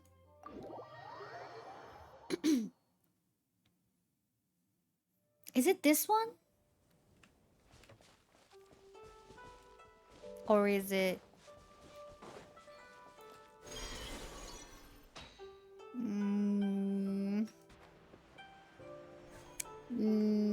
No, no, take me back. Take me.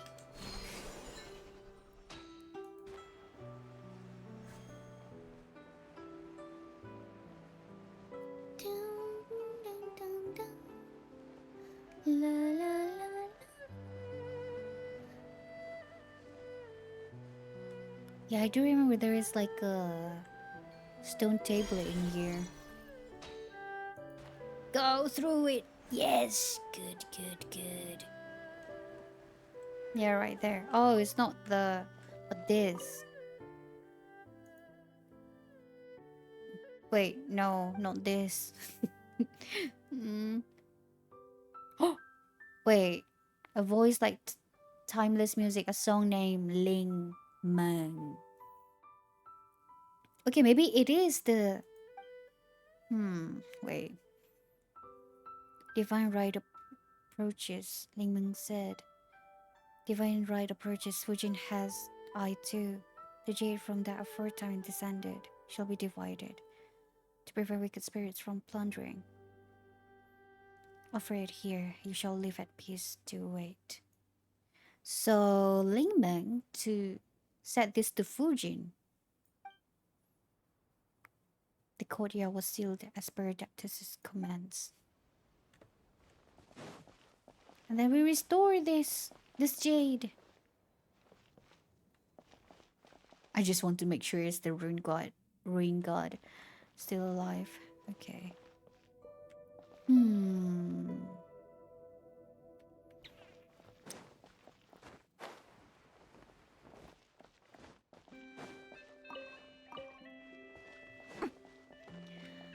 But I feel like there's like somewhere there's like a note saying that they often sometimes hear a song or like wailing around these ruins. But I forgot where. Okay. Let's continue, shall we? The springs. There's so many springs in Chenyuville. I do not know which place to go to. Springs hidden jade. Oh, wait. Should I go to the... There's like a hidden...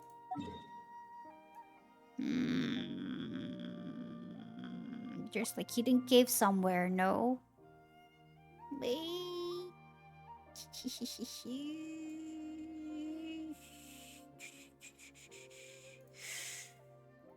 I forgot where. Da da da da da da da.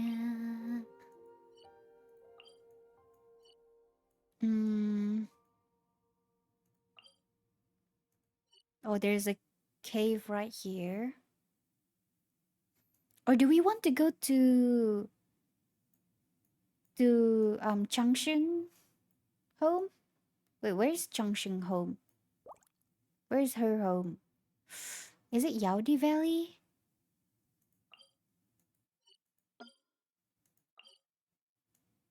Yaodia? Is it Yaodia? Yaodia. Oh yeah. Wait, I think. Cue the Baiju story cutscene. Music, please. There you go. Ah, I love that every steps we take, it's the butterfly. I love this so much. Actually, you know, I have been thinking, do you remember about an unnamed god that Fujin served back in the day? Unnamed god? Unnamed god? Did she... Well, from the scrolls just now, it's... Yeah. It's... Like someone said it. It feels like there's that unnamed god to Fujin. But...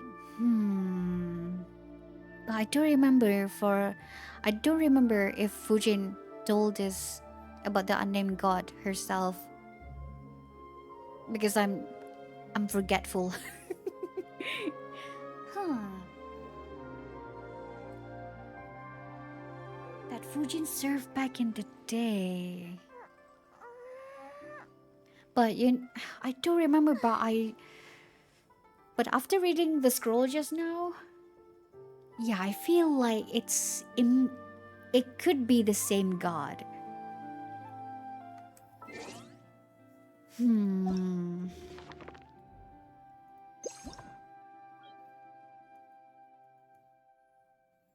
Ding.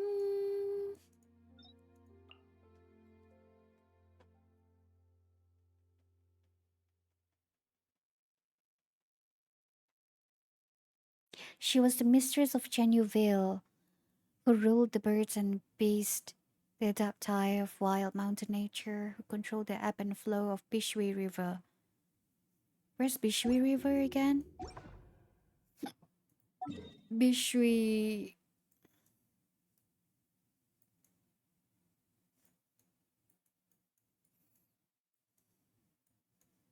Bishui. Lingju. Jinshu. I thought we have a Bishui River somewhere around here. Where is it? Bishui Guili Plains, Mingyun, Stonegate, Dewa Marsh. Wait, we don't have Bishui River? I thought we... Mount Hutao, Huaguang. I thought we have...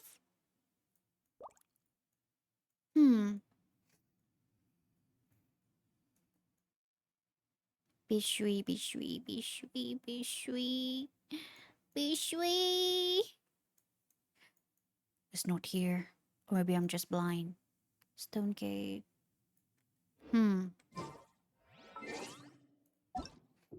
Okay. It's Bishui Plain? Wait. Is there Bishui?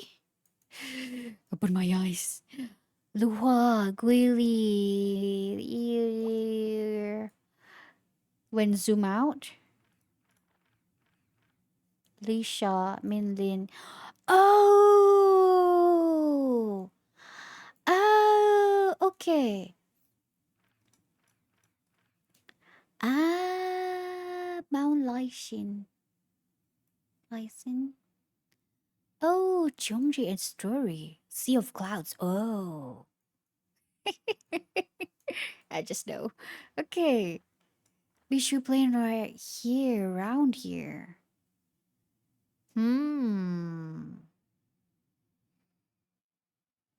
Dewa Marsh. This is okay. Right here. To the option in.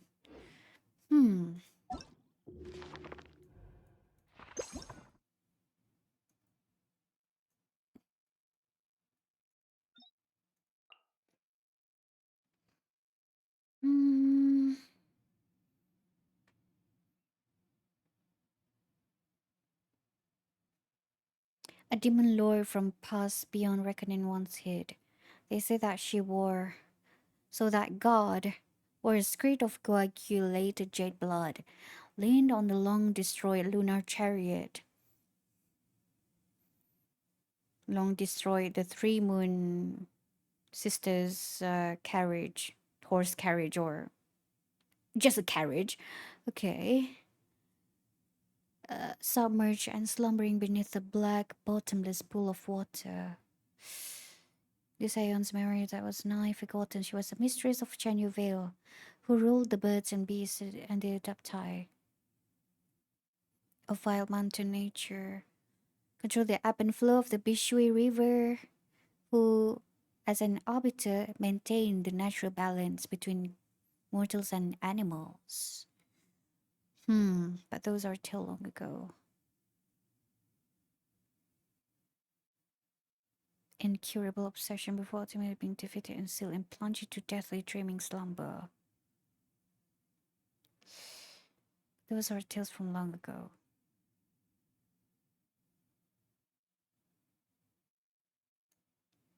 Hmm.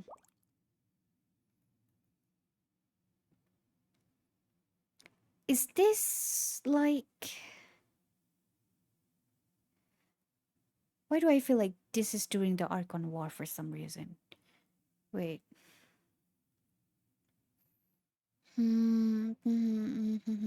Supernatural beings.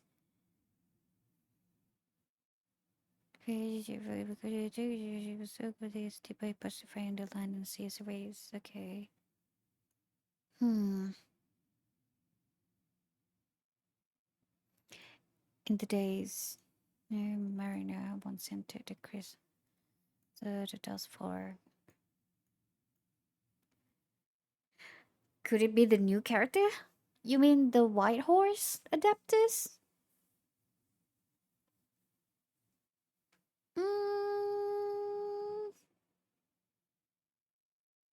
I don't know. I maybe because I don't read the what is it, the drip marketing description yet. You know, all the teaser from from the various characters talked. You know, they describe her and everything. Yeah, I haven't read that yet. Wait, where's the music? Hello? Music? If it's so silent here. Yeah, it's only meant to exponentially.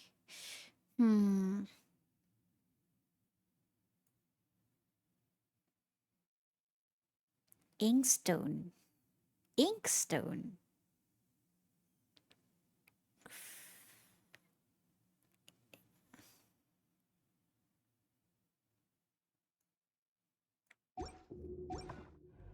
Hmm.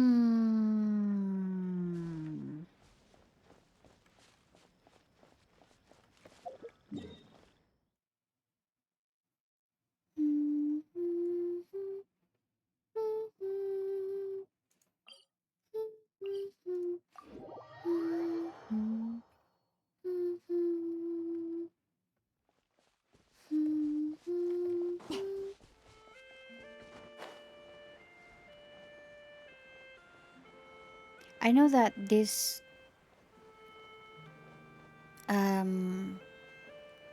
ancient swordman description is not going to help, but I just want to check it out.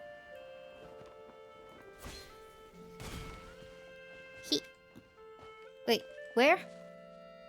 Where? Where is the sword? Huh? Is it up here? It's not here.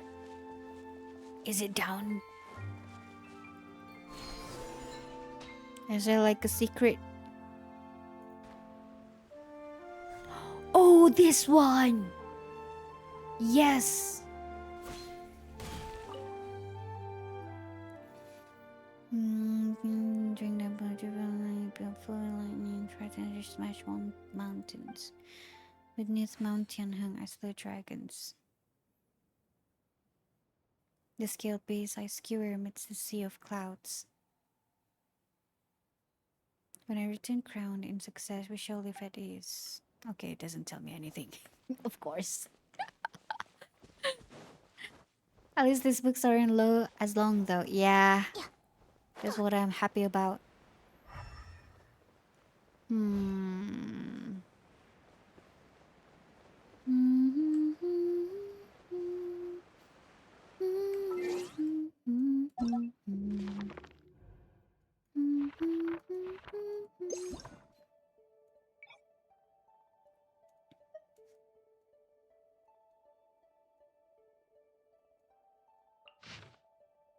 But this one is all about the Guhua clan. Yeah.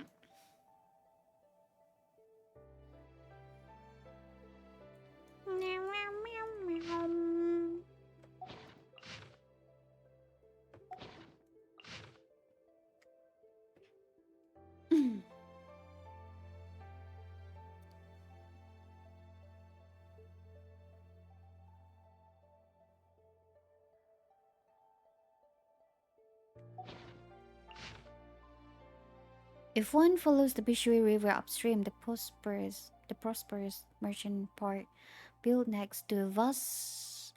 Na na na na na na na na na. Okay, Jade Elegy of Bishui. The spring's cries ripple through the vales. The shrines depart from the northeast shores. The heights and shallows of in the southwest hide. Sun and earth from each other divide. The eternal whirlpool never churns, the beautiful jade concealed within. There's more to it. I'm just forgetful. Anyway, one last one, guys. One last one. Spring, yay! It's two. We only have 2 volumes. Okay, Springs of Hidden Jade. Here we go. What kind of passerby will the young man, lost in a secluded bamboo grove, meet along his way? Oh? It was when the dawn's first dew drizzled upon the lotus leaves and frogs sang once more that the young man began to wake. The morning sun cast shards of light through the bamboo wood, ever so slightly evaporating the previous night's dew, still sticking on his linen clothes, while pearly glistening were the white mane strands that yet lingered on his shoulder. Oh, white mane? Wait. White mane? Is this the white horse Adeptus? Okay, anyway, as the sun as the sun shone upon his face, the young man stood up in his lethargy, half opening his eyes. Only then did he discover that which had disturbed his slumber, a pair of eyes sparkling like amber gold. Hmm. And I do remember that animation though. She did have a pair of gold eyes, amber gold eye. I haven't really I didn't look properly in what's it, Ziban. Yeah, I didn't look properly into her eyes. Maybe it's also them. Oh, you know what? Hoyo play. Where are you, Hoyo play? I need to see it now. Ziban. Hi, Iluga. Zibai. Oh, it's Zibai, not Ziban. I can't see it. It's so small. Man, but she looks so damn gorgeous. Yeah, with the clothes. Okay. Let me close this one.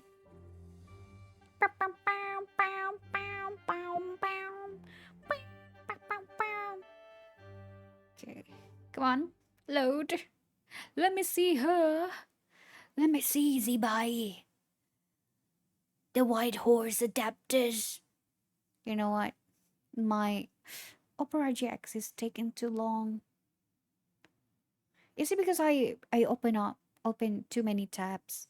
Is this why it's so late nowadays?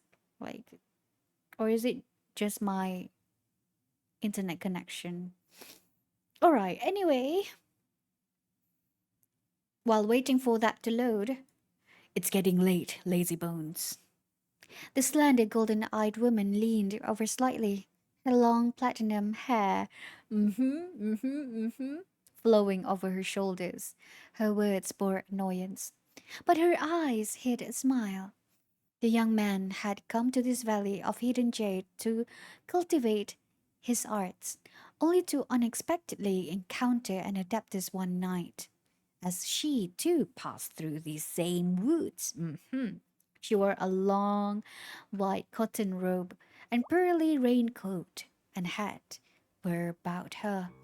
Her eyes were dazzling and gentle, yet indifferent, and her voice was elegant and tranquil, like jade that falls into a clear spring. She spoke. She spoke? She spoke of tales ancient and absorbing, so much so that he forgot the moon's rise and fall, the cycle and orbit of the stars, even the first croaks of frogs and cries of the cicadas. At dawn slipped away from him. After that, she took him on a tour of secluded abodes where Adepti dwelled. Oh, okay. Interesting. So she just took him to the abodes, to the Adepti abodes, and there had him watch an unfinished game of chess. To the bottom of a clear river, exploring the courts of deceased deities, up steep cliffs that overlook the desolate cities left behind the mountain tribes. And still after, when the silver butterflies glittered in the moonlight. Silver butterflies? They would explore the dreams of the fish that played beneath the springs, and they danced together like the ancestral mages who revered the serpent. Hmm. We know what is that serpent? Accompanying the demons and gods of the mountain in falling into deep slumber only when the cicadas had fallen silent. Recalling all this, the young man gazed at her back and sighed. What's wrong? You were fine just now. Why are you zoning out all of a sudden? Sensing his companion's curiosity, the young man, who had thus far simply gazed at her in silence, spoke of misgiving he held in his heart. Mortal are but transient guests between heaven and earth, and thus are inclined to momentary joy and sadness, binding ourselves to individual points in the past and forever seeking their echoes. But what would an Adeptus think of such a lovely night? You do think highly of yourself. Alas, I may forget you in but a moment. We Adepti really are heartless like that. Then she gave him a sly smile, and her eyes squinted at the slits. But since you like to know, I'll tell you. Okay. Alright. Off to volume 2. Okay.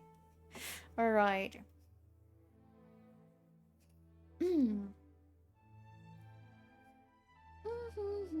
I love how we accidentally read books related to recent playable characters like Dorian and Zibai.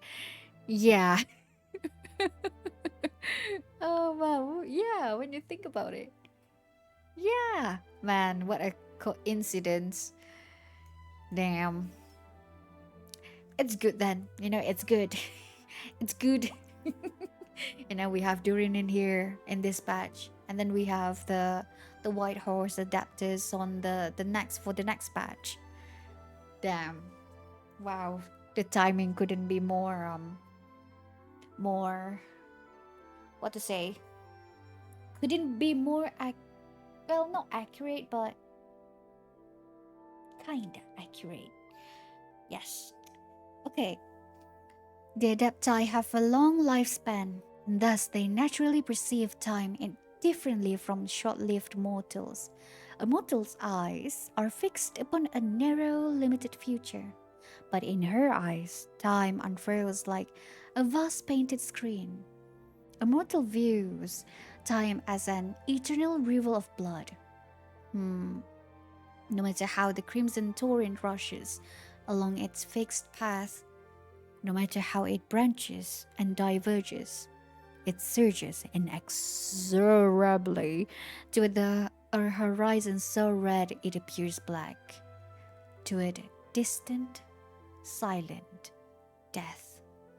But in her eyes, time is a barren wasteland, with neither beginning nor end, blanketed in spider silk threads on that stretch to unknowable distances. Here, all things walk or run, even the mighty mountains, so fixed in mortal sight, may dissipate like rolling clouds in hers. Even Mercury, which mortals hold to be enduring, through her amber gold eyes. Wait, Yishuan in from ZZZ also have amber gold eyes. Oh, I just remember that. Hmm. Uh, Through her amber gold eyes can be seen to wear, tear, and collapse. To say nothing of such fleeting troubles of or love. In the endless journey of life, mortals often miss their homeland and thus wander amidst time's boundless flow, entertaining fantasies that a lost image could be recreated in the future. Damn. Damn. I mean, I kind of like this word, like these sentences here. This sentence right here. Entertaining fantasies that a lost image could be recreated in the future. Hmm. Fantasies. Though they are driven and pushed by the torrent of the passing years, and when forced to make devastating decisions, they will often look back at the past, perplexed, as though light long faded might yet return. But not so her. She sprinted forever alongside all the movement. Her flying hair, ever white gold, as she shattered every wave and dispersed all sediment, caring only to return from this moment into the future. The mountain? The mountain people once viewed her as Time's daughter. What do you mean, Time's daughter?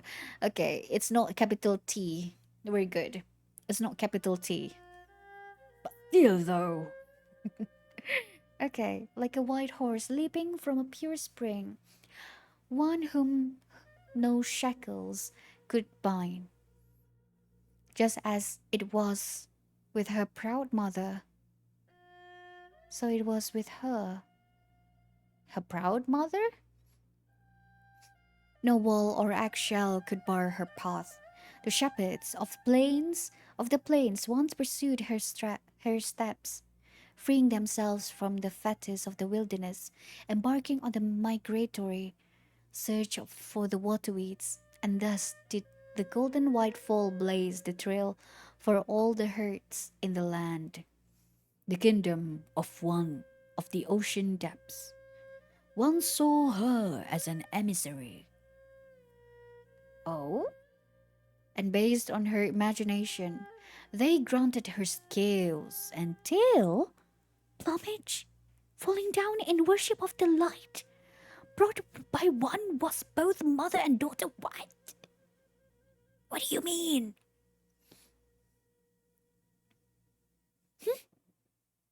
In the days when mortal received the blessing of the heavens, great heroes and wandering champions would visit the clear springs for her blessing, fighting over over the tenderness she left in her hurried wake. But when the moon palace collapsed, oh, okay, okay, okay. But when the moon palace collapsed, the chariot fell, and the three sisters were slain. Oh, wait, oh, I thought, then who's up there? So all the three sisters are dead. I thought only one left, which is what's the name of the song? Dream Aria? Yeah, I thought only Aria left alive. Huh. Well, we're in the fake moon. Fake moon. I mean, fake skies. So, okay. So all of them, all three of them, were slain. So that it will be eternal darkness, unless there is other moon. But the moon palace collapsed. Okay. She's definitely a very important character. Yeah, and my promo gems doesn't look that good. No! No! These legends became lost alongside disaster's descent and downfall of bygone peoples. Bygone peoples. The heavens rained down cruel order, and from that day the stars stilled their orbits and the earth ceased to turn. You know what? I think I do get the reason why she's now get to be a playable character, because we do know that in Nod-Krai it's focusing on the moon, and in here she definitely know what happened back then. And I think in the oh no, please don't. I feel like this Lanterite, the next patch Lanterite is, there might be a spoiler about the moon. Oh no. Because you guys, I think you guys already like what? Luna 3, Luna 4, Luna 3, or but yeah, like already like multiple Archon quests in Nod-Krai. So it's about time for her to come out.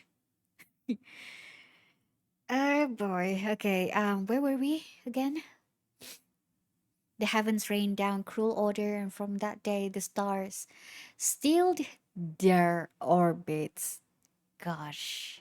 And the earth ceased to turn. Ho, ho, ho, ho, ho. As for her, she had no choice but to be trapped within the shell of the starry sky, forced to tarry within this stagnant foreign land, awaiting her mother's thousand threats. Foreign land, you say?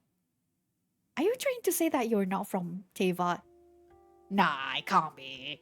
Nah, nah. Awaiting the erosion of hardy stone, awaiting the next encounter from beyond. It's me, Traveler.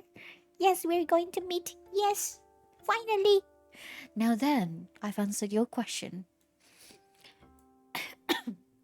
And as for the story that follows, I told you much of it last night. He knew not when, but she had already wrapped herself in a white shirt. She turned her back to the scattered sunlight, and her amber gold eyes glittered in the darkness. Wait a second.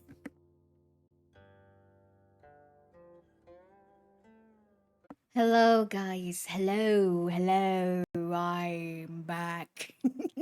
Sorry, guys, for the intermission. Yes, I'm back. I'm back. Okay. What is it just now? Imagine if she is actually Istaroth's daughter, and she's gonna have like a voice lines about big lores figures like Nibelung and stuff. Oh god. Oh god. No. That's going to be really cool. I mean, hey, she have white hair. I do remember Store of Eyes. Well, she have kind of like, like golden white horse, golden sparkling to it, to her. But yeah, okay. Where were we? Um, okay. Now then, I've answered your question. And as far as the story that follows, I told you much of it last night. He knew not when, but she had already wrapped herself in a white shirt. She turned her back to the scattered sunlight, and her amber gold eyes glittered in the darkness.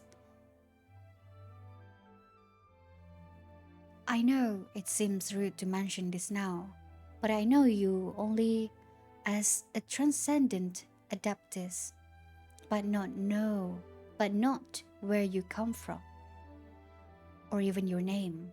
Might I have it? Once again, just as she had once faced another child she knew not amidst the bamboo forest, she only laughed, saying nothing more. Sighing, sigh, sigh. How do you pronounce it? Sighing, sighing. Google.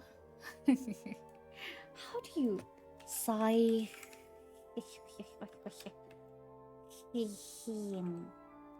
Sighing, sighing. How do you pronounce with the ing?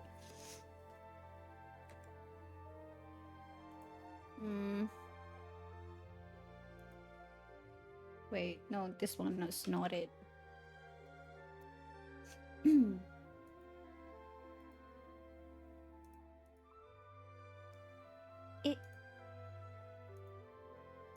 It. Okay. Can I hear? Sighing. Sighing. Sighing. That's how they pronounce it. Sighing. Sighing. Okay. Sighing. The young man nodded to her, bidding her farewell. Many years later, the young man, now old and grey, recalled this moment by chance.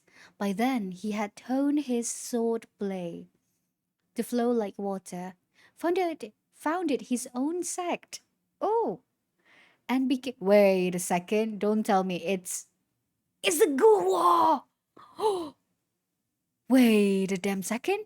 And became a teacher. And still, he never could comprehend the final story she told him. And as for her, she sprints still along the threads of fate, concealing her trail beneath the forests and springs, far from the gaze of the gods, guarding the ancient stories that slip away from even her. Man. Okay.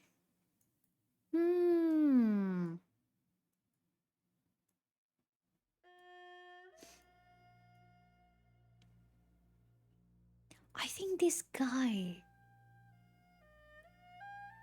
Yeah, it might be the founder of the Goa clan. Honed his swordplay to flow like water, founded his own sect, became a teacher. Hmm.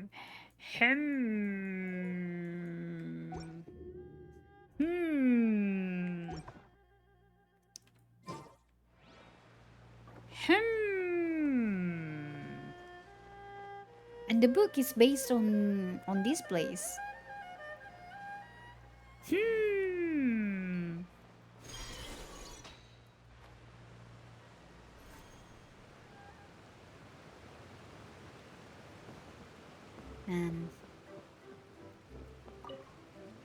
It's interesting.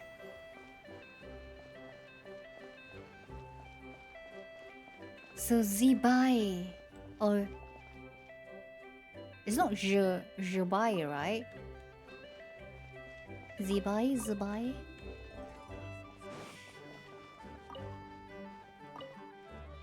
I didn't. Wait. I think it's through her that we know about the moon, more about Moon Sisters, if I'm not mistaken. What is the previous because of Ju Yun Moonlit Bamboo Forest? I think it's through her too. We know more about the Moon Sisters. Charicon look like. Yeah, the Joy-Con have like the whale. The whale. Her golden eyes, okay.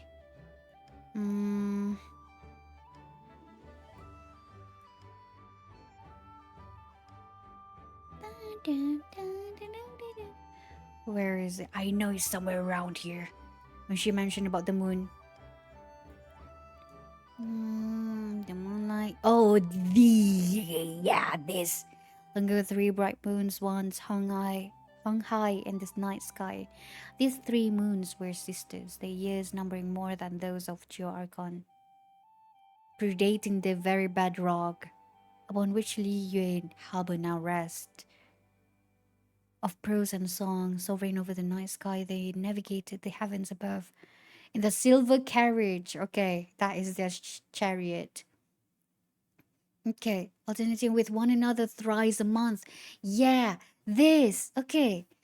If the rain was not promptly passed from one sister to the next, a terrible disaster would occur that very day. Yeah. These 3 luminous moons shared out one love. The stars of daybreak. Fitting moment, day and night conversion. Woman say blah blah blah blah blah.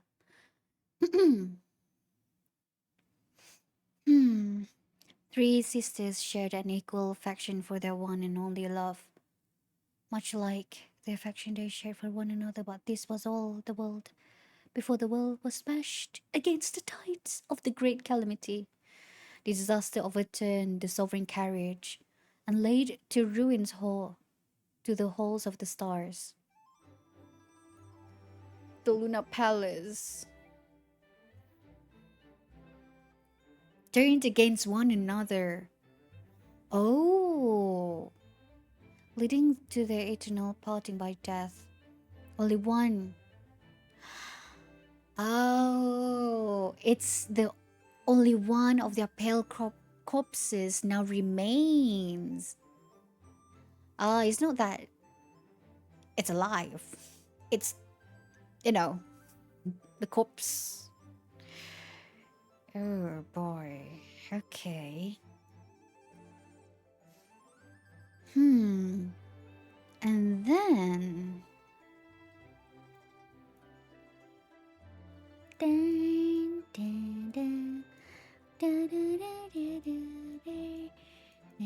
the Lingmeng gossip.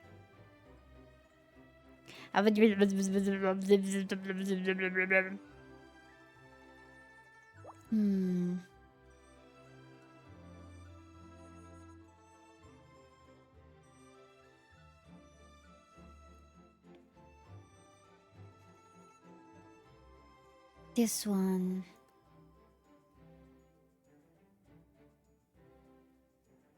Of an ancient cave within which God, demon lord from a past beyond reckoning, once hid.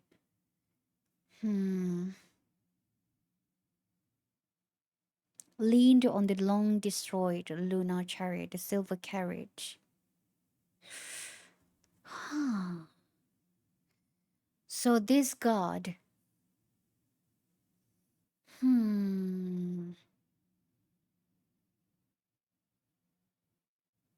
Mistress of Chenyu Vale. Yeah, we don't know who's this god, but yeah, she ruled the birds, the beasts, and the adepti of the wild mountain nature. Control the ebb and flow.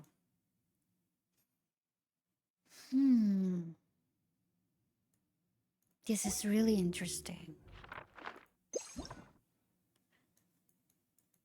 Schwan. Schwan. I know that we read it. We read them already. I just want to check it real quick. Schwanwen Beast.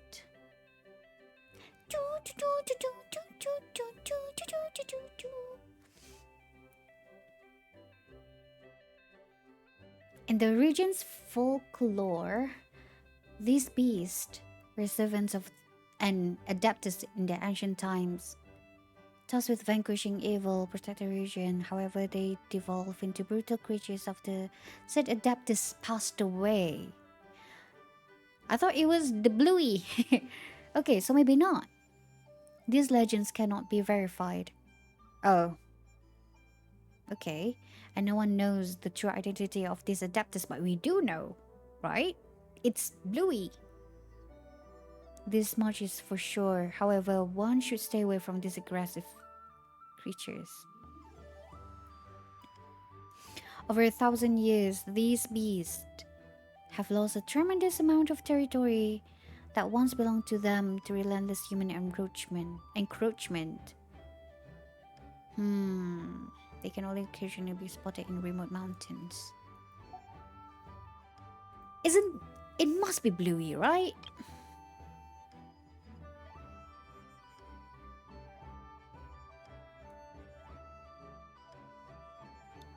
Was considered to be the same standing as the Adepti.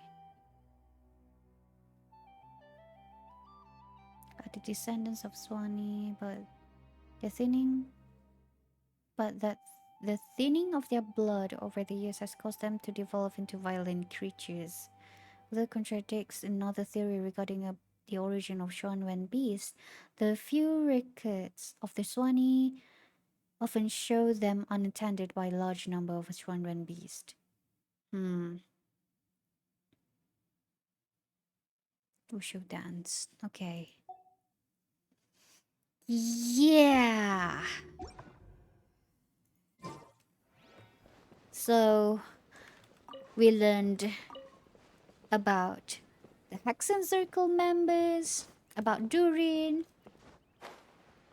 the current Durin, about about the god, the unknown god. Well, not the unknown god as in the shade, but the unknown god in Chenyu Vale. And so we learn more about the White Horse Adeptus. Man, I'm liking this stream. I'm liking these the readings that we read so far. And what else do we learn? Oh yeah, about the Dragon Lord. Yeah. And the Lianka's daughter. Yeah. Oh, wait, here.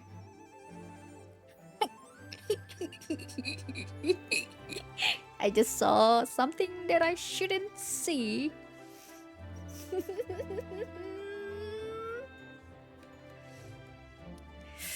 All right. Well. Okay, wait a second.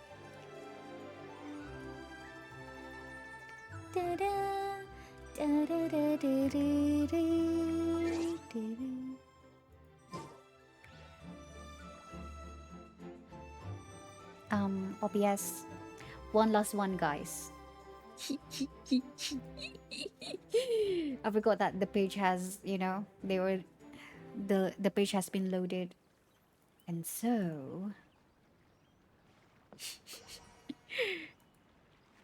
why do I feel like I shouldn't? Should I read this? But I already saw something that I shouldn't.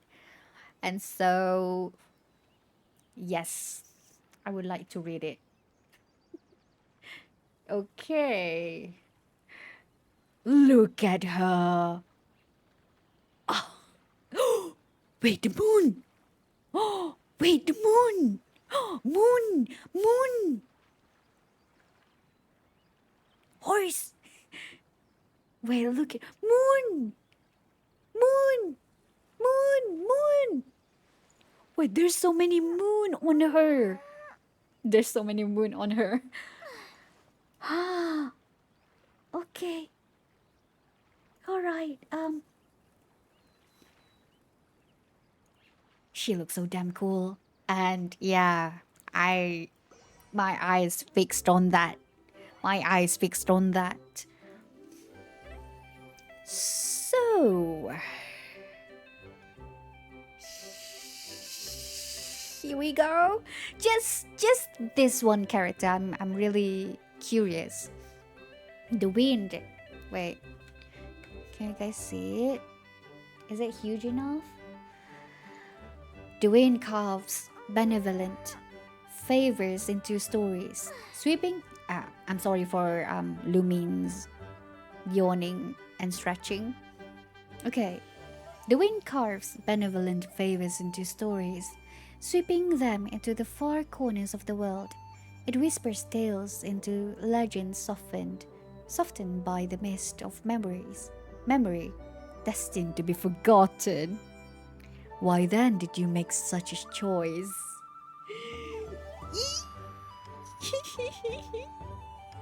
Is the Roth know her? Of course. White horse fleeting spring. White horse's fleeting spring. Geo. Oh, she's a Geo. Moonwheel? What do you mean by that? Huh? Moonwheel? Huh? Equa alba. Equa alba? Alba is horse, right? Wait, no. Is it Equa? Wait. I don't know. Anyway.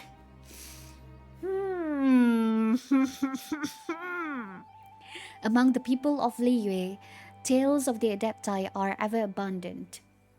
Like the leisurely Adeptus of the clouds, who dispelled droughts with nourishing rain in the full record of pristine pavilion, and the golden-winged king, who purged plagues and banished pestilence in Yakshas, the guardian Adepti. You know what? I think the reason why she chose to tell all of this is because her memory is like Istaroth said, it is destined to be forgotten.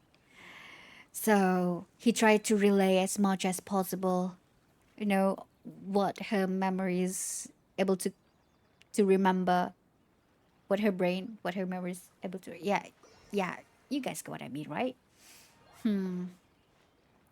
There are all beings of immense power, guardians of peace in every corner of the land, who the people hold in reverence and awe.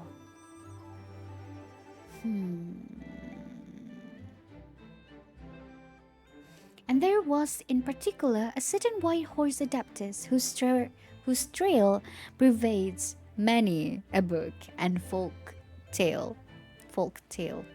Some say she became a steed as white as snow, and in the days of the Archon War, aided Rex Lapis in attaining supremacy over the mortal realm. What if she's not? What if she didn't aid Rex Lapis? Other whispers that her eyes, like amber touched with gold, hold the power to gaze through the desolate wastelands of time itself. She's definitely...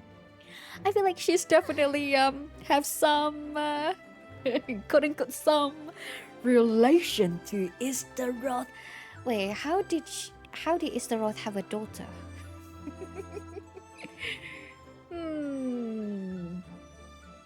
How did the god give birth? Okay, anyway. Still, others claim she has always lived on the moon. I mean, hey. Her outfit, her appearance filled with moon. So, yeah. How does she... Damn. listening to the wishes of mortals and keeping watch over the world of flickering lights below. Keeping watch, you say? Like your mother? Wait, then Venti? What about Venti? Well, I guess it's the same too, I guess. Her son. Okay. Yet amidst all these different accounts, none could truly capture her visage, nor paint a likeness of her form, whether amidst gentle tea-time chatter or in debates pouring out over ink-filled scrolls. Each view was a glimpse through a keyhole, catching not but fragments, never the full picture. In any case, she was as a shard of blasted light, a wild goose upon the snow, whose footprints vanish with the morning. Still, her yesteryears linger in the mortal dust, and her tale awaits its dawn into the world of the waking. You mentioned about the moon wheel previously, right? So, what is this moon wheel? That is very interesting. Yeah, you mentioned about the moon wheel, but I forgot what it was. What like your when you mentioned about the moon wheel, but you forgot what it was. Oh, the Adeptus here. Okay. Huh, man, she looks so damn gorgeous. I like how there's like fur in here. No spoiler about Moonwheel. Okay, good. Wait, whoa. There's a window here. I see the creek. Ahem. Anyway, I like her outfit. Really. Yeah, see, moon, whole moon. Oh, wait a damn second. The vision looks different. Whether she looks so damn gorgeous with the jade, I love that. And this jacket right here. Oh man, I wish I have that clothes. I would love to wear that right now. Where are you?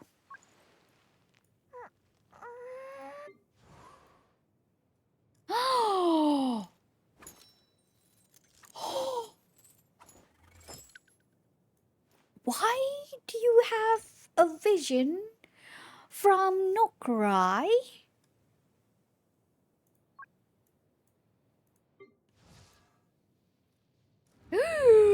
uh,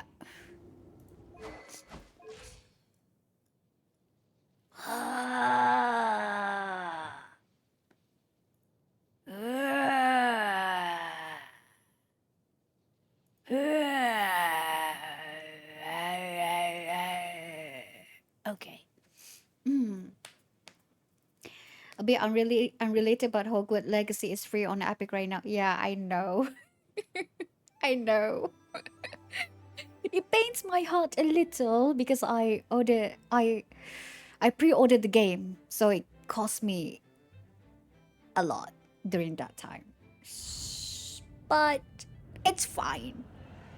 It's fine. It means I have more, I have a backup in case I lose access to this account, to the Steam account. So, in case I forgot my password, I can play on my Epic games. I'm trying to be positive here. Or maybe it's is it toxic positivity? I don't know.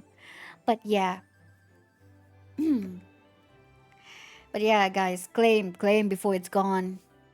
I think it's December 19 is the last date you can claim the game. So yeah. That's interesting. She have the vision from Nod-Krai. Wait, what are you? This might be going to be a spoiler for me, but I just want to know these one details. No. Aw. Where is it? Curatorium of Secrets.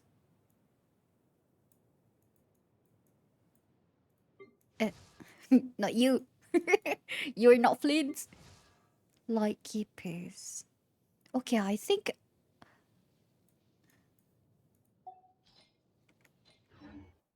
I feel like most of the Nod-Krai,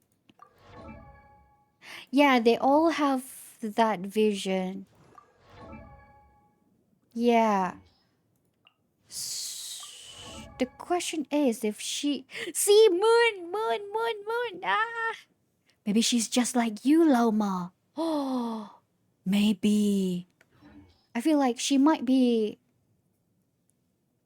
close to Lauma.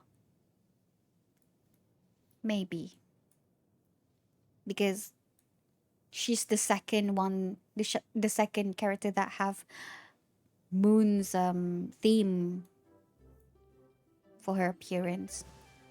What about you? Okay, not cry. Interesting. So maybe that means that they received the vision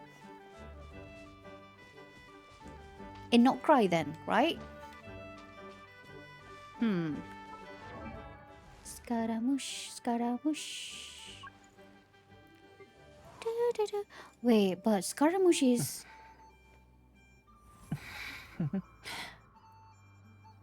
I think that is... Oh, okay, no. Alright.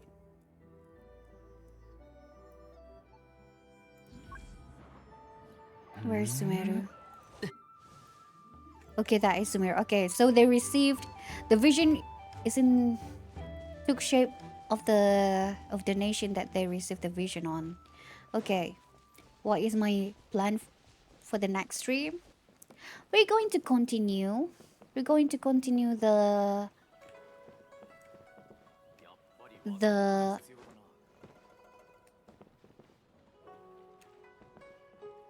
reading.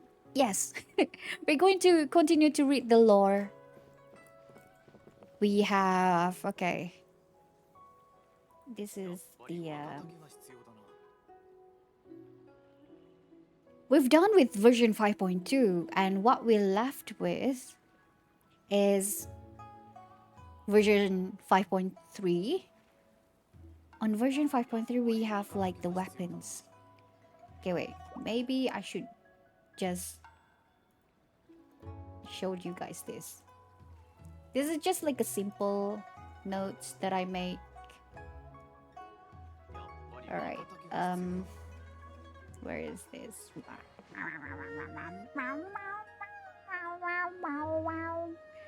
Okay, let me show you guys. This is not bad.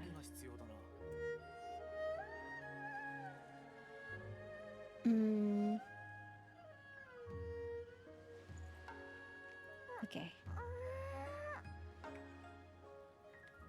Let me just position this one.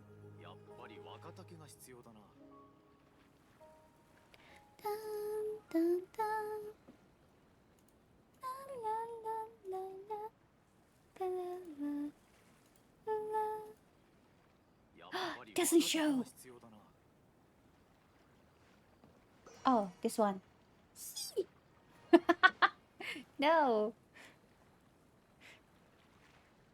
Not that one.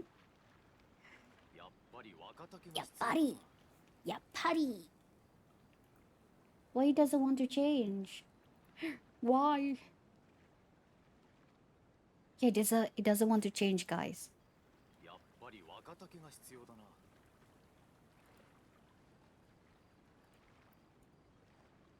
It doesn't want to show it to you guys.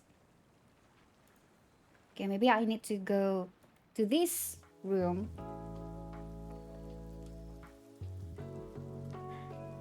And then going back. Let's see. Yay! Okay, yeah, alright. Here we go, guys. So, we're done with the version 5.2, and now we have version 5.3. The Mauvika weapons. Then, these are the books. Version 5.4. And then, version 5.5, we have lots of readings, especially the books. And on version 5.7, we have the character story and also like her weapon. And 5.8, we have Inefa weapon. Yeah, Inefa weapons.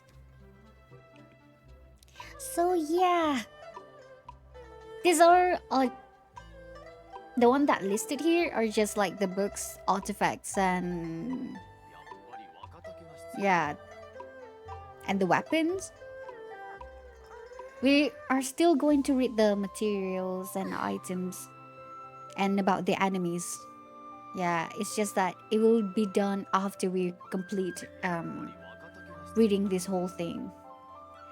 So yes.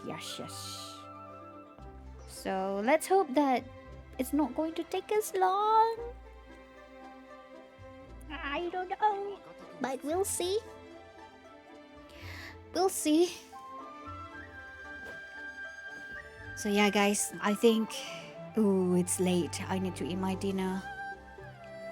So yeah, guys, thank you guys for coming by to the stream.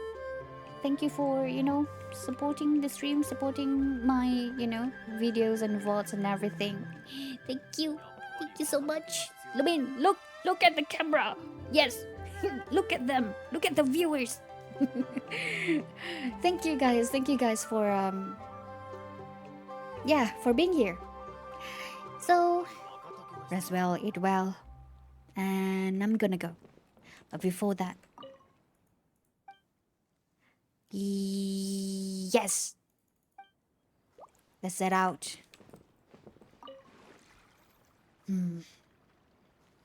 Bye, guys. The music doesn't sing. Well, it seems like... Oh, there you go. Yes. I'll be... I'll see you on the next Genshin stream. Yes. So, goodbye. Good night. Good evening. Or good morning. Or good afternoon. Ah.